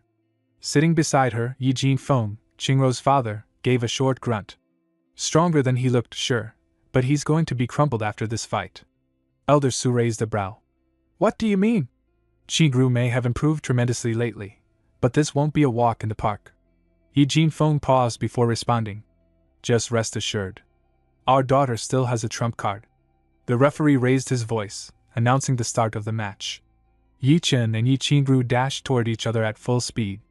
Yi-Chen launched the first punch, aiming directly at her, but she gracefully stepped back and deflected the blow with her sword. Unfazed, Yi-Chen followed up with a series of fast punches, each more aggressive than the last. Chin-Gru remained composed, blocking every strike with precise movements, her eyes steady and cold. She thought to herself, don't think that just because you've made some rapid progress, you deserve to stand on equal footing with me. I've carefully studied every one of your previous matches. Sure, your performance exceeded that of a typical stage 4 cultivator, but you're still beneath me. I've figured out your abilities and your habits. Defeating you will be easy. With a confident flick of her wrist, she raised her sword and channeled her ice technique. Take this, she shouted, releasing a surge of icy energy that froze Yi-Chen's shoulder instantly. His body tensed, and he gritted his teeth, enduring the cold that gnawed into his arm. But Chin-Gru didn't stop there. She followed up with a clean slash, her sword slicing through the shoulder pad of Yi-Chen's robe, leaving a sharp trace. Yi-Chen gritted his teeth as he stood surrounded by the frozen barrier. He thought, what sort of technique is this? How bizarre! Without wasting a second, he turned and dashed in the opposite direction, trying to reposition himself. Behind him, Yi-Chin sneered, thinking he was trying to flee. She pointed her sword toward the sky as it absorbed the swirling energy around her, and she shouted with power in her voice, Chill Soul Blade. With a single slash to the ground, her blade unleashed 3 streaks of ice that darted forward like hunting serpents, racing across the arena floor. In mere moments, they surrounded Yi-Chen and converged into a towering frozen peak that locked him in from all sides. He shouted in disbelief, what the hell is this? The ice encased him completely, trapping him in a prison of frigid force. In the Elder's observatory, one elder leaned forward, impressed, saying, Chill Soul Blade, such a rare low-level Xian rank sword technique. It's not just difficult to learn, it's nearly impossible to master without years of control. Yi-Chin has truly surpassed expectations. What a remarkable young lady. Another elder nodded slowly, commenting, Yi-Chin is certainly talented, but he got too comfortable too early. It seems this is the end of the road for him. What a shame. But just as those words settled, a loud crackling echoed across the arena. Everyone looked up. Within the glimmering ice peak, fractures began to form. Then, with a thunderous sound, the frozen prison shattered into thousands of glittering shards. Ice flew in all directions. Standing at the center was Yi-Chin, his breath heavy but his posture proud, shouting back with fiery defiance. Who says so? Yi-Chin clenched her teeth in disbelief, shouting, That's impossible. Her eyes widened as she tried to make sense of what just happened. That technique should have sealed the match, should have sealed him. But there Yi-Chin stood, surrounded by shattered ice and an aura pulsing with power. Up in the Elder's observatory, Elder Yi-Fei leaned forward, his eyes shining with admiration. He smirked, then exclaimed, Brilliant! Absolutely brilliant! Mild as a cloud yet stormy as a thunderbolt, explosive despite his stability. What a shocker! This Yi-Chin is truly something else. He shook his head and continued, I noticed his potential during the last training session, but I merely admitted him without much thought. And now, just 3 weeks later, he's mastered the mixed yuan technique to this degree? He chuckled, a rare sound from the usually composed elder. Even a grand elder like me is genuinely floored. With this kind of spirit, energy, strength and mastery over such brilliant techniques, and with that down-to-earth attitude, I have no doubt this kid will carve out a name for himself that echoes far beyond this clan. Yi-Chin was furious. Yi-Chin thought the Xian-ranked Chill Soul Blade was indeed aggressive. The more it was used, the colder it became. Like a blizzard, its power and speed couldn't be underestimated. She kept striking him, and he kept dodging. He thought, even with all that, it still can't overcome my speed step. She shouted in frustration, "What is that strange technique? You're too fast." Then she yelled, "Freeze him," and extended her sword, trying once again to trap him in rising ice peaks. But Yichen leapt above them, thinking, "My understanding of the speed step has deepened. I'm getting even better at using it." Turns out, she's a great spontaneous sparring partner. An hour passed as they fought fiercely, exchanging blows and dodging nonstop. Yichen gritted her teeth, thinking, "Why can't I land a single hit? Is this for real?" Despite all her efforts, he continued to dodge every strike. Lifting her hand, she rose into the air and unleashed the Chill Soul Frost technique. Ice swirled around her blade as she pointed it toward Yichen, launching a sharp barrage of icy energy. Yichen focused, sensing that her power had grown even stronger. He tightened his fist and aimed it directly at her sword. He thought, "I can still handle this." The pointed ice peak collided with Yichen's fist, causing a massive explosion. As a result, her sword was knocked out of her hand, leaving her in a vulnerable position. She was stunned, thinking he blocked it. Chill Soul Frost is the technique I used to defeat every elite in this competition. It's what secured my position as second in the outer sect. Even someone as strong as Yitiashing fell to this. But Yichen, he blocked my strongest technique, effortlessly at that. Am I really about to lose to him? Yichen emerged from nowhere, gained Elder Yifei's recognition, won Lu Muyan's support, saw through that conspiracy, survived a contract hit, made it to this competition, and has continued to shock everyone. How? How does he always rise to the top? Ever since his duel with Yi Yuhu, everything has changed for me. No, I'm not losing like this. I still have a trump card. She covered her mouth with her hand and bit down on a pill, the burst forth Yuan energy pill. Instantly, her body surged with immense power. She let out a fierce roar, and the ground around her began to quake as giant ice peaks erupted outward. Yichen clenched his teeth and raised his arm to shield his face, thinking her Yuan energy has suddenly become overwhelming. She screamed, "Get ready to die," and summoned countless ice peaks from every direction. Her sword transformed into a massive, pointed shard of ice as she activated her frigid force technique. The entire arena was engulfed in towering ice, making it impossible to see anything. The crowd murmured, "So cold, this is Ms. Ye's real strength, how impressive." Yichen said, "Yichen, do you still not see the difference in our abilities? Stop being foolish." He was now enveloped in a red blaze-like energy. She gritted her teeth and screamed, "Just die." Yichen took his stance, his Yun energy surging. As he inhaled, Lu Mayun observed, "That seemingly casual punch carries a near world-shattering aura. It's as if the world itself has acknowledged him." Yichen gathered all the surrounding Yuan energy into his fist. When he launched the punch and struck her incoming ice spheres, a tremendous explosion erupted. He struck the incoming ice spears with an immensely powerful punch, shattering them instantly. The force of the impact surged forward, reaching Yichen and causing her sword to break apart like fragile ice. She screamed, stunned, asking what just happened as pain surged through her body and her bones began to fracture. Yichen then delivered his final move, a decisive kick that sent her crashing to the ground. The entire arena fell silent in shock. All eyes were fixed on the lone figure standing tall, Yichen. Kan Tian clenched his teeth. Muyan's eyes widened in disbelief. Elder Fei stepped forward from the gallery, his voice filled with excitement as he declared, "Great Yichen! By defeating Yichen, the challenge is a success. According to the rules, he shall now claim Yichen's rank as number 2 in the outer sect and earn the right to proceed to the ranked match." Yichen thought to himself, "I only used 5,500 pounds of force with that punch, equivalent to the strength of a stage 6 cultivator. But why do I faintly sense her sea of Yuan shattering? It shouldn't be this fragile, especially since she's at mid-level stage 5. Something isn't right." Yichen lay on the ground, bruised all over. Her parents rushed toward her in panic, shouting, "Xingru! Physician! Call the physician!" With tears in her eyes, she whispered, "Mother, father, I can't sense my Yuan energy anymore, my sea of Yuan, it's gone." But her mother, Elder Su, shouted, "Yichen! It was just a sparring match, and yet you went so far as to shatter my daughter's sea of Yuan. Just like that, you're nothing but ruthless and cruel. Are you even still a disciple of the Yi family?" From above, Sunqian also shouted, "That's right, Elder. Yichen's techniques are undoubtedly not from our family. I suspect he is conspiring with the other clans to destroy us. Clan leader, you should imprison him and conduct a proper interrogation." Yichen, anger flashing in his eyes, retorted, "Shut up. Keep your mouth shut, Yi Sungtian.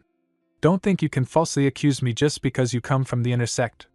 Without the Yi family's protection, you're nothing but a piece of trash. Sungtian's face reddened with fury. How dare you! But Elder Ji Feng, Qingrou's father, could no longer control his rage. He shouted, enough. There's no point in your explanations, Yi Chen. Qingrou will never be able to practice martial arts again. With her Sea of Yuan shattered, she has become an ordinary person.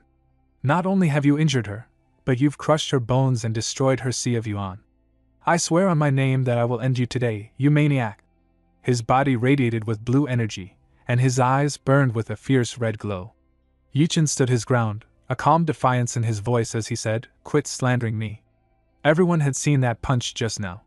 There was no possible way that such strength could have shattered her Sea of Yuan. But Qingrou's father, Elder Ji Feng, wouldn't listen. He charged forward, shouting, die! However, before he could reach Yi Chen, Lu Muyan stepped in, forming a barrier between them. The punch landed against the wall she had created. Lu Muyan turned towards Elder Ji Feng and said, Elder Ji Feng, how could you attack him without any proof? That's completely out of line. And as long as I'm here, you can forget about touching him. Elder Ji Feng's face twisted with fury. Lu Muyan, he shouted, even if you're sent by the city master, you don't have the right to interfere. This is a private matter of our family. Lu Muyan remained calm, her eyes unwavering. Sorry, but Yi Chen is my friend, which makes his problem mine as well. This is no longer just your family's matter. Elder Ji Feng's anger flared. In that case, don't blame me for what happens next. Just then, Elder Byuku's voice rang out, commanding everyone to stop. Along with Elder Yi Fei, he descended from the gallery and walked toward the scene. Before Elder Byuku could intervene, Elder Ji Feng, the father of Qingrou, quickly kneeled before them, his voice filled with desperation.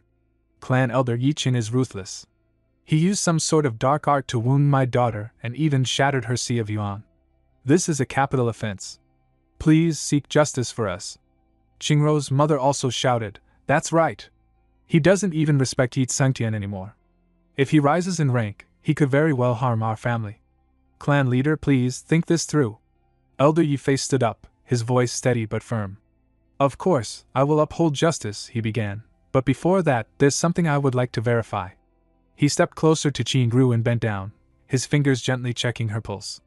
Qingrou's mother, Elder Su, immediately shouted, what are you doing? But Elder Yi Fei ignored her, his eyes focused on his task. As he examined her pulse, something caught his attention. Sure enough, he noticed traces of powder near Qingrou's cuff. He looked more closely and, after a moment of inspection, confirmed that there were remnants of something. He straightened up, his face now grim. You should be more than aware of who the ruthless one is, he said, his voice carrying a weight of authority. He turned toward the others, speaking clearly. During the fight, Yi Qingru consumed a potent pill that stimulated her Sea of Yuan, causing her energy to surge beyond her limits. As I've just confirmed, it was indeed the banned drug, the Yuan surging pill. A murmur of surprise rippled through the onlookers. Elder Yi Fei continued, she used it in a desperate attempt to turn the tables. However, she forgot that her chill soul blade had already caused severe damage to her Sea of Yuan. With the pill's stimulation, the damage only worsened. Even if it weren't Yi Chen who had fought her, any early-stage level 4 fighter could have shattered her Sea of Yuan in that state. The crowd begins murmuring in disbelief, voices rising with comments like, seriously? At her level, Qingru still needed Yuan-surging pills? Whispers turn sharp as they agree Elder Ji Feng is finished. Such drugs are strictly forbidden by the clan. Watching intently, Yi Chen clenches his fists, realization striking as he thinks it all makes sense now. No wonder just one punch shattered her Sea of Yuan. Ji Feng protests loudly, warning Yi Fei not to make baseless accusations against Qingru, claiming someone must have spiked her to frame her. But Yi Fei dismisses the argument, ordering a search of Ji Feng's home for anything suspicious. Outraged, Ji Feng shouts back that this has nothing to do with his family, demanding how an outer elder like him could be subject to such an unjust search, but guards step in and restrain him before he can move forward. An hour passes, and the head guard returns, addressing the clan leader and grand elder as he announces that several private ledgers were found at Ji Feng's house, along with bottles reeking of strong medicinal scents, Yuan-surging pills among them. The guards step forward, laying out the evidence in full view, and Yi Fei picks up one of the ledgers, flipping it open and pointing out its damning contents. The records expose under-the-table dealings, material substitutions, and manipulative accounting, all revealing the family's shady practices. Both Jin Fang and his wife are horrified, falling to their knees before Yi Fang as he coldly asks what more they have to say. Desperation in his voice, Jin Fang begs for mercy, claiming he and his wife were momentarily blinded by greed, pleading for leniency based on their past contributions to the clan. But before he can finish, Yi Fei raises his hand, cutting him off and stating that pardoning them would only mislead the rest of the disciples. Without hesitation, he commands the guards to drag the couple out, destroy their cultivation, and banish them from clan lands. Jin Fang trembles, terrified of what lies ahead, when Kangtan steps forward, bowing respectfully and suggesting the punishment is too harsh. He argues that exiling members for a single mistake is too cruel and proposes they be stripped of their positions and reassigned to guard the territory instead, where they can still serve the clan.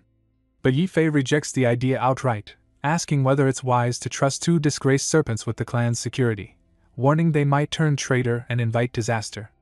Another elder finally speaks with a weary sigh, agreeing to Kenton's suggestion for the time being, noting that with a storm brewing in Marios City, now is not the moment for internal conflict. He declares the matter settled, forbidding anyone from bringing it up again. At that, Jin Feng and his wife rise with visible relief, repeatedly expressing their gratitude and promising to repay the clan's mercy. Yet the elder adds that punishment is still necessary. Their assets are to be confiscated, their illicit items destroyed, and both of them detained and reassigned as clan guards, starting from the lowest rank. As things begin to settle, Yi Chen turns to leave, remarking that it no longer concerns him. From the side, Yi Feng glares at him with venomous eyes, but Kenton steps directly in front of him, stopping him cold and declaring, with icy irritation, that Yi Chen has officially infuriated him. From this point forward, he warns, as long as he's around, Yi Chen should forget about having any peace in the inner sector. A nearby girl quietly advises Yi Chen to remain alert when he enters the inner sector, warning that whether Kangton's skill and talent are overestimated or genuine, his narrow-mindedness is real. Yi Chen replies calmly that he knows what he's doing, already thinking ahead to the upcoming ranked matches. By the rules, each of the top 10 disciples will have 2 chances to challenge their opponents in order to improve their standings. Just then, Mingyang approaches and places a hand on his shoulder, grinning and expressing admiration, saying she knew he would blow everyone's minds, though she never expected him to defeat even Yi Qingrao.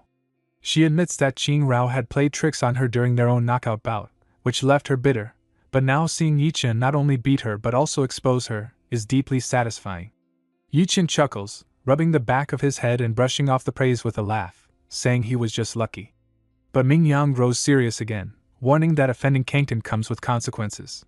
He is the clan leader's deeply favored adopted son, practically pampered, and holds considerable sway in clan affairs.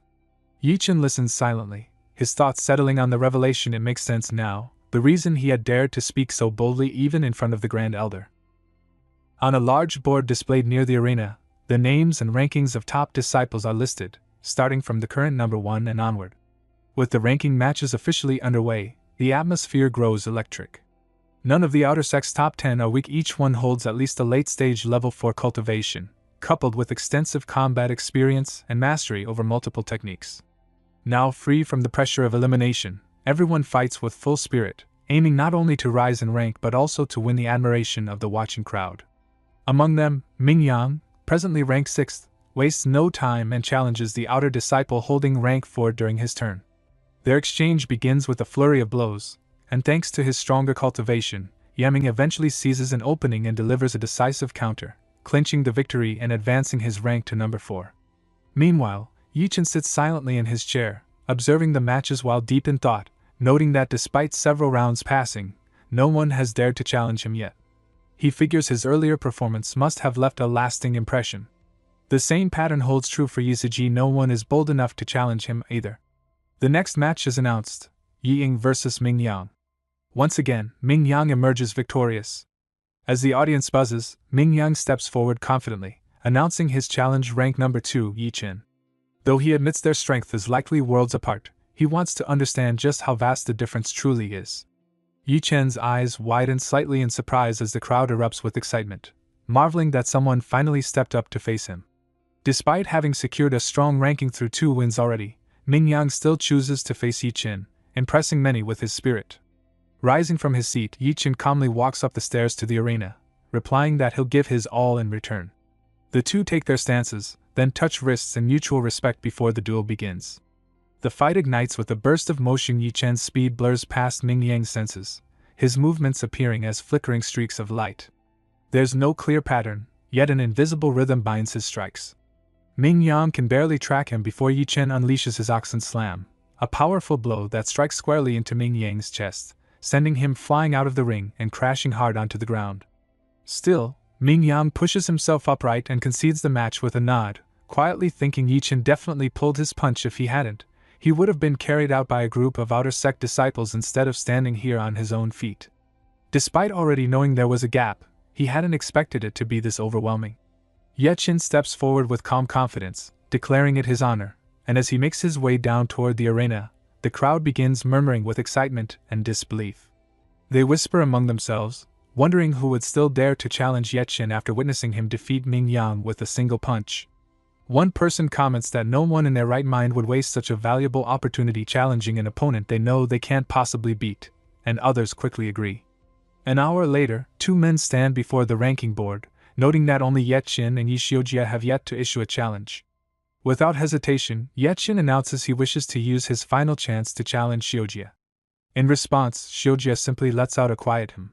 The crowd erupts in speculation, many noting how bold Yi Chen is, first defeating Yi Qing Rao, then Ming Yang, and while he's undeniably the biggest dark horse of this year's clan martial arts competition, facing Xiujie is an entirely different matter. Another voice argues that Xiujie has never been defeated since claiming rank number 1, and that he's already reached stage 6 cultivation, putting him on par with elite intersect beasts. Most of the spectators agree, saying they wouldn't bet on Yi Chen either. Yet not everyone is convinced. Someone reminds them that even Miss Lu Muyan believes in Yi Chen, and who knows, he might actually pull off a victory this time. A girl turns to Muyan and asks whether she truly believes Yi Chen can beat Xiujie, given how formidable he looks. Muyan closes her eyes and answers calmly that under normal circumstances, defeating Xiujie would be extremely difficult. But she still believes Yi Chen can hold on to his winning streak and become the champion of this era's competition. The murmur among the crowd rises again, now buzzing with intrigue as they exchange suspicions about Yi Chen's mysterious background. One whispers that he must have some deep connection, just look at how confident Muyan is in him. Another agrees, admitting they never even heard of Yi Chen before this competition. Down in the arena, Yi Xiujie smirks, accepting the challenge with a confident nod and declaring that he's eager to see whether Yi Chen truly has what it takes. Yi Chen bows politely, beginning to respond that he looks forward to the match. But before he can even finish, Xiujie has already leapt onto the arena, moving so quickly Yi Chen can barely track him. He's stunned by the speed. Xiujie didn't just move fast, it was as though he vanished. Now both stand on the stage, and without waiting for a formal start or a bow, Xiujie shouts for the match to begin and bolts forward. His strike comes with terrifying force, but Yi Chen barely manages to dodge, startled by how even Xiujie's hand movements are nearly impossible to follow. Among the crowd, a girl speaks up, identifying Xiujie's technique as a Zhuan rank body art called Shadow Step, a lower level technique but one ranked third among their clan's body skills. She notes it's unmistakable in form and extremely difficult to master, yet Xiujie has clearly pushed it to the advanced phase, showing the extent of his dedication. With both Yi Chen and Xiujie battling at such a level, it's clear that even the intersect rankings might see upheaval soon. Watching tensely, Tsingtian appears visibly irritated from the sidelines. On the stage, Xiujie launches another punch, shouting that he's surprised Yi Chen made it this far and that he hopes they both gain something from this clash, something that will guide them toward the pinnacle of martial arts. Gritting his teeth, Yi Chen thinks to himself that this man is a complete cultivation fanatic, someone who's trained relentlessly every single day and mastered numerous techniques. What's even more terrifying is how effortlessly he weaves those techniques into Fermo's skill, creating power that far exceeds what outer disciples are normally capable of. Gathering his strength, Yi Chen throws a fierce punch at Xiujie, who counters by catching it with his palm. An explosive burst erupts from the impact, forcing both fighters to slide back from the shockwave.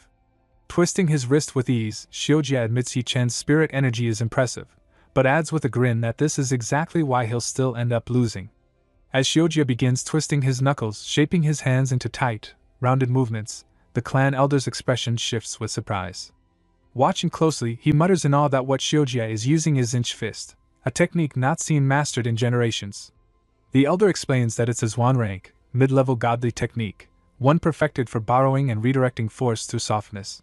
Paired with Shadow Step, it makes for an overwhelming combination, and he remarks that odds now heavily tilt against Yi-Chin.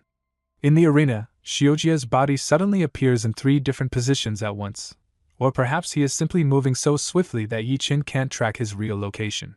Taking a firm stance, Yi-Chin thinks he moves so fast it's as if he's creating clones, and braces himself, knowing this is the moment of the decisive punch. Shiojia dashes forward, calmly stating that while Inch Fist may not be strong in raw power, its true strength lies in its ability to borrow energy. The stronger Yi-Chen's force, the stronger his counter-strike will become. Shiojia's fist lashes out, catching Yi-Chen's block and pushing him back. Yi-Chen tries his best to deflect the blows, but he's steadily driven into retreat, his footing unstable under the flurry of precise attacks. Eventually, one clean strike knocks him off balance, sending him crashing to the ground. Shiojia steps forward, declaring that Yi-Chen's advantages have been fully neutralized and that if the fight continues, he'll only suffer more damage. It's best, he says, to end it here. But Yi-Chen, lying on the arena floor, smirks and replies, says who? He admits that Inch Fist truly disrupts his strength, but also points out that through Shiojia's recent moves, he's discovered its greatest weakness. Scoffing, Shiojia demands to know what flaw he's talking about, dismissing it as nonsense. Yi-Chen responds by launching himself to his feet in an instant and tightening his stance with his ox technique. He pulls back his fist, declaring that if Shiojia wants to know, he should take this punch and find out. Shiojia narrows his eyes, mocking him, pointing out that Yi-Chen could barely block Inch Fist with both hands. What hope does one hand have? Fine, he snaps, let's end this sparring session once and for all. Their blows collide, Yi-Chen's fist crashing into Shiojia's open palm, and the impact is immense. Shiojia's confidence wavers the moment the force travels through his hand and seeps into his meridians. His thoughts race. What is this? Could Yi-Chen be trying to make that energy explode from within? That punch crashes into Shiojia with crushing force, rattling his very core. The shock reverberates through his body as blood bursts from his lips, and he's flung back like a broken arrow, slamming into the ground with a dull, brutal thud. His limbs tremble as he wipes the blood from his chin, eyes wide with disbelief. Gasping, he stares up at Yi-Chen, struggling to form the words, How did you beat me? His voice cracks with confusion and frustration. He wonders aloud whether Yi-Chen saw through some hidden layer of his Inch Fist, or if it was the sheer might of the Oxen Punch's aura that obliterated his technique. He can't comprehend it. His Inch Fist had long surpassed perfection, pushing into realms even he believed unreachable by ordinary cultivators. A technique refined to such an extent should never have crumbled under brute strength. What Shiojia fails to realize, however, is that Yi-Chan's victory didn't come merely from force or insight into the technique's mechanics.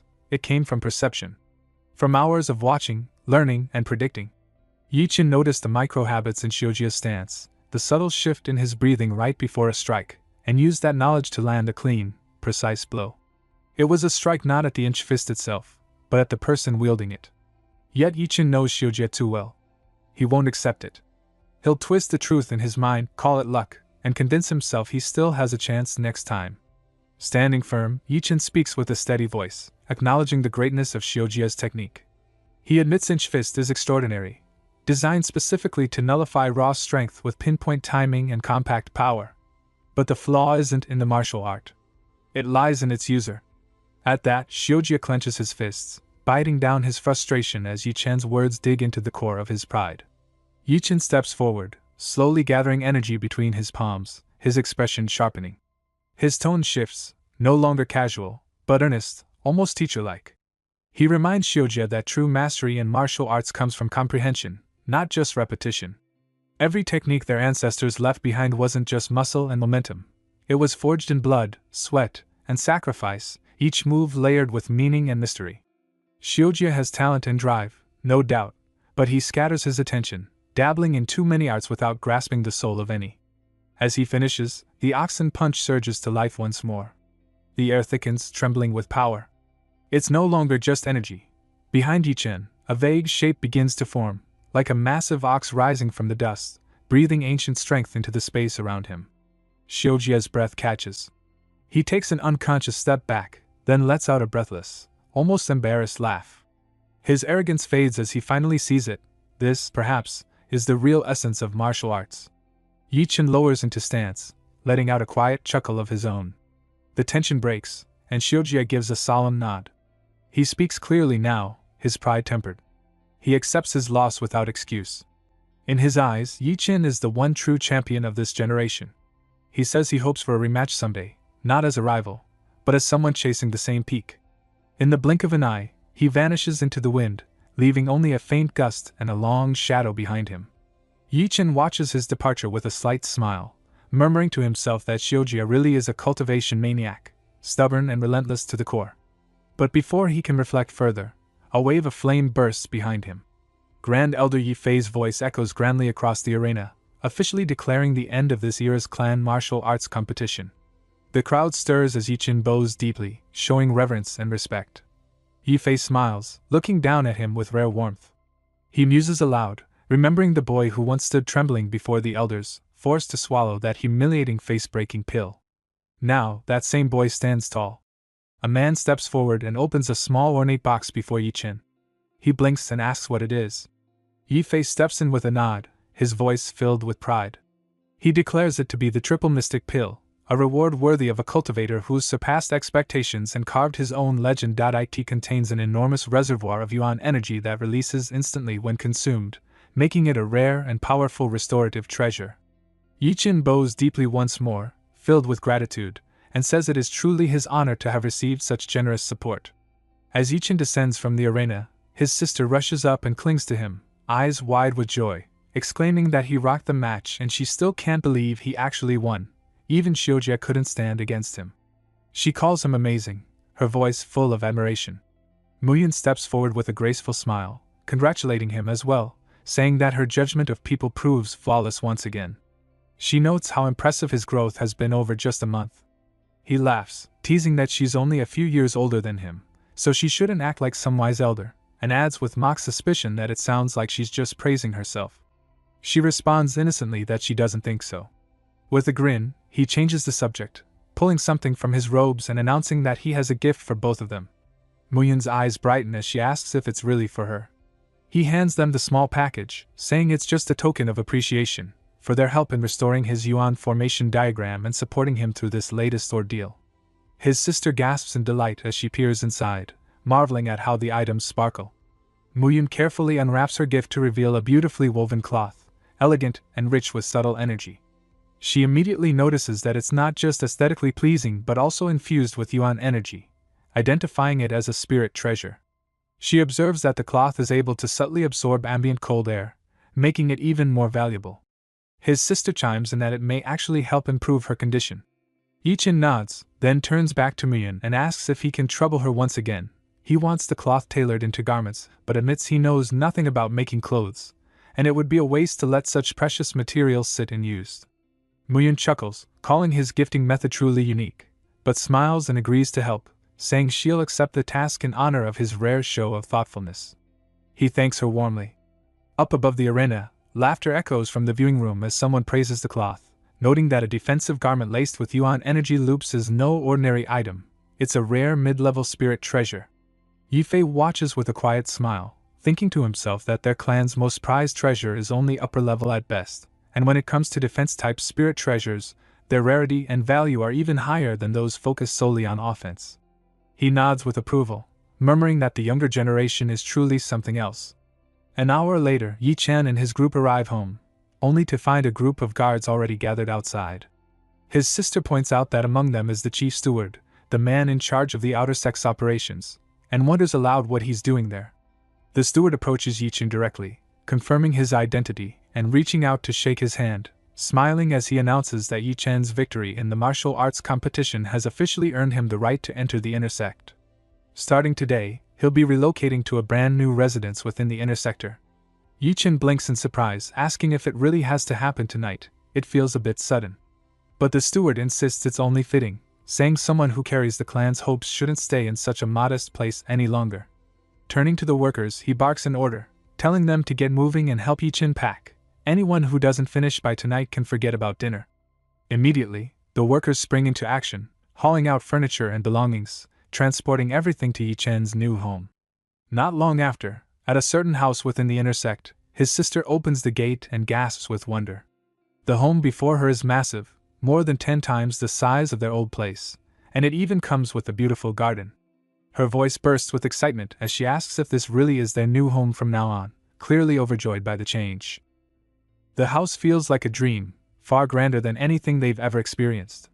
From the expansive study lined with polished wood and scroll-filled shelves, to the enormous bath chamber where warm mist clings to the air above a deep, stone-carved tub, every corner speaks of wealth and elegance. Outside, the garden stretches wide, carefully manicured and alive with color, centered around a tranquil lake that mirrors the sky. After their quiet dinner, Muyun joins them, her tone casual as she brings up Qing Rao. She remarks that, ironically, the woman's failed assassination attempt turned out to be a hidden stroke of luck. If not for that moment, Yiqin would never have stumbled upon the ancient estate of legends, nor uncovered the powerful treasures within it, artifacts that made defeating Xiujia possible. His sister responds with a sharp edge, agreeing that Qing Rao's downfall was well earned after how often she targeted Yiqin. Her bitterness deepens as she mutters that Qing Rao's parents were no better, saying they should have been thrown behind bars long ago. Shifting his focus, Yiqin turns to Muyun, his voice steady as he asks if there's any new information about the remedy she once spoke of, the one that could help Yao with her cold condition. Muyun pauses, then offers a faint smile, saying she'll get to that, but first, there are a few questions she wants to ask. He nods, saying she can ask whatever she wants. Her first question is whether he and his sister are blood-related. He replies no, they aren't.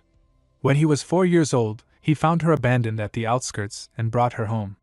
He doesn't know who her real parents are. Muyun then asks if her chilliness began as a baby. He confirms that when he found her, she was already icy cold, her entire body purple, though her episodes were rare back then and only started becoming frequent in recent years. She asks if there were any other strange signs. He pauses, then recalls that once during one of her episodes, red markings appeared on her forehead. Muyun leans forward, asking sharply if they looked like flower petals. He says maybe, not exactly petals, but they did form some kind of shape. To demonstrate, he bends down and begins tracing the pattern in the dirt using a thin twig. Her eyes widen when she sees it, and she exclaims that this is exactly what she thought. It's not an illness at all. Her chill is actually a gift, an extremely rare and valuable one. So excited she grabs Yiqin's hand, she explains that on this vast land known as the Doors area, cities like Mori are mere specks in the grand scheme. Yet even here, there are people with incredibly rare gifts, magic powers far beyond ordinary capabilities, though often overlooked because they don't manifest in traditional ways. Yao's icy episodes, she reveals, are actually her latent magical power awakening. That's also the reason Muyun came to this city. Yiqin turns to his sister, troubled, and asks why she hasn't been able to control this power if it's truly something special. He reminds Muyun that he once sought help from their clan, but they found no cultivation potential in her. He then asks what exactly she meant by her earlier remark. His thoughts weigh heavy as he looks at his sister. After all, she's spent most of her life bedridden, suffering. If this is truly some kind of power, how could it have felt like nothing but agony? Muyun begins to explain calmly. First, those born with innate magic power are often destined for greatness. They're cultivation geniuses, possessing immense potential. However, that same power makes infancy incredibly dangerous for them. Without careful nurturing and ample resources, most don't survive. Second, she points out that their city is just a small border town. There's no way the Yi family's basic assessment methods could have detected such a rare constitution. And lastly, an elder once told her she would find a lucky encounter in this city. She now believes that person was Yao. At this, Yao lights up with excitement, asking if that means she can cultivate too, and be amazing at it. Muyun nods, assuring her that anyone born with such magic is destined to stand above others. Yao throws her hands up in the air, beaming and shouting that she'll be awesome, so awesome that Yiqin won't need to protect her anymore. She might even be the one protecting him. He chuckles warmly, his chest swelling with quiet relief and joy at her sudden spark of confidence. Muyun then shares that she's already contacted her master about Yao's condition. In 3 months, her master will arrive in the city to assess Yao's constitution personally. And if things go well, Yao might even be taken in as her true disciple. Yao gasps in awe, asking if her master is really that strong. Muyun smiles and explains that if her own strength could be compared to breaking a 10,000-pound boulder, then her master could split a mountain in half. The difference between them is vast. Yao's eyes widen with wonder, then she grins and says she'll do her absolute best to become that master's disciple. She looks over at her brother with determination and silently promises herself she'll no longer be a burden. She'll stand on her own. Late at night, while Yao snores softly inside, Yechin and Muyun sit outside beneath the quiet sky. She reaches into her robe and hands him a scroll, explaining that though it took time, she has fully restored the Yuan formation diagram. Thanks to it, she's found the key to her breakthrough. She's confident she'll advance to a rank 3 Yuan formation master within 2 weeks. He thanks her sincerely and opens the scroll, eyes widening with excitement. A spiral-shaped pattern spreads across the paper, and as he stares, his vision blurs and he begins to sway. She grabs his shoulders just in time, scolding him for his recklessness. The Yuan formation diagram holds the laws of the world. It can only be interpreted by trained formation masters. Trying to read it without preparation is dangerous, she says, calling him an idiot with a half-smile as they find themselves too close for comfort. Both quickly pull away, flustered. She then explains the scroll contains a rank 2 trap-type formation, something that could easily fetch 2 million taels at auction. Still, she advises against selling it. Trading it for something more practical would yield greater long-term benefit. He nods, thinking how true it is that currency becomes meaningless as one climbs the path of strength. Warriors with rare treasures often exchange them for cultivation resources. But gripping the scroll tightly, he declares he won't trade it, he wants to keep it. Looking into her eyes, he says he's decided to become a Yuan formation master. She doesn't look surprised. She agrees to teach him, but warns him plainly, talent is essential. Without it, even 100 years of training might lead nowhere. And even with some talent, bottlenecks might halt progress forever. Can he accept that? He nods firmly, saying he won't give up, not while there's even a sliver of hope. Inside, he thinks of the 12 mysterious totems in his body. They likely correspond to 12 extraordinary Yuan formations. If he can awaken them, his power could reach unimaginable heights. No matter what, he must seize this chance. Standing up, she holds her hand in the air, and energy begins to swirl. She says that patterns are the foundation of Yuan formations. Like pieces of a puzzle, each must be arranged precisely.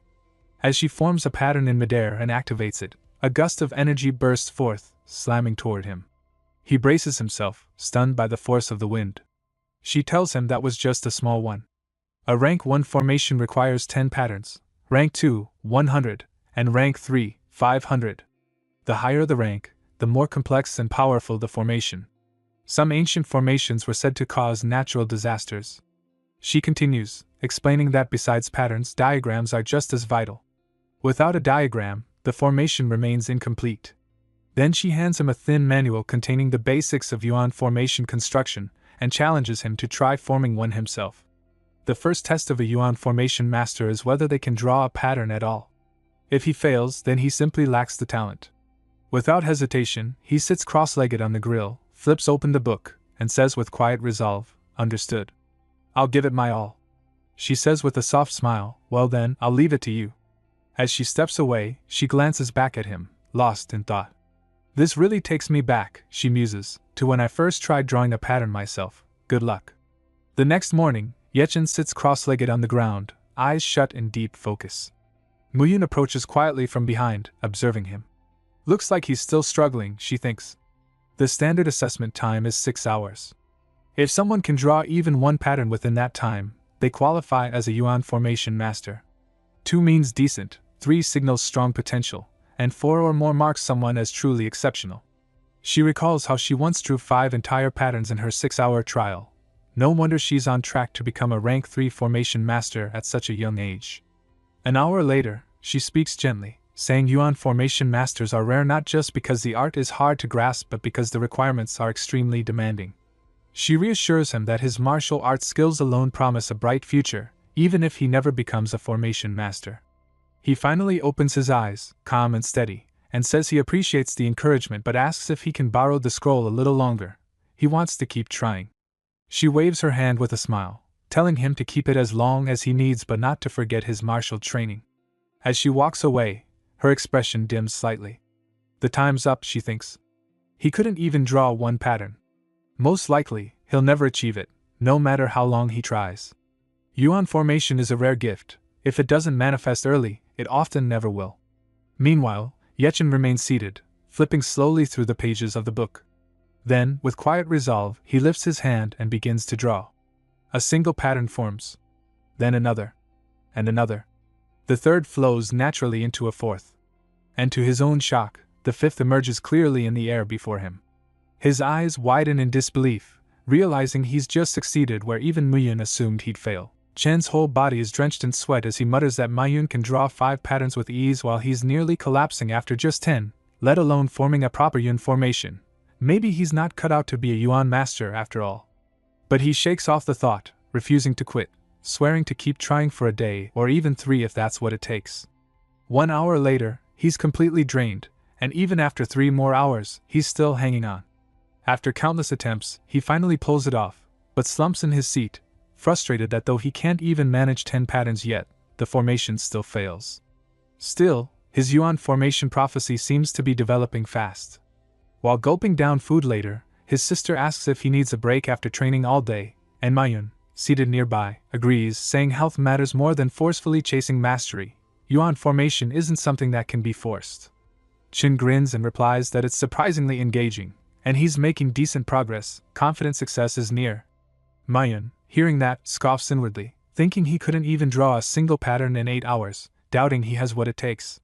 She recalls how it took her 3 months of daily beatings from Master just to complete one formation, then changes the subject and asks if he got his reward from the clan martial arts competition. Jin snaps his fingers, remembering that he now has access to the middle section of the ground legacy hall and can choose a manual, then asks for her recommendation. She smacks his head and calls him an imp, reminding him she already broke the rules once by giving him a mixed Yuan technique and warns him not to take shortcuts this time. Soon after, he arrives at the hall. The man greets him with a grin, saying it's about time he showed up, and Chen bows respectfully, thanking the elder for his help during the competition. The elder waves it off, claiming Chen's the one who deserves thanks. Puzzled, Chen watches as the elder turns and explains that his promotion to senior elder came thanks to Chen's performance, which proved his judgment right in the eyes of the clan leader. He introduces himself as Ming and casually tells him to just use his name. Chen agrees, calling him Ming, and follows as the elder leads him upstairs, confirming he's here to select something from the middle section. As they walk, Chen glances around at the surroundings while Ming mentions that everyone present is Yuan rank, then asks why he isn't browsing. Chen admits he's too inexperienced to know what fits him and suggests that since Ming is the guardian elder, he should choose something on his behalf. Amused but firm, Ming heads to a shelf, pulling out a manual while warning him that if the clan leader overhears that kind of talk, he'll get dragged out and whipped 50 times. He hands over 3 books, pointing out that while Chen's strength and speed are already impressive, his defense is lacking, and advises him to work on that to complete his constitution. Holding the manuals, Chen reflects that he already possesses the mountain-moving technique for strength and the speed-force technique for agility, both of which surpass typical Yuan rank body techniques. Chen considers that defense is his only weakness and notes that dominating body art, though powerful, is an aggressive technique. He begins reading through the manuals. Dominating body art focuses on overpowering opponents. Guarding shield forms a protective barrier with Yuan energy making one nearly invulnerable, while 5-element protection synchronizes the Sea of Yuan to its fullest, ensuring endless energy and scaling defense with the strength of the Yuan Sea. He asks which technique suits him best, and the elder replies that since he's already mastered a mixed Yuan technique that grants both lasting energy and a powerful Yuan Sea, 5-element protection would amplify that strength. Jin selects the manual, and Ming explains it has 5 phases. Though the first 2 aren't too impactful, by the 3rd phase, it allows one to effortlessly endure and counter attacks with sheer power. Curious, Chen asks about reaching the 50th phase, and the elder answers that at full mastery, the technique enables the user to create an instinctive barrier capable of withstanding even a Stage 8 elite's assault, with the added ability to reflect the blowback, causing internal damage to the attacker. Excited, Chen beams at the idea of wounding enemies through reflection, calling it an incredible ability. Ming then shifts tone, warning that although Chen is talented, he must avoid confronting Yi Kangton until he reaches Stage 7, leaving Chen visibly confused by the sudden caution. Chen is taken aback and demands what that means, and the elder explains that Yi Kangton is the clan's top genius, blessed with unmatched talent and resources, and had just broken through his bottleneck the night before to reach Stage 7. He adds that the 9 martial stages are split into 3 phases, and Stage 7 marks the beginning of soul refining, granting a warrior heightened perception, strong enough to sense threats before an attack is even launched, even capable of reading intent. Kangton now has access to the Grand Legacy Hall's undersection, a place reserved for upper Yuan rank techniques and even some rare King rank manuals, guarded with the highest security and reserved for the most honored members of the clan. Chen reflects that while even elite family members are restricted, Kangtan can now walk in freely. The elder continues, saying Kangtan is a one-in-a-million talent with such influence that even elders treat him with deference, and now that he's reached stage 7, the clan plans to groom him as the next leader. Chen responds with quiet thanks, admitting he understands now, Kangtan is dangerous, and after their confrontation during the competition, he'll surely bear a grudge. If he truly becomes the next clan head, Chen realizes his future could be bleak. Just then, footsteps echo up the stairs, and to his dismay, Kangtan appears and directly addresses him, asking why he's here. As Chen turns to answer, the elder steps between them, calmly stating that Chen, referred to as Yu-Chun, is the winner of this year's competition and is simply here to select his reward from the middle section. Chen quickly covers, saying he was just showing him around, but Kangtan's mood shifts and he snaps, prompting Chen, referred to as Yu-Chun, to retort that if Kangtan has a grudge, he should take it out on him directly and not drag others into it. Kangtan scoffs, calling him a stage 4 piece of trash and mocking the idea of any grudge, demanding to know who he thinks he is, then storms up to the upper floor without waiting for a response. Yu-Chun, though momentarily furious, regains composure and silently laughs at the arrogance, convinced that once he awakens all 10 totems within him, he'll be far beyond Kangtan's reach. Later that evening at home, Yu-Chun sits cross-legged, his body radiating a steady pulse of yuan energy as he reflects on the 5-element protection technique. Unlike dominating body art, which emphasizes brute aggression, this one thrives on cultivating continuous defense, directly amplifying with the strength of his yuan energy. It complements the mixed yuan technique perfectly, enhancing his aura through a balanced cycle of build-up and reinforcement. To maximize results, he plans to practice both techniques in tandem, using yuan stones to fuel the dual cultivation. With thousands of yuan stones backing his training and the passive support of 2 awakened totems, his sea of yuan is already many times larger than typical warriors at his stage, and his training pace continues to accelerate. 3 days later, Yu-Chun remains in a cross-legged posture, focusing on refining control over his aura. He reflects that he has fully mastered 5-element protection and now holds a solid orb within his sea of yuan. The first phase compresses and stabilizes his entire being, allowing him to endure external force with ease. Combined with mountain-moving power, his constitution has become so fortified that even if a savage bull slammed into him, he'd escape unharmed, perhaps only feeling his spirit energy stir. With that success, he decides to push onward toward the second phase. 7 days pass, and though the second phase proves far more demanding, his solid physical foundation helps him break through within the week. However, he learns that after training 5-element protection, speed significantly drops, making further breakthroughs harder. Still, he accepts the trade-off. It's already a feat to progress this far so fast, and reaching the third phase would make him virtually untouchable by any stage 6 warrior. Stepping outside into the open yard, he flips open a manual, ready to try constructing a yuan formation again. As he begins aligning patterns, he focuses on the rank 1 thunder formation recorded in the scroll, which, once completed, can summon a lightning strike rivaling a full-power stage 7 elite. He reminds himself that precise alignment of pattern points is critical. Any minor error leads to total failure. Concentrating deeply, he completes the formation, and the surrounding stones lift into the air. His eyes widen in shock as he exclaims inwardly that he succeeded. With his fist clenched, he realizes he has now reached the mid-level of stage 7, acknowledging that the past 2 weeks of intense training were grueling but completely worthwhile. His capabilities across the board have skyrocketed. No matter how hard Kangtan tries, he could never catch up to this pace. Just then, a knock echoes from the main gate. A voice calls out asking if Yu-Chun is there. Walking over, he opens the door slightly and sees a girl standing before him, immediately recognizing her, Ms. Yu-Chun. She asks if he had a breakthrough, and he confirms it, crediting some recent insight, then asks if she needs something. She informs him that the clan has summoned all intersect disciples for an important meeting. He's surprised to hear it's for all inner disciples, but she clarifies that it's specifically for the outstanding ones, adding that the clan leader has held him in high esteem ever since his performance in the competition, and urges him not to keep them waiting. He nods in reply. Later, in the main hall, the clan elder sits on his throne as disciples line up in rows. As Yu-Chun enters, he immediately notices unfamiliar figures and realizes they're from the Lin family, wondering if the issue with Lin Ming has been exposed. As he steps forward, Lin Wu, the Lin family's guard elder and father of Lin Ming, sneers and points him out, asking if this is the so-called genius disciple they'd been promoting, mocking that he's only at mid-level stage 4 and questioning if the Yi clan's standards have dropped so low. Yi Fei sharply warns Lin Wu to watch his words or he might bring ruin upon his own son. But Lin Wu fires back, shouting that the Yi clan is all bark and no bite, and that the entire Muriel city knows how weak they've become. He scoffs that if not for Yi Kangtin, the clan would have been expelled from the 4 great castles long ago. Yuchen steps forward, challenging the Lin clan's martial arts champions to a duel, saying if his cultivation stage is so laughable, they shouldn't mind proving it.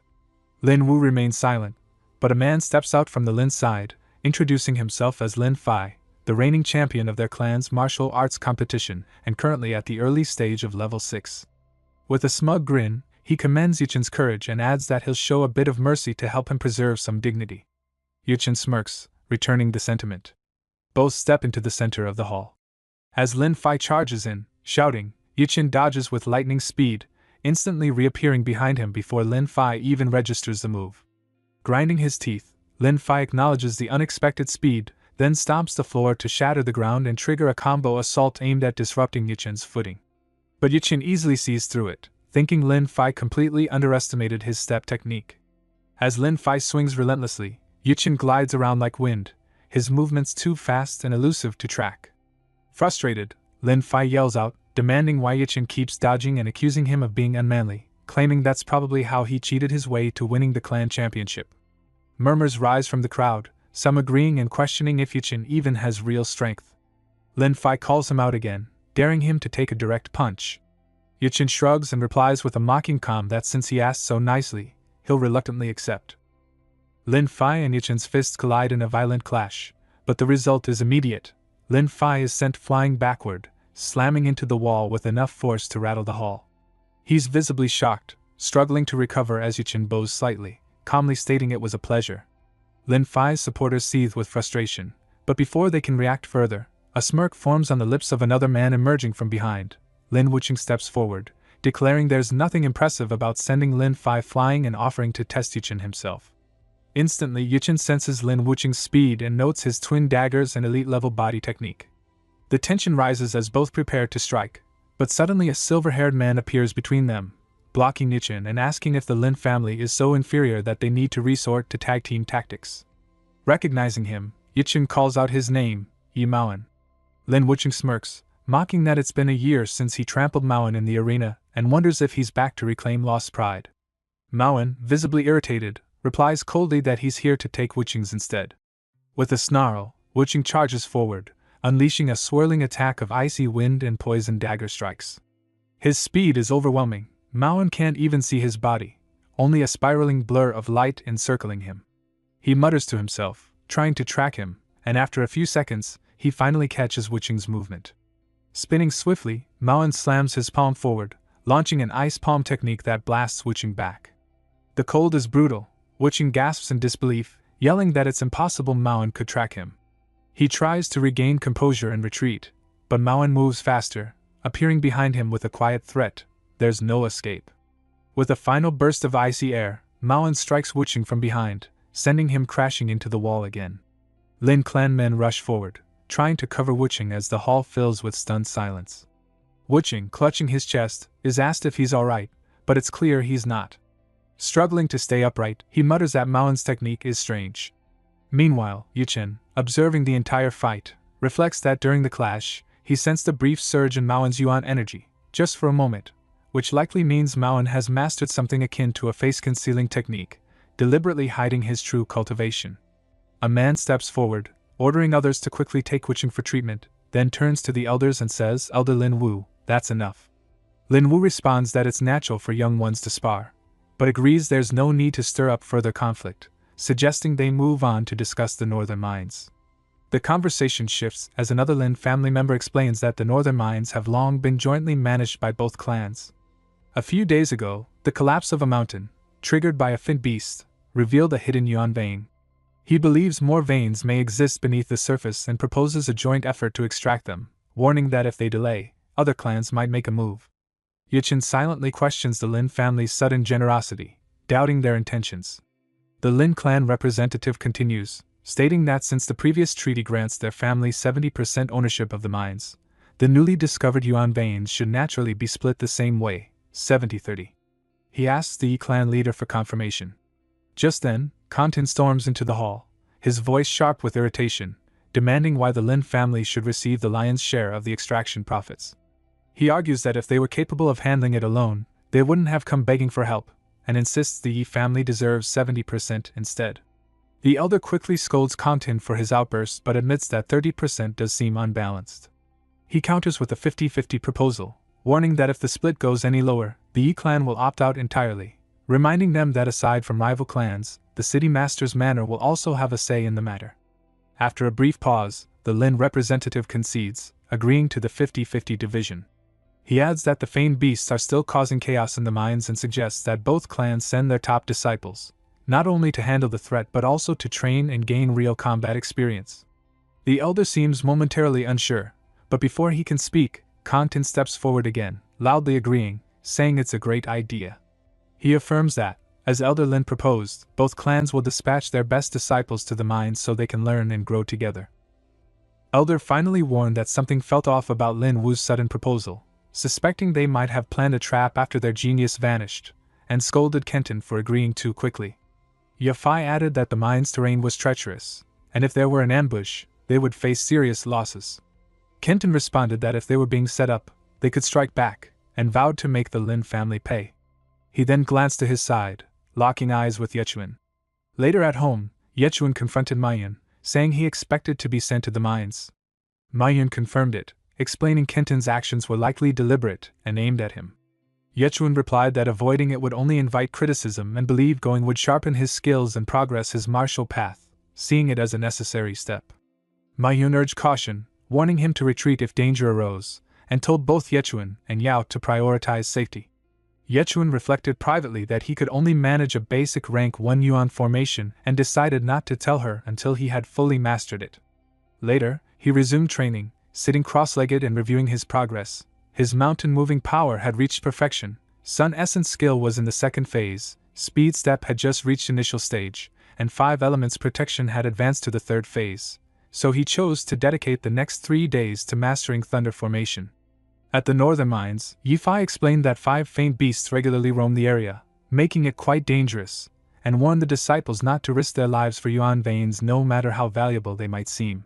Just then, a group approached from the front, and someone pointed out the Lin family's team, asking about the person walking behind Lin Wu.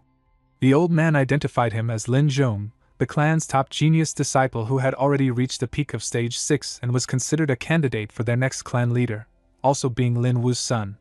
A whisper among the crowd noted he was likely Lin Ming's older brother. Kenton scoffed, mocking Lin Zhong's strength, saying that despite stage 6 and 7 being adjacent, their gap in power was immense, and only those with superior battle instincts could dominate. Lin Wu addressed Kenton, who bluntly confirmed his identity and dismissed Lin Wu's right to speak further. The crowd grew agitated, calling Kenton arrogant and predicting a tragic end for his attitude, while Lin Wu calmly stated Kenton wouldn't live long anyway. Yifei then addressed everyone, reminding them of the meeting's purpose and ordered the miners to be cleared out, asking for a detailed map of the mines to be left behind. As the elder confirmed, Yifei laid out 3 objectives for the training mission. First, to locate and map the yuan veins. Second, to eliminate faint beasts for combat growth. And third, to resolve any personal grudges, though unprovoked fighting would not be tolerated, then told them to form their teams and begin. A man stepped forward and invited Yichen to join their team, to which he agreed without hesitation, then asked why, despite the Yi family sending 30 elite inner disciples, Yi Maoan was nowhere to be seen. The man explained that Yi Muvan had not joined this time as he was on the verge of a breakthrough and had entered secluded cultivation. Another added that Yi Maoan had already reached the peak of martial Dao stage 6 and was likely aiming to reach stage 7, questioning how his progress had become so rapid. A girl answered that a few months ago, Yi Maoan had obtained a mysterious martial arts manual from a 40GS counter, which greatly boosted his cultivation, and that he had since been training intensely to break through and defeat Yichen at the upcoming Genius Summit. Yichen asked what the Genius Summit was, and was told it was Mayo City's top event where the strongest youth competed to determine the Genius rankings, which also affected each family's overall standing. A boy noted that the Yi family previously only had 5 disciples on the rankings, placing them last among the 4 major families. But this time they had stronger candidates and aimed for a better result. Yichen asked which family held the previous top genius, and someone replied it was the Wan family, currently at the top of the four, known for their abundant resources and with a stage 7 genius named Wan Lin Gayan. They also mentioned the Lai family, famed for their martial prowess and love for sparring, earning praise even from the city lord.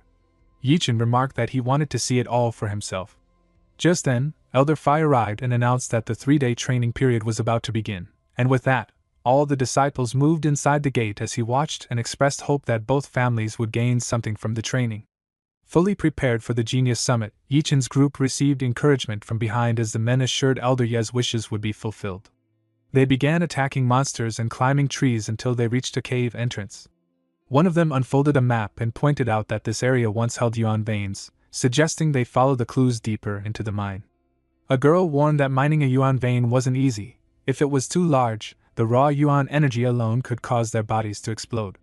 He replied that careful steps should keep them safe, and the fierce beast guarding the veins would provide valuable combat experience. Yichen instructed the group to move slowly and retreat if anything seemed off, assigning Yi Yan to lead with him, while Yi Mingyang and Yi Zeichin guarded the rear. Yi Yan agreed, stating that entering the mine was necessary to claim the yuan veins. Meanwhile, a group watching from a cliff observed all Yi family teams entering the mine and following a preset path leading them deeper into the beast area. One man noted that Yi Kangton had entered alone, likely to seize the yuan vein for himself, and asked if they should alert the Lin family team to retreat early. But the team leader refused, declaring that deceiving the enemy required first deceiving allies, and that sacrificing some disciples was their duty for the Lin family's rise. He shouted for the plan to proceed without error, and his intense aura left his team grim. They realized Lin Zong's presence was no weaker than Yi Kangtian's, and Lin Zong revealed he had kept his true strength hidden, having already reached stage 7, and today he would capture all the Yi family's elite disciples in one decisive move. Inside the mine, Yichen's team advances swiftly, eyes scanning every crevice. He notes they've reached the central region according to the map, yet there's no sign of the yuan vein. Unease lingers in his gut, and he voices it, pointing out how unnatural the beast encounters have been. Each wave of attacks, he explains, came at nearly equal intervals, and their strength and numbers show a clear pattern, like they're being guided deeper. The first wave had 2 stage 3 beasts, the second had 5 of the same rank. Then the third dropped to 2, but they had reached stage 4. The fourth brought 6 more, also stage 4, and the fifth, which just passed, included 4 beasts with stage 5 power and obvious coordination. One of his teammates scoffs at the thought, suggesting Yichen is overanalyzing things. He argues that beasts are low in intelligence and follow natural hierarchy. The deeper the mine, the stronger the threat. Maybe it's just the pressure of the surroundings making him nervous. Yichen mutters that he hopes that's all it is. Just then, that same man suddenly stops, a sharp sound echoing in his ears, faint yet distinct, like a whisper laced with something not quite human. He suddenly says he hears fighting up ahead, and the team rushes toward the source. As they reach the scene, one points out it's the Lin family clashing with a black iron tiger. Yichen quickly explains that the creature is a stage 6 beast with tough defense and fierce power. Its only weakness is speed, which isn't much help in narrow tunnels like these. He adds that black iron tigers typically roam forests or mountains, so its presence here is suspicious. Another man, eyes lighting up, spots a soft white glow behind the tiger, and declares that the emergence of yuan veins must be drawing beasts from all over. Without hesitation, the team races toward the area, only to be blocked by a beast. One of them strikes with a thunder palm, shouting for it to die, only to be halted by members of another team yelling that the beast is their target. Irritated, the attacker retorts that anyone unable to handle a few black iron tigers doesn't deserve to boss them around, warning they've got 2 choices, fight or leave. As his aura flares, the opposing man steps back, realizing he's facing a mid-stage level 6 cultivator. With a scowl, he concedes defeat, and his group withdraws. Yichen's team presses ahead, scoffing that at least the Lin family knows when to step aside. As they move in, someone up front shouts in awe. The white glow confirms it's a yuan vein, about 5 meters long. He estimates it could yield 50 yuan crystals, worth nearly 500,000 taels of silver. One of them remarks the family will surely reward them well for this, maybe even with a precious pill.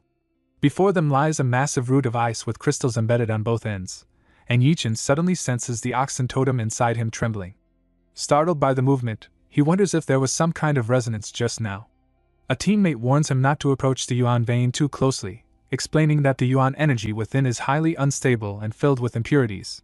It usually requires nurturing and purification before it can be refined into usable yuan stones for training. Yichin questions why furious beasts can approach it then, and the man explains that those beasts possess beast cores capable of withstanding and even purifying the violent yuan energy, which is also why beast cores are often used in the purification process. Yichin recalls the spirit core of the flaming giant ape in his storage ring, and wonders aloud if it could be used in this way. The man responds with folded arms, saying the spirit core is the very essence of a spirit beast, filled with its life force and power, and is typically used for forging weapons or in alchemy, not for purifying yuan veins. A girl adds that she once heard a spirit core sold at a MOU city auction for over 9 million taels of silver, and asks if he has actually seen one. Yichin laughs it off, claiming he's just asking out of curiosity, and has obviously never laid eyes on something that valuable. Over the past 2 days, various teams explored different areas of the mine, with one group excitedly claiming they had finally found a 3-meter yuan vein, short but still valuable, and quickly recorded the location before heading deeper, hopeful for more. Meanwhile, Yichin's group stood at a cliff, where one member laughed, remarking they had already found 5 yuan veins totaling 23 meters, which could yield 231 yuan stones. Yichin, sensing something off, thought the ease of these finds felt unnatural and voiced his concern, suggesting they exit the mine since training ends tomorrow. One teammate, frustrated, argued that turning back now was like abandoning a mountain of riches and refused to accept such a loss. Another supported Yichin, warning that the deeper parts of the mine held stronger fierce beasts, and they had already gained enough. The girl also sided with Yichin, saying it was wiser to quit while ahead.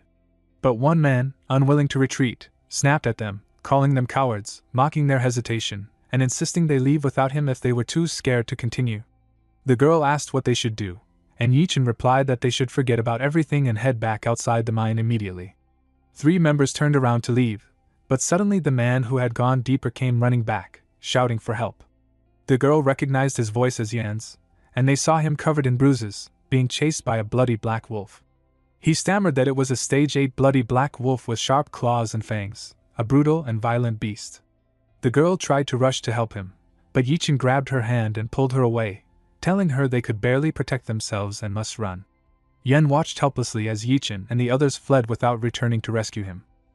The black wolf was enormous and intimidating, and as they ran, the girl shouted that bloody black wolves are naturally violent, skilled in hunting and ambush, and usually dwell near mountain streams, so their presence this deep in the mines made no sense.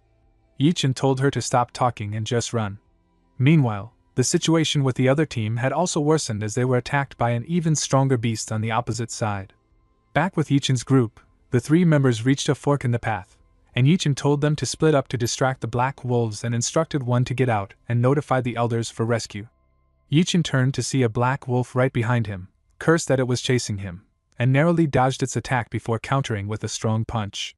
Despite landing the hit, Yichin realized it had no effect and hoped Yimingyang and the others would bring reinforcements before it caught up. He kept running, while outside, the elders were also surrounded by beasts, and Elder Phi shouted, questioning how the situation had gotten this bad and accusing the Lin family of being suspicious from the start. Elder Phi snapped that this must be the Lin family's doing, but the other man replied that over 10 of their own people, including Lin Zhong and Lin Wuchang, were buried alive in the mine and failed to escape. If this were really a scheme, they would have saved them first. While fending off a beast, Elder Fei warned that if anything happened to his disciples, he would hold them responsible, which clearly angered the Lin family elder. Deep inside the cave, Yichin reached a dead end with the black wolf lunging from behind, and realizing he had no escape, he prepared to fight. He unleashed his OBS attack on the wolf, but was instantly struck down, slammed to the ground, and coughed blood, thinking the power difference was too overwhelming. As he hit the ground, he noticed the earth cracking beneath him and a faint blue light seeping through, realizing the ground wasn't solid and might lead somewhere. He pushed harder, the floor gave way, and he fell deep below. When he landed, he forced himself up, thinking it was fortunate he had trained in 5-element protection or else his bones would have shattered. Looking up at the hole, he figured the wolf was likely on his trail again, but then a strong gust of wind swept through, and turning around, Yichin was stunned to find an enormous cavern ahead. What lay before him was a 100-meter-long yuan vein.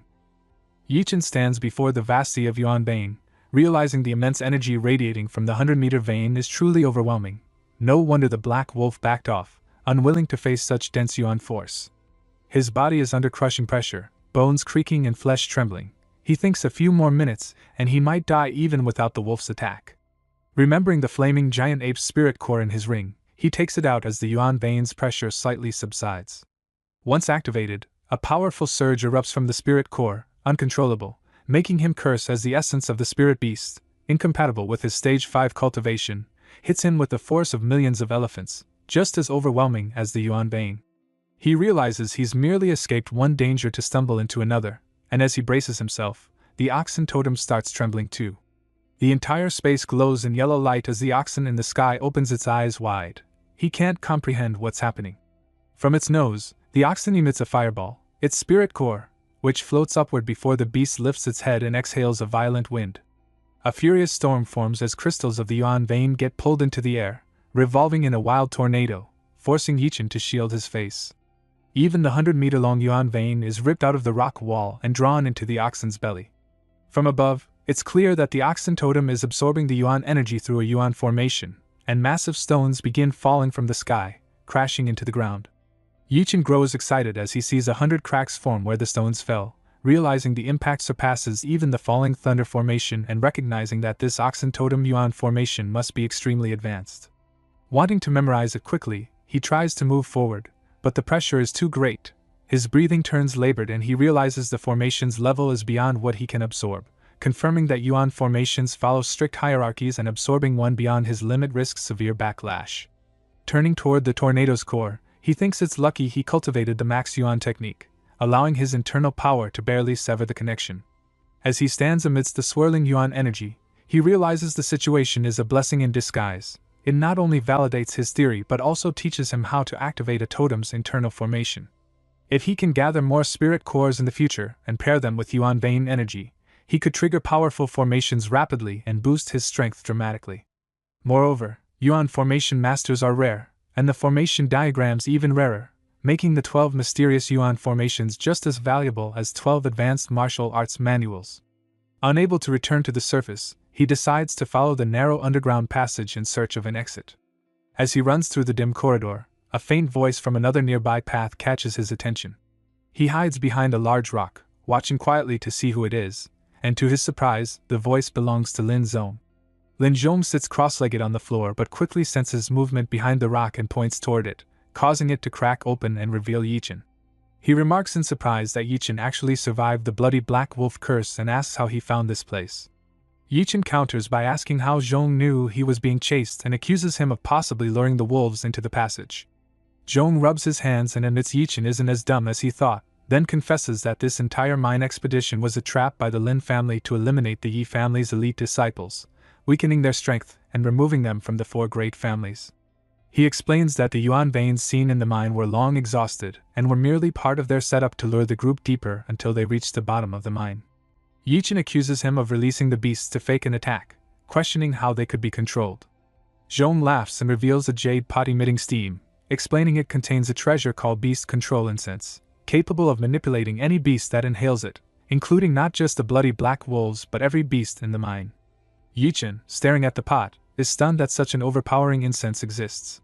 Zhong adds that everything was supposed to go according to plan and he didn't expect Yichen to escape and find him, admitting he's impressed but declaring that Yichen will still die today.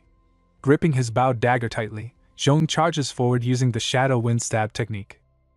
Zhong lunges at Yachen with his dagger, but Yachen reacts just in time, dodging and sprinting forward as Zhong remarks on his unusually strong physique, suspecting he harbors many secrets. Though his previous strike only managed to graze Yachen's skin, Zhong remains confident, relying on the enhanced perception granted by his 7th-tier martial art to dominate in close combat. The two clash repeatedly, with Yachen skillfully evading Zhong's relentless attacks while thinking he can't win relying on vital energy alone.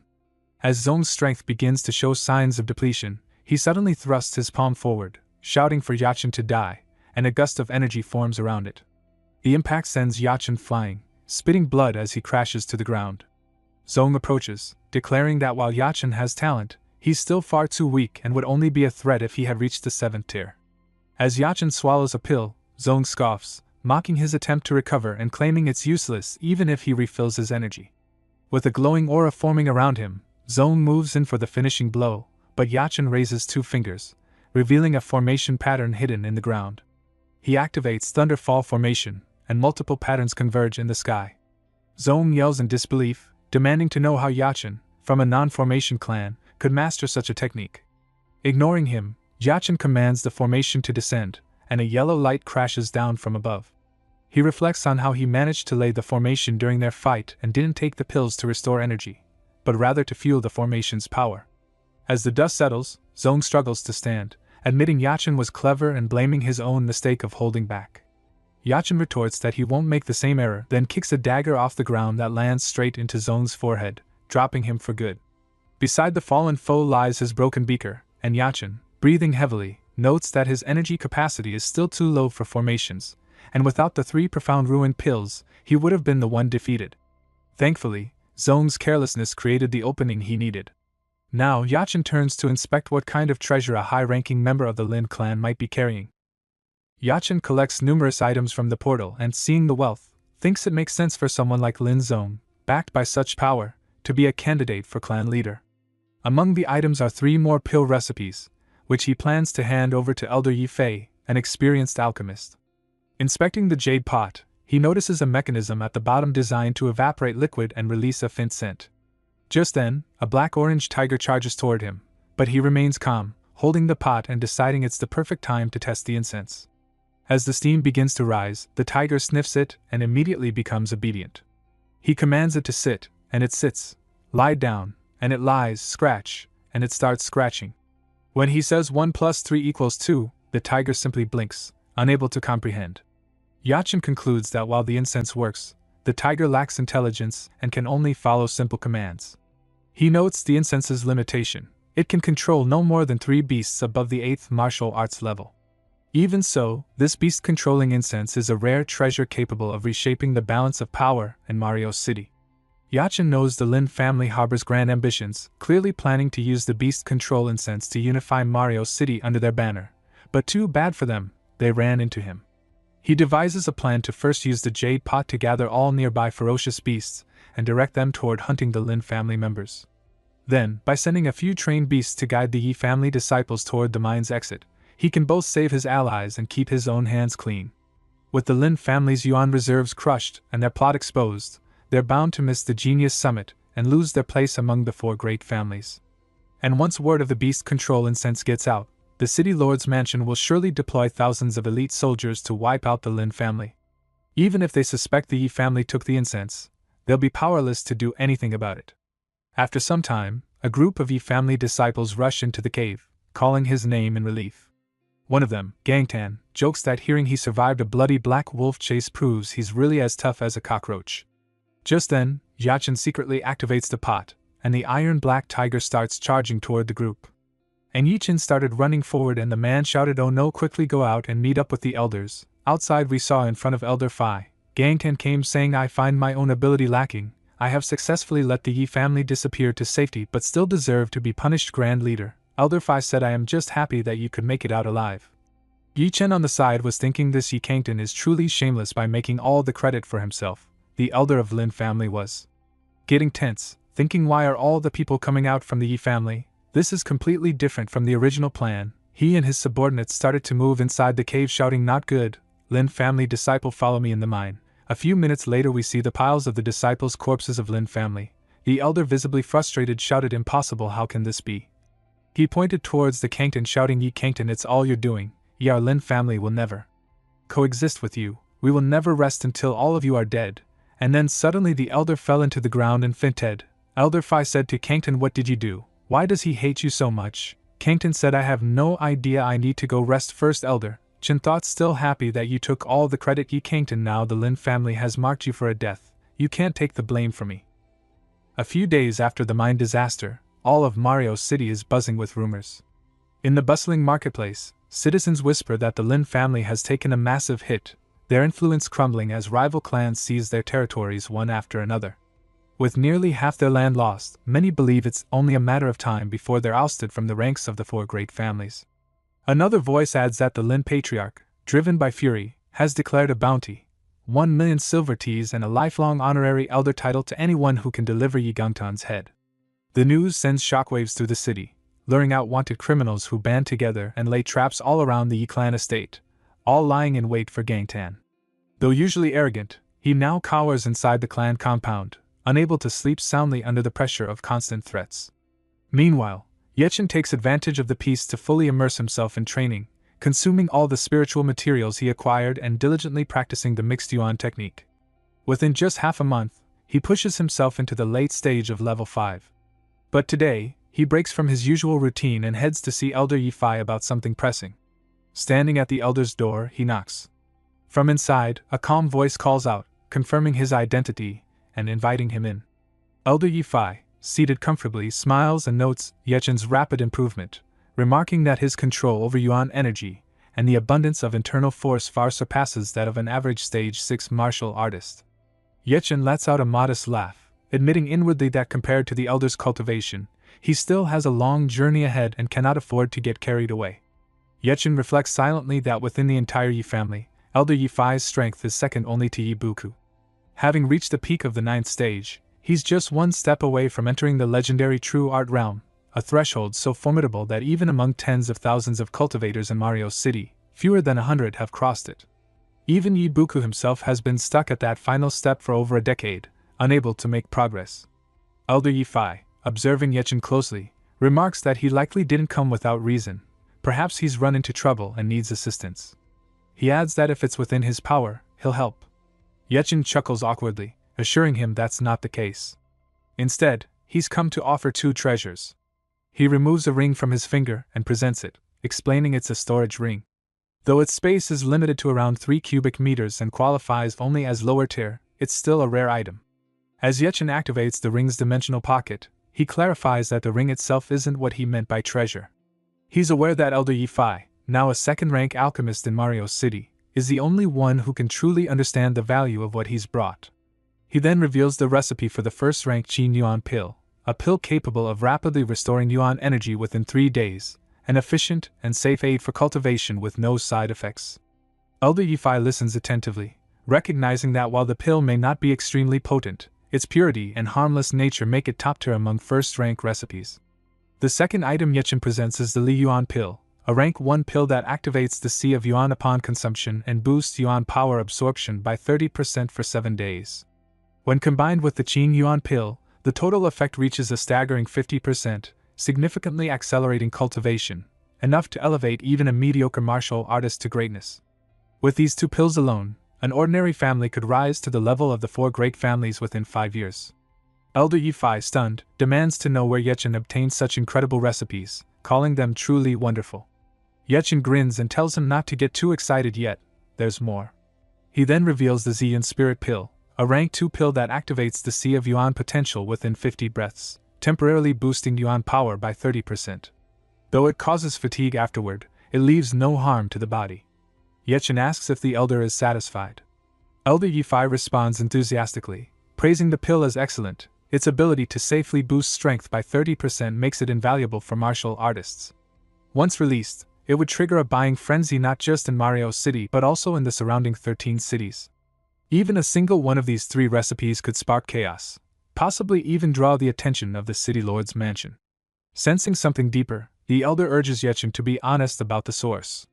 Yechen lifts a finger and replies that it was a gift from a good friend, someone the elder already knows. The elder asks who this person is, and Yechen replies that it's Lin Zong from the Lin family. Elder Yifei's eyes widen in disbelief, questioning how someone from the Yi family could be involved with the Lins, but Yechen cuts him off, explaining they accidentally uncovered Lin Zong's plot in the mine and killed him after a fierce battle. He reveals that the strange ring and the 3 pill recipes originally belonged to Lin Zong. Elder Fei, puzzled, remarks that the Lin family's main business in Mario City is weapon refining. They rarely deal in pills, so it's strange Lin Zong would possess such recipes.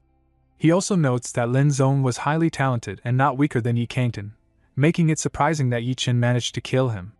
Yechen points to a beaker and admits it does sound unbelievable, but insists this treasure supports his claim. He then asks to borrow Elder Fei's Golden Edge, a flying beast known for its ferocity and stage 4 strength, which Fei has kept caged for 10 years without ever taming. It's ideal for testing beast control and sense. Elder Fei hesitates but grants permission, asking why he wants it. Yechen unlocks the door with a smile and says it's time to get started, prompting the elder to yell after him in disbelief, calling him mad. The elder complains he spent 10 years trying to tame the golden eagle and demands to know what Chin is doing, but Chin tells him not to be upset, suggesting maybe the eagle will return. The elder, clearly annoyed, says that's impossible and promises that if the eagle does return, he'll give it to Chin. Surprised, Chin asks if he means it, and the elder turns away, saying he's never lied. Chin then pulls out a steaming pot and whispers softly. Moments later, the golden eagle returns to the cave. Shocked, the elder marvels at this and believes his efforts have finally paid off, thinking the eagle is now recognizing him as its master. But the bird flies past him and lands on Chin's shoulder instead. Chin offers the eagle back to the elder, saying that since they share a bond, he should care for it and bring it to visit occasionally. Internally, Chin reflects that the eagle's behavior has nothing to do with bonds, but rather the beast-taming incense he used, which can tame any beast under stage 8 for a short time. He explains this openly, then recounts everything that happened in the mine. The elder, stunned, admits he had long felt something was off about that expedition but never imagined it was so complex. He thanks Chin for uncovering Lin Zong's plot in time, or the Yi family could have suffered serious consequences. Chin says he only did what any Yi family member should. The elder then asks about Yi Kangton, suspecting some alliance, but Chin explains there was none. Yi Kangton just liked taking credit, and now he's paying the price. Impressed, the elder says Chin has made a great contribution, though unfortunately it can't be publicly recognized. To make up for it, he offers to share 50% of the profits from the pills once they're produced. Chin refuses, saying he's offering the recipes freely as a junior to his elder. He also offers half of his remaining beast-taming incense, hoping it will help tame the golden eagle more quickly. He assures the elder he's not lying. Yi Fai has helped him many times, and this is merely repayment. He just asks that everything remain confidential. The elder agrees but insists he can't accept such a sacrifice without repaying it, asking HM to state any request he has. As expected, HM thinks Elder Fai won't take anything without offering something back. So he requests help in gathering detailed knowledge on Yuan formation, along with a few formation diagrams if possible. The elder nods, then remarks that the reason HM could defeat Lin Zong must be connected to this. After going over all the details, the scene shifts to Yachin standing outside, where a man greets him with a smirk, asking if he's here to pick another partial art. The man inwardly gloats. Ever since meeting Yachin, his luck has skyrocketed. He's been promoted from junior to senior elder, showered with rewards, and now even considered for a post at the Spiritual Material Hall. Yachin calmly replies that today's visit is for something more important and suggests they talk in private. Inside, he lays out several items and a note, explaining he's written detailed instructions for 3 particular items. If Elder Yimeng follows the steps precisely, he says, then within a month, the elder will rise to become the 3rd strongest in the family, just below the Grand Elder. Seeing the treasures laid out, Yimeng's eyes widen in disbelief, asking if they're real. Yachin simply nods, confirming it. This is all part of stealing beast cubs. The beast-taming incense isn't a divine item and only controls fierce beasts for a short period, making adult faint bees difficult to tame, but if raised from cubs, they can become valuable assets. The elder studies the paper and says its contents are astonishing, believing that if things proceed smoothly, the family will be greatly rewarded and sincerely thanks Yachin, bowing in gratitude. Yachin holds his shoulder and tells him not to flatter, saying he's merely repaying a favor, but requests that he keep everything secret. The elder firmly agrees, swearing silence even under threat. Later, in his room, Yachin sits surrounded by open manuals and notes that the 5 Yuan formation manuals from the elder have arrived. The first 3 detail foundational knowledge while the last 2 provide in-depth analysis, and to his surprise, one even includes thunder formation techniques from patterning to activation. Excited, he dives into study and after 1.5 months, stands in an open area, pointing 2 fingers to draw a glowing formation in the air, launching it at a large stone. A beam descends and shatters the stone, prompting him to remark that casting time is down by 2/3 and power has increased by 20%, which he finds acceptable. He then refocuses and continues intensive study day and night, eventually sitting cross-legged and saying it's time to inspect the oxen totem. As he continues practicing, a faint glow appears before him, revealing the oxen totem symbol at its center. Yachin observes that while there are only around 80 formation patterns, which suggests it is a rank 1 Yuan formation, he cannot decipher it at all. These airy patterns differ significantly from those described in the Yuan formation manual, being 10 times more intricate in structure and arranged in an unusual way. Unlike standard Yuan formations where patterns overlap, the totem's patterns remain independent yet form a seamless whole. Had he not witnessed it himself, he would never believe such a Yuan formation could exist. The 12 totems are truly exceptional, and the Yuan formations inscribed on them must hold tremendous power despite being classified as rank 1. Compared to the Thunder formation, the Oxen totem formations are far more advanced and harder to grasp. Deciding to set aside the totem formations for now, he shifts to something more manageable and selects a formation previously repaired by Sister Mayun, a rank 2 mist formation that, when activated, produces continuous mist within a 300-meter radius, obscuring sight and disorienting those within. Yachen notes that this is a trap formation requiring 150 formation patterns. 10 days later, he remains deep in study, concluding that despite his efforts, he only has a basic grasp of the formation so far. A sudden knock sounds at the door, and a man enters, announcing that his young master, Yi Maoan, wishes to challenge Yachen today and extends an invitation to attend.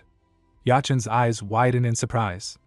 On the arena stage, a crowd has already gathered, with Yi Maoan and Yi Kantan standing at its center. Among the onlookers is Yachen, when a girl spots him and waves, calling out that she hasn't seen him in nearly a month and thought he might have gone on a mission if not for the frequent bursts of energy from his courtyard. 2 more men walk over, remarking that as the family's newly emerging genius, Yachen must be training relentlessly to prepare for the Genius Summit and bring honor to their clan. Yachen replies modestly that he's been so focused on training he lost track of time. Noticing that Yi Maoan has not only summoned inner disciples but also several elders, he comments that the challenge seems serious. The girl explains that Yi Maoan's strength has surged ever since acquiring a mysterious martial arts manual, and she heard he reached stage 7 just last night, which might give him a real chance in this duel. With the Genius Summit just over a month away, Yi Maoan's strategy is clear: defeat Yi Kantan to sharpen his skills and ride the momentum forward. Chen Thoret, Ye Qingtan, and Ye Maoan are considered the top geniuses of the Ye family, progressing rapidly in cultivation, while by contrast, Ye Chen feels his own advancement has lagged behind, still stuck at late-level stage 5 of martial arts and realizing he must increase his training or risk falling behind. Just then, the arena bell rings and the match begins, with Maoan and Qingtan radiating immense auras, Maoan unleashing a cold aura zone and Qingtan emitting a Yuan energy burst.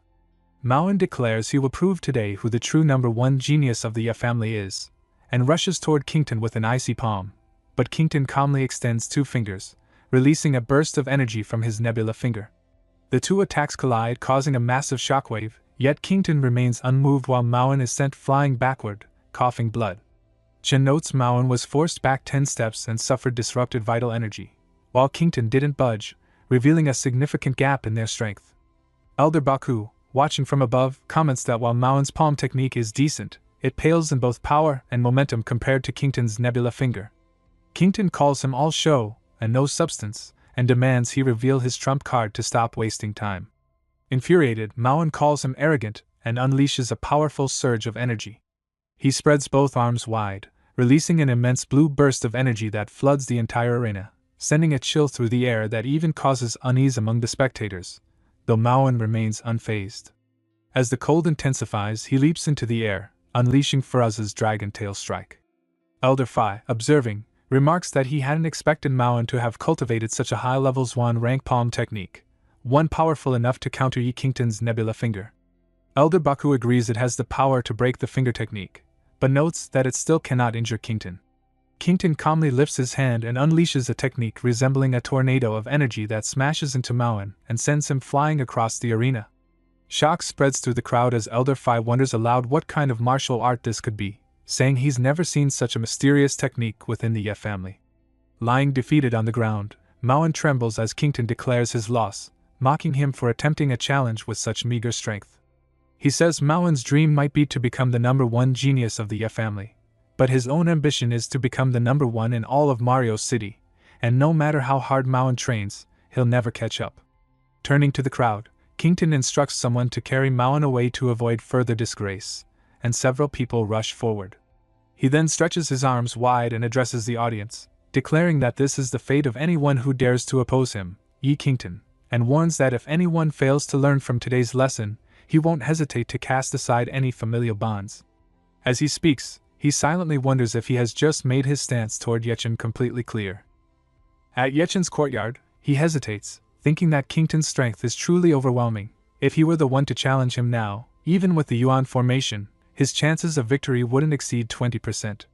The martial art Kington has mastered likely comes from the third floor of the Grand Legacy Hall, and his power will only keep growing, which means Yechin must push forward or risk being left behind.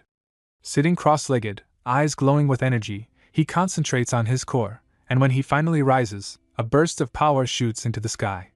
He announces his breakthrough to the 6th stage, noting that while he originally estimated another half-month would be needed, the pressure from Kington must have activated his latent potential.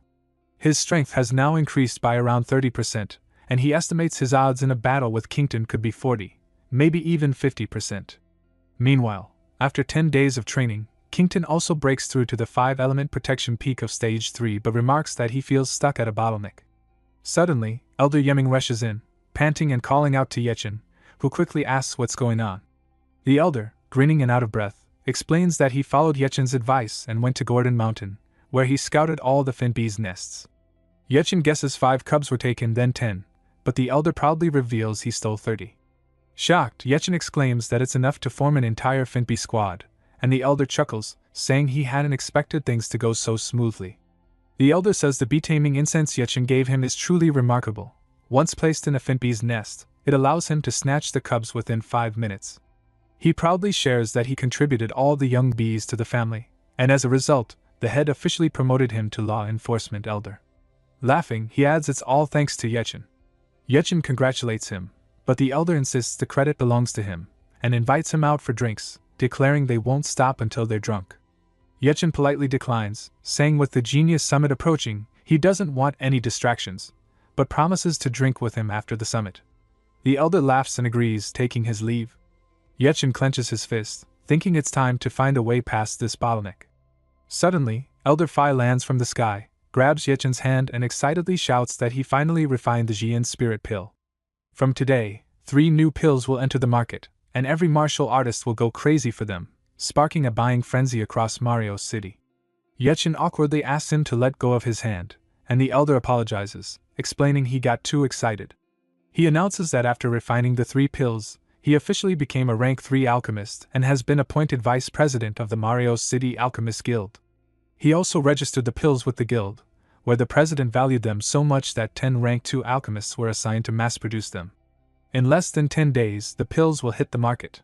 He thanks Yechin for everything and begins to ask about the origin of the pill recipes, but Yechin cuts him off, assuring him that he altered their structure enough that even Lin Zong wouldn't recognize them. The elder then brings up He Kangtin, offering to deal with him now that he has more authority. But Yechin calmly replies that there's no need, he'll personally defeat Kangtin in front of every martial artist in Mario City, and show him exactly who he picked a fight with.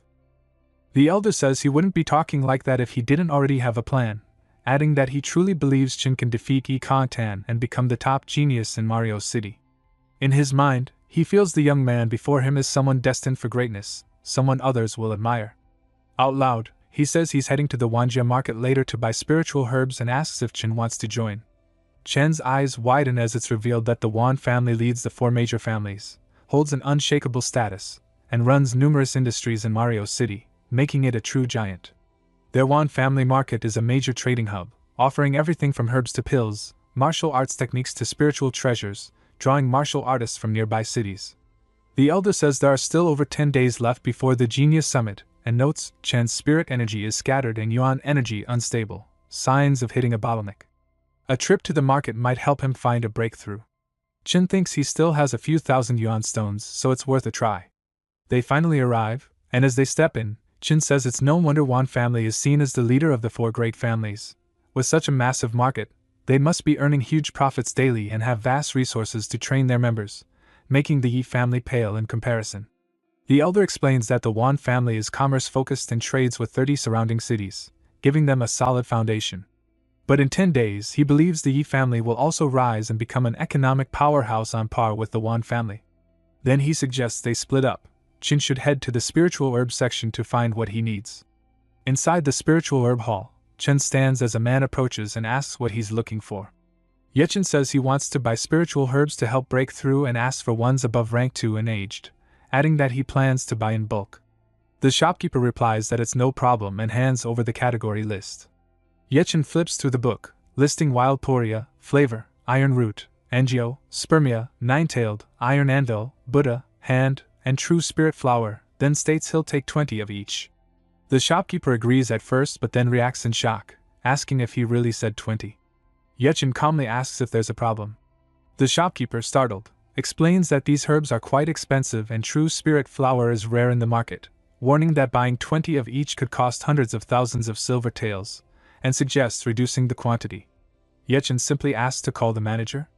Elder Wan Sanshan from the Wan family outer sect arrives, saying he is the manager and confirms the bulk order would cost hundreds of thousands of silver taels, then asks where Yechin is from. Yechin replies that the Spirit Herb Hall isn't a place for interrogation and tells him to just give the total as he's in a hurry. The manager responds that the total is 980,000 silver taels. Yechin says it's a bit pricey but still acceptable. The manager, now irritated, thinks to himself about where this arrogant kid came from, as aside from the 4 great families and the city master manor, no one else in Mario's city could casually afford that amount. Yechin then asks if spiritual stones can be used instead of silver taels. The manager confirms they can and secretly prepares to teach him a lesson if he can't pay. But Yechin throws down a full pouch, stating it contains 100 spirit stones worth 1,000,000 silver taels and tells them to keep the change as a tip for their effort. Both the shopkeeper and manager are left stunned. Yechin says it's not enough, but the manager quickly interrupts, shouting that it's more than enough and orders the staff to hurry and bring all the materials the young master needs. The shopkeeper rushes off and soon returns with the full list of herbs and supplies. Once everything is laid out, the manager respectfully asks if the young master is satisfied. Yechin nods, saying they're fine, but adds that he expects both of them to keep his visit confidential and not spread any rumors. The manager and shopkeeper both agree immediately, assuring him they'll stay quiet and wishing him well. As Yechin walks away, the manager comments that now that's a true wealthy man, just gave away 20,000 silver without hesitation. He calls it admirable generosity and tells the shopkeeper he handled the matter well. As a reward, the manager gives him 2 spirit stones and informs him that from now on, he's the steward of the Spirit Herb Hall, no longer needing to shout for customers or manage the accounts. He adds that next time this wealthy man returns, he must be welcomed properly, as he's certain Yechin will come back again. Coming out of the shop, Yechin takes a deep breath and thinks the trip to the pill shop was a waste, since the pills there aren't high grade, rank 1 pills are barely effective and rank 2 pills are scarce. He figures he might as well wait 10 more days and buy a batch directly from Yi-Fi. With time still left before the meeting, he decides to wander around the free trade zone. As he enters the market, someone suddenly holds a flower in front of him, claiming it's the Sky Mountain Sacred Lotus, a rank 4 spiritual herb, and offers it at a loss for just 3 yuan stones. Yechin politely declines and keeps walking, only to be stopped by another shopkeeper shouting about a great heavenly technique, a king-rank skill that, once mastered, lets you transform into a dragon upon touching water and fly through the skies. No bargaining, 10 yuan stones.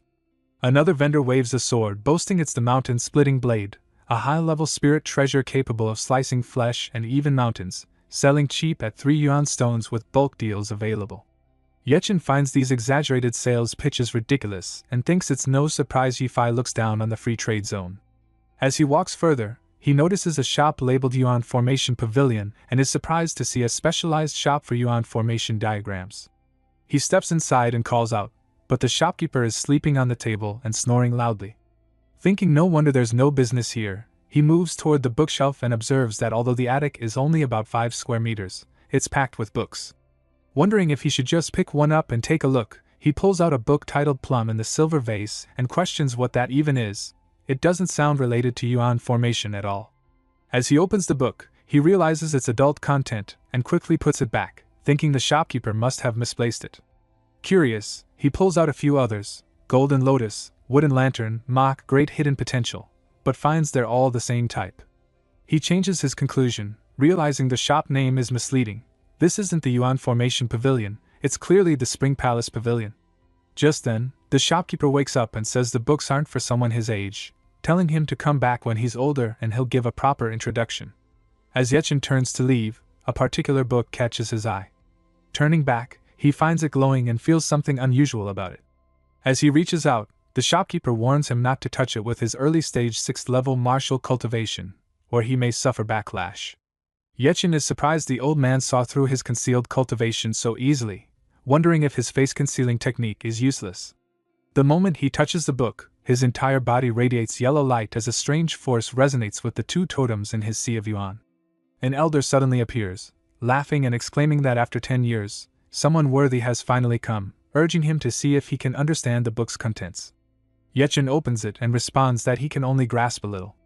This book introduces the basic structure of Yuan formation, but unlike ordinary formations, its patterns are obscure and complex, with structures that separate and merge without overlapping, maintaining independence, something the agent finds truly strange. Even more surprising, the content perfectly matches the formation of his internal totem, and just a glance has already boosted his confidence to about 30% in condensing formation patterns, a fact he decides must remain secret. The elder man asks if there's more, and he replies that the book offers little and only covers the basics, with the final chapter introducing Yuan formation but appearing incomplete and lacking detail. Laughing, the old man admits he tore out the last few pages, and both he and the shopkeeper begin laughing, celebrating that after 10 years they've finally found someone worthy.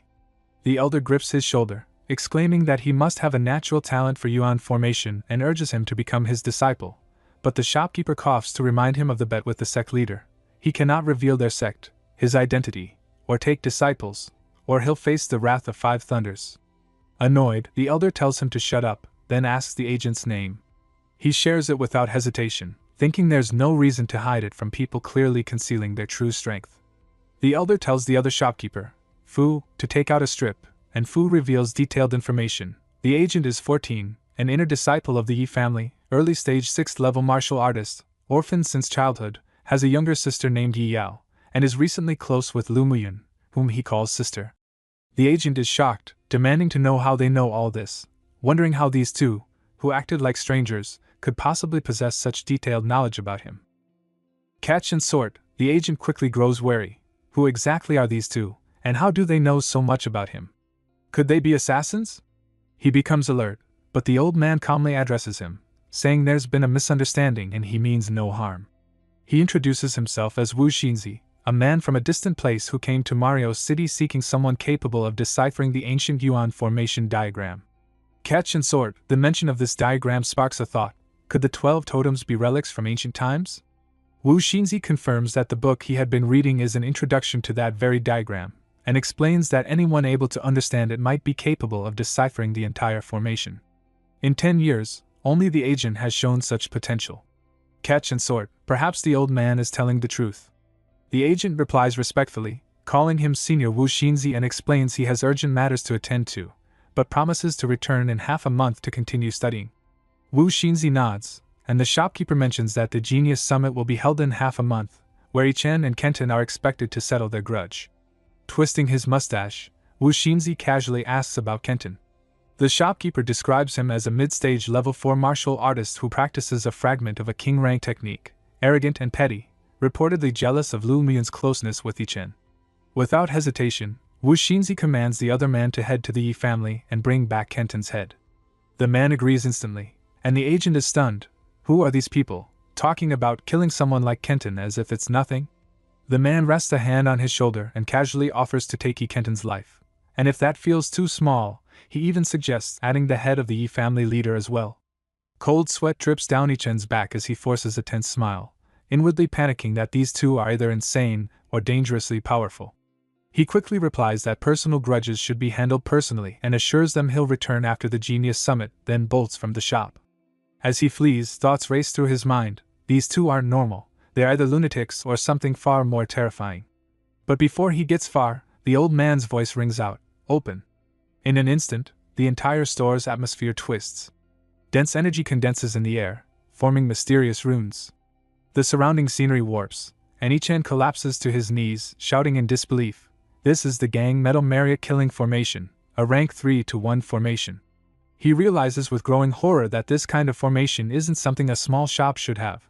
It's powerful enough to level not just Yabuka but even the city master's entire manor. Wu Xinzi steps forward calmly and tells him he's not one for fancy talk. If Ichen helps him decipher the ancient Yuan formation, he will guarantee a breakthrough to stage 7 within days, enough power to crush Yi Kenton with ease. Ichen grits his teeth, realizing this might be the fastest path forward, and agrees. The man says calmly that though Ichen may have doubts now, he'll soon be grateful for the choice he made today. He tells him to return at midnight. He'll help break through his bottleneck then. Turning to Fu, he mentions someone outside is looking for him and tells him to go see them out. Later, Ichen stands before Elder Phi, who suggests they head back since the shopping is done. Ichen quietly agrees, but the elder eyes him, sensing something off, and asks if something happened. He replies that it's nothing, just the market being a bit too loud. That night, Ichen quietly dashes across rooftops toward Fu, making sure to stay out of sight. As he arrives, Fu greets him with a teasing tone, saying their master doesn't like being kept waiting and he came to give him a ride. Grabbing Ichen by the hand, Fu shoots forward at a pace so fast it feels like he's dragging him along. In moments, they arrive at the Yuan Formation Pavilion, and Ichen, still catching his breath, wonders just what kind of cultivation Fu has to cross 5 kilometers in minutes. As they step inside, the man instructs Fu to leave, and Fu promptly responds, "Yes, master." The master turns to Ichen, explaining that the martial art realm is split into 9 levels, grouped in stages of 3, but regardless of classification, it all comes down to refining the body. For the next 10 days, he won't teach martial arts but will guide him in physical refinement. He leads Ichen to a different space where glowing stones are arranged with peculiar markings. The master tells him to remove his clothes and stand at the center. As he obeys, Ichen immediately feels the blazing heat radiating from the stones and reacts to the intense temperature. The master tells him to observe closely, saying his Yuan formation talent is promising, and what he's about to experience may benefit him greatly. The flame dragon body tempering formation activates, and above the stones, a large flaming circle begins forming. Despite the searing heat causing sweat to pour from his body, Ichen senses a shift within. His core absorbs the fiery energy. To his shock, he realizes his 5-element protection has broken through to the 4th phase, instantly shattering the bottleneck he had long struggled with. He breathes out, asking if that was all. The master snaps back, saying he clearly underestimates the power of the flame dragon body tempering formation, which is potent enough to affect even divine yuan. Cutting the lecture short, he instructs him to refine his body once a day, each session lasting 30 breaths, and spend the rest of the time helping decipher the ancient yuan diagram. The master hands over the scroll, instructing him to study the ancient yuan formation diagram carefully and report any discovery right away. Ichen unfolds the paper, puzzled to find only 20 formation patterns, and wonders aloud if this is just a rank 1 formation. The master immediately bursts out, yelling that this is the ancestor of all yuan formations, far beyond his shallow understanding, and demands he decipher it or face the consequences. Ichen quickly backs down, muttering agreement, while thinking the patterns recorded here seem far inferior to those in the oxen totem. The totem contains double the number of patterns, and their arrangement is far more sophisticated. Still, given the old man's high regard for it, he decides to take it seriously. He reminds himself that the foundation of a yuan formation lies in its pattern, followed by construction and then activation, so he begins by concentrating solely on the patterns. As he studies, Fu arrives and quietly asks if the boy will really succeed.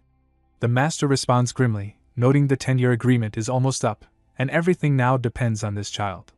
6 hours pass, and Ichen begins shaping the patterns, slowly making progress. The formation starts to emerge, and the master stares in shock, recognizing the ancient formation pattern forming right before his eyes. He's stunned, realizing this young man's efforts in one night have achieved what a decade of the divine Yechen sex formation master could not. Approaching Ichen in disbelief, he laughs and asks how he managed this. Ichen explains it's not so complicated once the logic is clear. Each ancient formation pattern is made by combining 10 ordinary patterns, making them hard to identify. His understanding came through the ox totem, which fused dozens of base patterns into singular forms. However, both the number and method of combination are tightly regulated. The master slaps his own forehead, shouting in frustration, amazed he hadn't thought of such a simple but crucial insight himself. The master shouts in excitement as the rune activates, declaring the first step a success and confirming the condensation of the ancient rune. He hadn't expected to overcome this hurdle so smoothly. Everything unfolded flawlessly. With that, Ichen decides to remain in the Yuan Formation Pavilion, committing himself to refining his martial arts here. Over the following days, he studies the Yuan Formation diagram alongside Wu Xinzi during daylight, and by night, he enters the Flame Dragon Body Tempering Formation to strengthen his physique. Occasionally, Fu steps in to assist, offering sharp insights into martial arts that continually astonish him. Though Fu appears no older than 20, his deep understanding is astonishing. Each suggestion he makes prevents major detours and brings clarity. After 3 days, Ichen reaches the mid-level of Stage 6, manages to decipher all 20 ancient patterns, and begins attempting formation construction. By the 6th day, he breaks into late stage 6, successfully comprehending the principles of formation construction and even activating one for the first time. Now, instead of entering the body tempering formation, he meditates alone in a sealed chamber, preparing to use Yuan stones combined with the Hun Yuan technique to directly reach stage 7. As energy surges, the chamber rumbles, flames swirl, and the stones around him begin to levitate and split in half. Watching this unfold, Yichen smirks, silently celebrating his breakthrough. He's done it. Yichen releases Yuan energy invisibly across a 100-meter radius, ensuring nothing escapes his perception. With eyes closed, he marvels at the precision, thinking he can even count the bristles on an insect. This is the soul refining phase's sensory sharpness. His 5 senses span the area, giving him full control, and with his cultivation breakthrough, his physical strength also rises, finally surpassing the 10,000 kedi barrier. As he steps out, Fu approaches from the front, congratulating him and calling him a dark horse for the upcoming Genius Summit. Fu hands over a small box, saying it's a pill to restore energy, and urging him to take it. Yichen thanks him, takes the pill, and wonders aloud why the old man hasn't appeared to scold him and demand more work on the ancient Yuan formation diagram. Fu chuckles and explains that during Yichen's breakthrough, the master also entered seclusion in the secret chamber, likely experiencing an epiphany at the final hurdle of the diagram.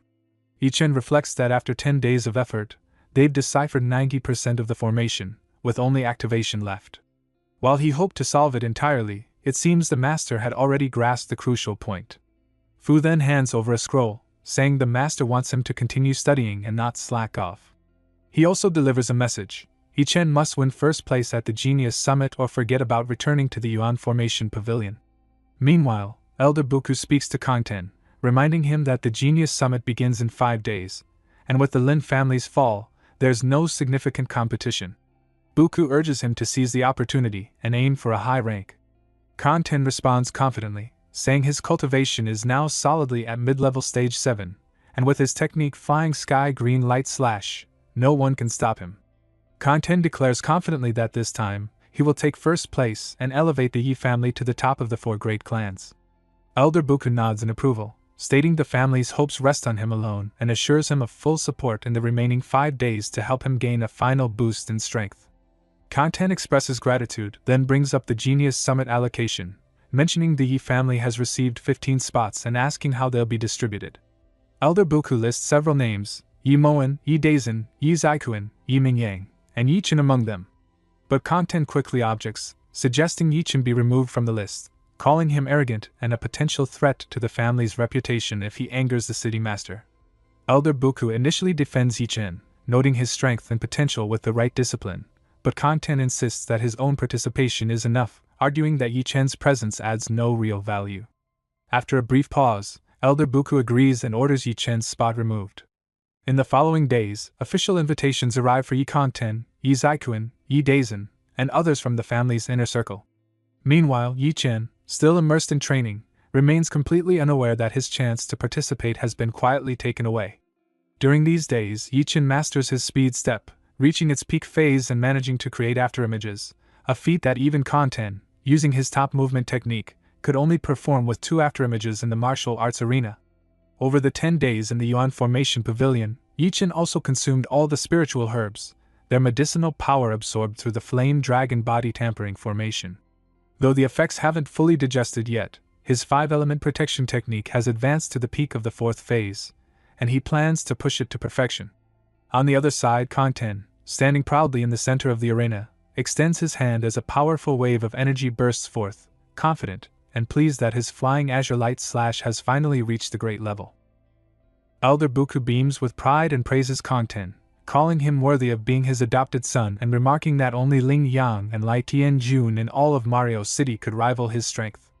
Kangten nods with confidence, declaring that Lai Tianjun will surely fall at the Genius Summit, and though Ling Yang might be a trickier opponent, his mid-level stage 7 cultivation should be enough to surpass him. Elder Buku then opens a small box and reveals the Bloodbone Flower, a rank 3 spiritual herb divided into 10 portions, instructing Kangten to consume it within 2 days and push into the late stage of level 7 to secure the top rank. Kangten accepts the box with a bow, thanking him and saying that fortune favors the bold. Meanwhile, the news spreads among the city's youth. Yi Kangten has already broken through to late stage 7, a feat that places him leagues above most others still struggling to enter the stage, making him one of Mario City's most talented in a century. What they don't know, however, is that Yi-Chin has also reached the 5th phase of the 5-element protection and has now broken through to stage 7 himself. Testing his strength, he remarks that with the Thunder formation, he could even stand against stage 3 experts. Just then, a man approaches him from behind and hands him an envelope, respectfully addressing him as young Master Yi-Chin. Opening it, Yi-Chin finds an invitation to the Genius Summit. He reads it silently, then smiles faintly, thinking he had assumed Kanten would pull something sneaky, but perhaps he had been too suspicious. In the hall, the invited participants gather, one of them announcing the arrival of the remaining 4. Kanten turns to Yi-Chin with a smirk, remarking that he showed up too, to which he replies casually, apologizing for the delay while wondering why Kanten seems so confident today. Among the group are also Yi-Chin and Yi-Taegu. Kanten urges everyone to move quickly, citing the tight schedule, and Yi-Chin silently notes how unusual it is that he hasn't been targeted yet. Meanwhile, at the City Master's manor, the atmosphere is tense as someone is dragged out and ordered to receive 100 lashes for attempting to enter with a fake invitation. A guard yells in fury at the audacity of trying to deceive them. People pass one by one as their invitation cards are checked. When Yi-Chin presents his, the guard narrows his eyes and asks if it truly belongs to him. Yi-Chin affirms, but the guard suddenly shouts and commands the others to seize him, accusing him of impersonating a Yi family disciple and trying to infiltrate the Genius Summit. He orders them to beat him to death and feed his body to the dogs. Shocked, Yi-Chin yells in protest, claiming his true identity and asking how they could accuse him of being fake. But another voice, posing as an elder, coldly says he doesn't recall anyone by that name in their family and urges the captain to make an example of him. The captain agrees without hesitation. Realizing what's happening, Yi-Chin understands Kanten must have orchestrated this and bribed the guards. As a guard swings his sword at him, Yi-Chin grits his teeth and evades, knowing that if he fights back, he'll be labeled a rebel, and if he doesn't, the blade will cut him down. Watching the moment unfold, the captain thinks to himself that Yi-Chin is finished this time. Yi-Chin narrows his eyes, thinking that Kanten's smug expression says it all. This setup was clearly his doing. First the ambush, now this captain trying to kill him. Do they really believe he's that easy to take down? With a burst of power, he leaps into the air, energy crackling around him as he shouts that even the great captain of Mario's city can't tell right from wrong, and today, no one will stop him. The guard stumbles in confusion, asking where he went, only to get slammed in the face by Yi-Chin's sudden punch. The force sends him flying, and as other guards try to subdue him, their leader roars that if he lets Yi-Chin go today, he'll lose all authority in Mario's city. He orders every guard to attack at once. Swords flash from all sides, surrounding Yi-Chin completely, but within 10 seconds, he crushes them all, a heap of defeated men lying around him. Enraged, Kanten curses the useless guards and steps forward, muttering that he'll handle this himself. But before he can move, Yi Maoan grabs his arm. Kanten yells, demanding to know why he's being stopped.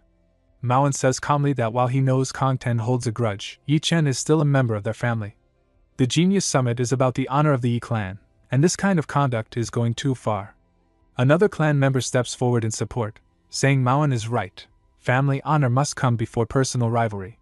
Even if Kanten is the candidate for the next family head, he cannot act so arrogantly. If it comes to that, he's willing to give up his own spot to let Yi-Chin participate. The others step forward, one calling out that it's boring to go alone and he'll stick with Ming Yang, while another adds that he, Yi Zhang, won't be participating in the event either. One by one, the group aligns with Yi-Chin, making him smile while Kanten's face twists in rage.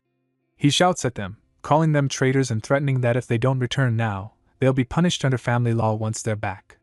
Yi-Chin observes Kanten's panic, realizing that losing these 8 members weakens the Yi family's standing. Even if Kanten still manages to win first place, it would only barely maintain their rank among the 4 great families.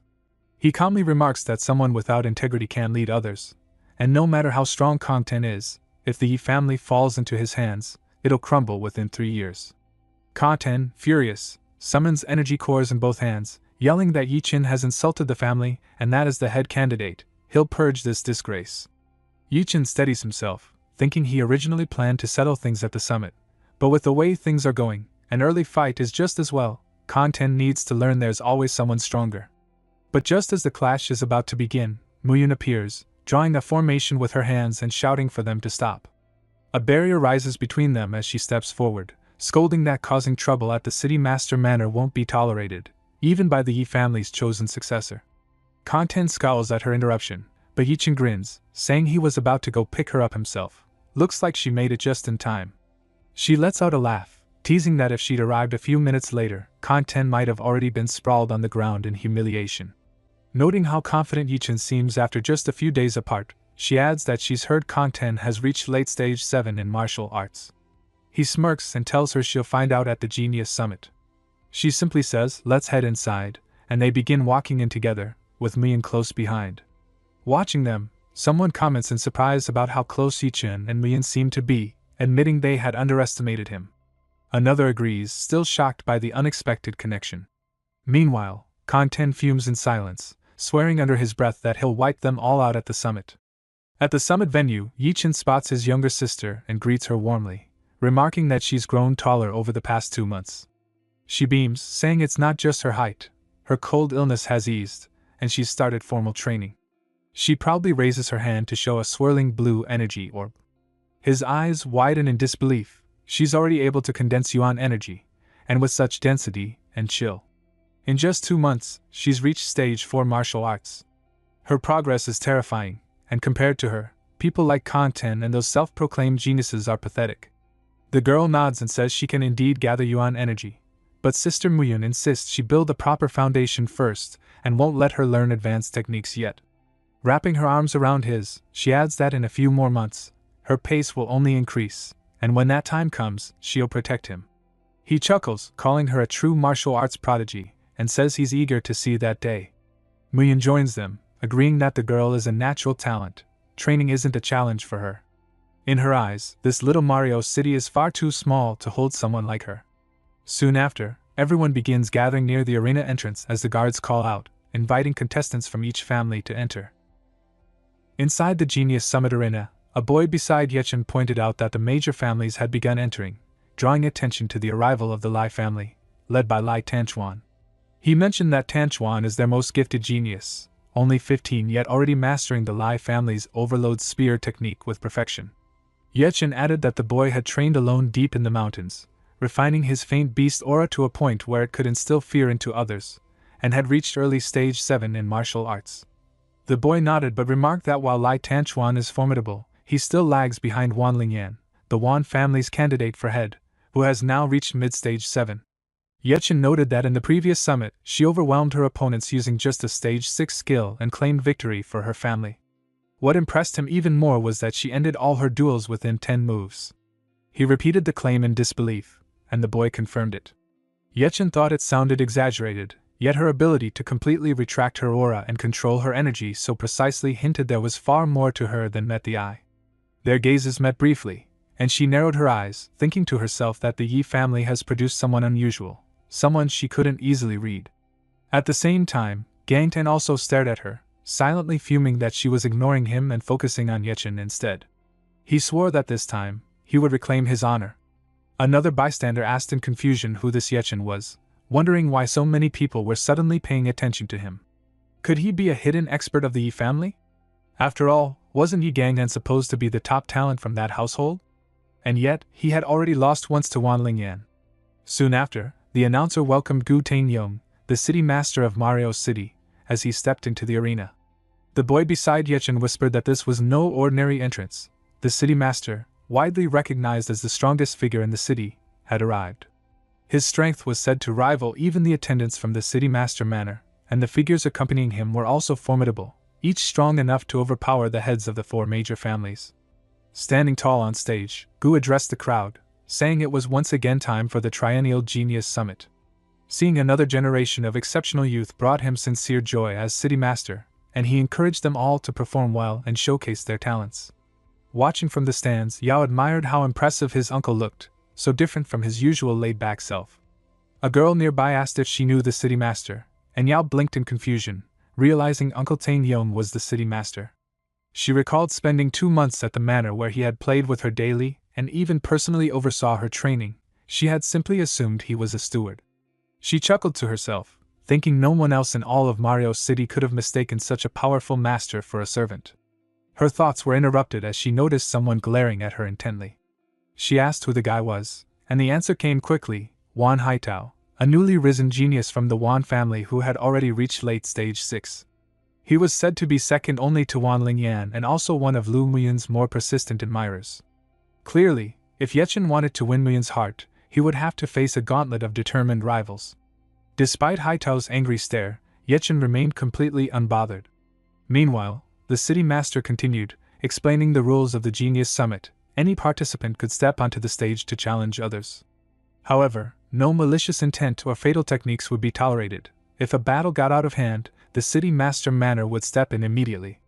3 judges would deliberate and determine the victor, and at the end, the top 30 participants would be ranked individually and by family, deciding the overall family standings. The battle soon erupted across the arena. A man leapt to the center, declaring himself the first to step up and inviting any challengers. Another immediately accepted, stepping forward with a confident nod. The two faced each other, exchanging swift strikes, dodging and countering with equal ferocity. One of them laughed mid-fight, sending a burst of energy toward his opponent, while mocking that the Wan family was nothing special. From the stands, someone remarked that it was a good hit, noting how the Lai family excelled at charging attacks while the Wan family specialized in agility and precision. Even so, the strike only caused minor damage. The Lai family fighter raised his hand in victory, claiming the first match. Next came a bout between Yi Mingyan and Yi Tiexin, a spirited contest of alternating wins and losses that left both with valuable experience. Following that, Ye Zaiju stepped up, winning 2 consecutive matches.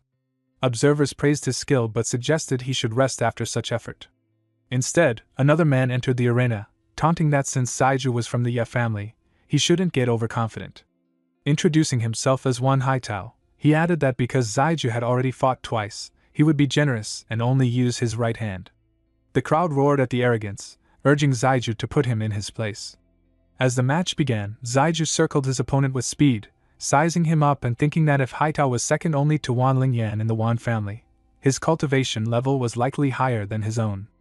Haitao taunted, asking how long Zaiju planned to keep circling for an opening, claiming he was nearly falling asleep.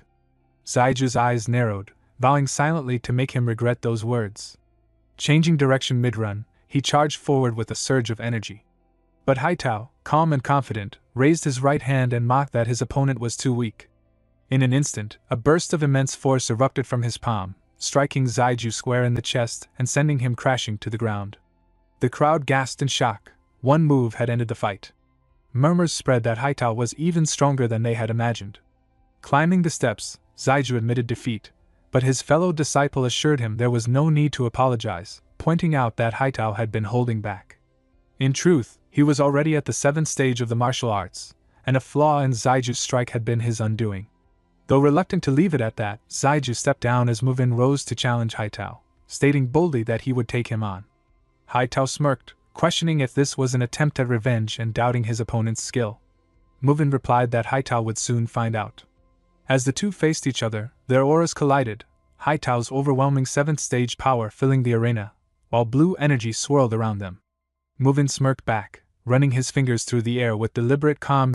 Haitao raised 2 fingers, releasing a torrent of energy so cold and forceful it felt like the crushing weight of icy peaks. Yechen clenched his teeth, straining to withstand the pressure, but the sheer force pushed Muvin back until he stumbled and hit the ground, muttering that it was a close call. Haitao remarked that he was far better than the last opponent, yet still no match for him, adding that aside from Yi Kenton, Lai Tianchuan, and Wan Lingyan, no one in Mario City was worth his attention. Muvin's eyes flashed with anger as he called him an arrogant fool, summoning the Frost Dragon Tail Spikes technique. Ice formed along his arm, the frosted tail coiling with lethal intent before he drove it toward Haitao.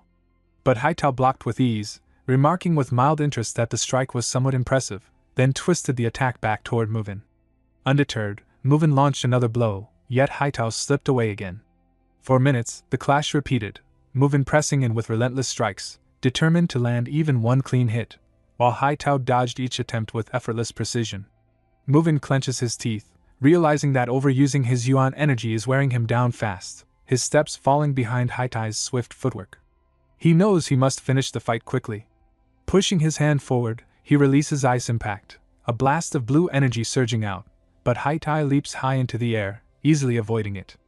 Muvin coughs hard before Haitao grabs his head, remarking that defeating him is crucial, then hurls him far across the arena with a mocking farewell. The crowd rushes in, shouting for a doctor. When one arrives, he examines Muvin and reports multiple fractures, especially in his ribs, 5 broken, estimating at least 3 months for recovery.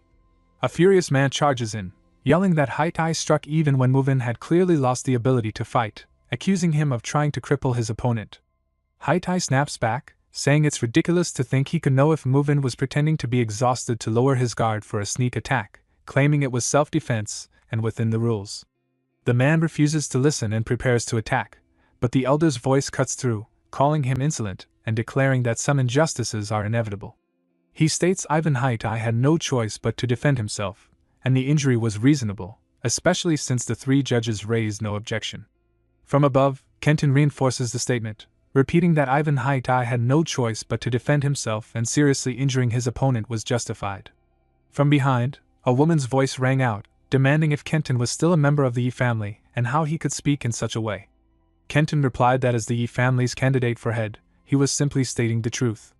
The elder then ordered everyone to step down and not hinder the progress of the Genius Summit, acknowledging that this battle was indeed a loss for their Yi family. Gangtan turned to Yechan, urging him to heed the patriarch's words and step back, but Yechan refused, declaring his challenge to Van Hateo and asking if he dared accept.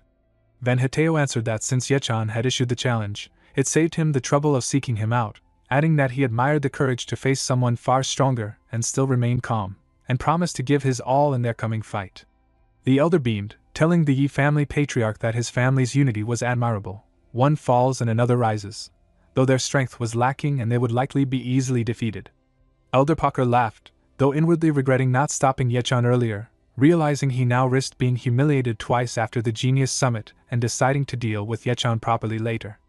At the judges' table, the 3 officials exchanged glances before Mayun approached, placing her hand on one judge's shoulder. She greeted them and firmly reminded that during the match, unless a death occurred, none of them were permitted to intervene, warning that otherwise she would be very unhappy. The judges quickly agreed, assuring her they would comply. The battlefield was filled with intense energy, as Wan Haitao faced off against Yichin. Haitao looked confident and mocked Yichin with a smirk, saying that he was foolish to charge at him head-on, just like his useless brothers had done before.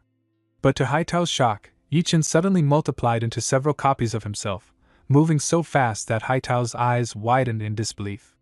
He couldn't figure out which one was Yichen's real body and was clearly unsettled by the speed and mysterious movement technique Yichin used.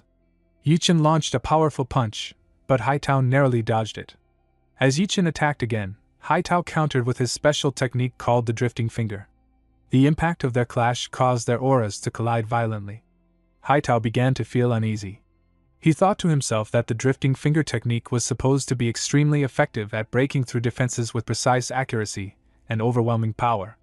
According to him, it should have been impossible for any ordinary opponent to withstand it unless they were much stronger than him. He began to question if Yichen's strength was far beyond his own, but he quickly tried to deny it in his mind, refusing to believe it was possible.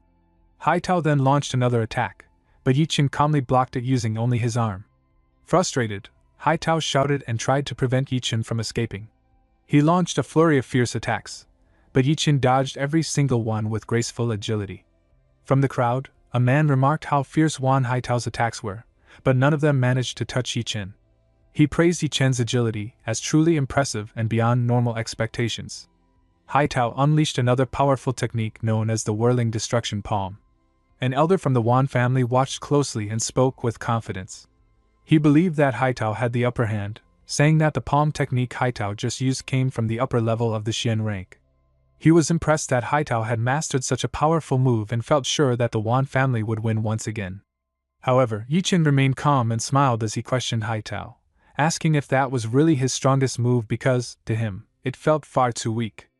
Haitao was shocked by Yichen's reaction, not expecting him to still be standing after such a powerful technique. Before Haitao could react, Yichen suddenly grabbed his hand and punched him hard in the face, catching everyone by surprise. The elder, who had just been confident, now looked on with disbelief, unable to understand how the Whirling Destruction Palm could be countered so easily. The situation quickly turned worse for Haitao as Yichen began slapping him repeatedly with overwhelming force. Haitao, heavily injured, finally collapsed to the ground, unable to get up.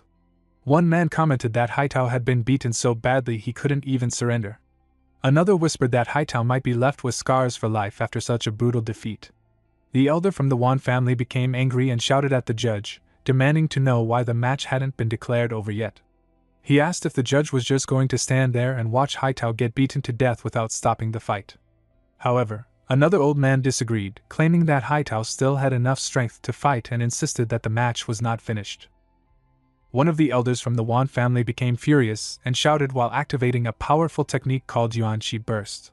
He accused Yichen of using some kind of evil scheme and warned that if the judge refused to act, he would take matters into his own hands. Mayan stood up and calmly told him not to move, reminding him that the sparring match was still ongoing. She instructed him to sit down, stay quiet, and watch until the end. She said that if he dared to interfere, the entire Wan family might disappear by the next day. Back on the battlefield, Yichen looked down at the injured Haitao and spoke coldly. He said that Haitao should be thankful that killing was not allowed in the arena, because otherwise, he would have already been lying there as a dead body 5 minutes ago. Soon after, Elder rushed over to check on Haitao and shouted in distress. He discovered that all of Haitao's bones had been shattered and said that it would take years for him to fully recover. Even if Haitao's body healed, it would be very difficult for him to make any progress in cultivation for the rest of his life. Then, Yi Tsangtian stepped forward and addressed Yichen. He told Yichen not to leave the stage yet. He reminded everyone that the Yi and Wan families had always maintained a good relationship. But now, since Yichen had crippled Wan Haitao during the match, it had become a serious matter. As the chosen candidate for the future patriarch position, Yi Tsangtian ordered Yichen to apologize to the Wan family and to willingly accept punishment for his actions. Yichen questioned Yi Tsangtian, demanding to know who he thought he was to give such an order. Yichen reminded everyone that when one of their own fellow disciples was crippled in the past, Yi Tsangtian had stayed silent and chosen to side with outsiders instead of protecting his own people. Now that Yichen had crippled someone from another family, suddenly Yi Tsangtian wanted to act righteous and hand out punishment. Yichen accused him of being completely unreasonable, asking if he had gone mad or if he had become nothing more than the Wan family's obedient servant, trying to protect them to gain favor and prove loyalty. Hearing this, Yi Tsangtian became furious. His body began to glow with golden mana as he shouted Yichen's name with great anger. But Yichen remained calm and continued speaking without fear. He asked Yi Tsangtian if he was angry because he felt ashamed, or if Yichen's words had touched a sensitive truth. Yichen made it clear that just because Yi Tsangtian had some talent, it didn't give him the right to ignore his responsibilities or treat others as if they were beneath him. He pointed out that as a candidate for the Yi family's patriarch position, Yi Tsangtian had failed in both protecting his disciples and supporting the family. Yichen boldly said that someone like him, who acted worse than pigs and dogs, was unworthy of being called a patriarch candidate. As Yichen's words echoed throughout the arena, one of his close companions watched the scene with a proud smile. In his thoughts, he praised Yichen for speaking so boldly and with such courage. He admired Yichen not only for defeating Wan Haitao but also for doing it publicly, in front of the entire Wan family, all to avenge Yi Maoan. That kind of bravery, he thought, made Yichen a true leader worth following. Yi Tsangtian declared that if this was how Yichen wanted it, then he, Yi Tsangtian, officially challenged Yichen to a life-and-death duel in front of all the elders of Muryo City. He asked if Yichen had the courage to accept the challenge. From above, an elder quickly tried to calm the situation. He told Tsangtian not to be reckless. He reminded him that both he and Yichen were members of the same Yi family, and shared the same blood. He said that any grudges between them should be settled peacefully, and not through deadly battle. The elder also reminded everyone that the Genius Summit was still going on, and as representatives of the Yi family, fighting among themselves would only give other families a reason to laugh and take advantage. He pointed out that the Yi family had been oppressed for over 10 years, and this rare moment to rise again should be protected, not destroyed by internal fights. Then Elder spoke up. He admitted that he understood the hatred Yichen felt toward Yi Tsangtian, but he strongly refused to allow a life-and-death battle between them. He shouted that if Yichen must die, it should be at the hands of the Wan family's disciples, not from someone of his own family. At that moment, another person stepped forward. It was Lei Tianchuan, who had his own grudge against Yichen. He loudly supported Yijing and declared that 3 years ago, Yichen had crippled his younger brother, Tsangtian. Now, it was time to return the favor. He said that he would personally make Yichen suffer the pain of losing his cultivation. Then, City Master Gu finally spoke up with a calm and commanding voice. He acknowledged that family grudges were always difficult to deal with, and said that instead of letting things get out of control, there should be a proper solution. He suggested a compromise to settle both internal and external conflicts in a fair way. He explained that some grudges were external, involving other families, while others were internal, within the same family. So, they would start by settling the external ones first. City Master Gu pointed out that Lei Tianchuan and Yi Tsungtian had a grudge from the past, so they should face each other in a proper duel inside the ring. Then he mentioned Yi Chen's battle with Wan Haitao. Since Yi Chen had crippled Haitao, the Wan family had the right to choose one of their genius disciples to challenge Yi Chen in a duel as well. He made it clear that although the duels could be intense, no one was allowed to die. The families could decide how serious the matches would be, but life must not be taken. After dealing with the external duels, he moved on to the internal grudge between Yi Chen and Yi Tsungtian. Since both of them clearly held deep hatred toward each other, they would be allowed to fight in the ring after the other matches were completed.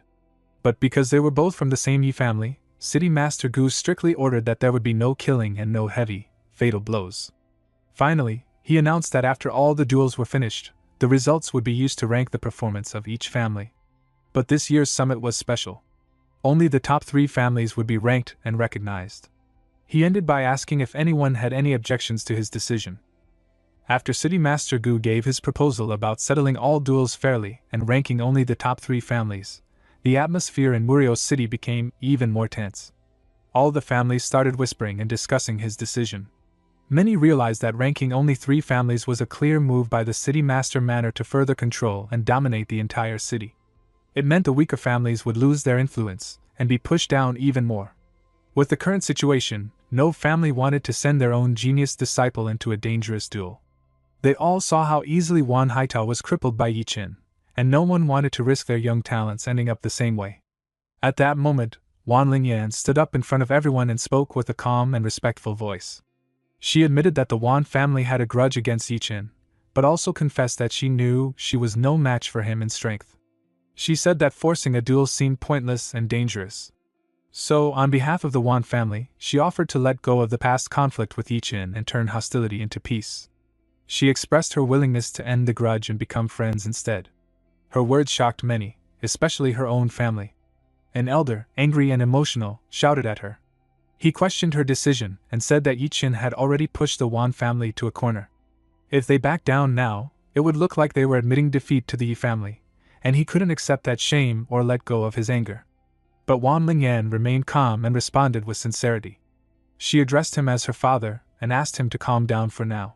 She told him that this matter was very important and promised to explain everything to him in detail later. Her father turned away angrily and said he would wait to hear her explanation later. City Master Gu then praised Wan Lingyan for her generosity and wisdom. He said it was rare to see someone act so calmly and maturely in such a heated situation. Since she had chosen not to fight, he declared that Yi Chen had won the match without needing to raise his hand.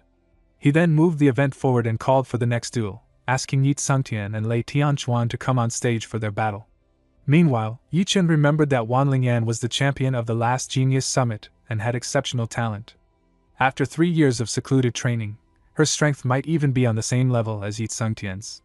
Yi Chen found it strange that someone so strong would willingly admit defeat.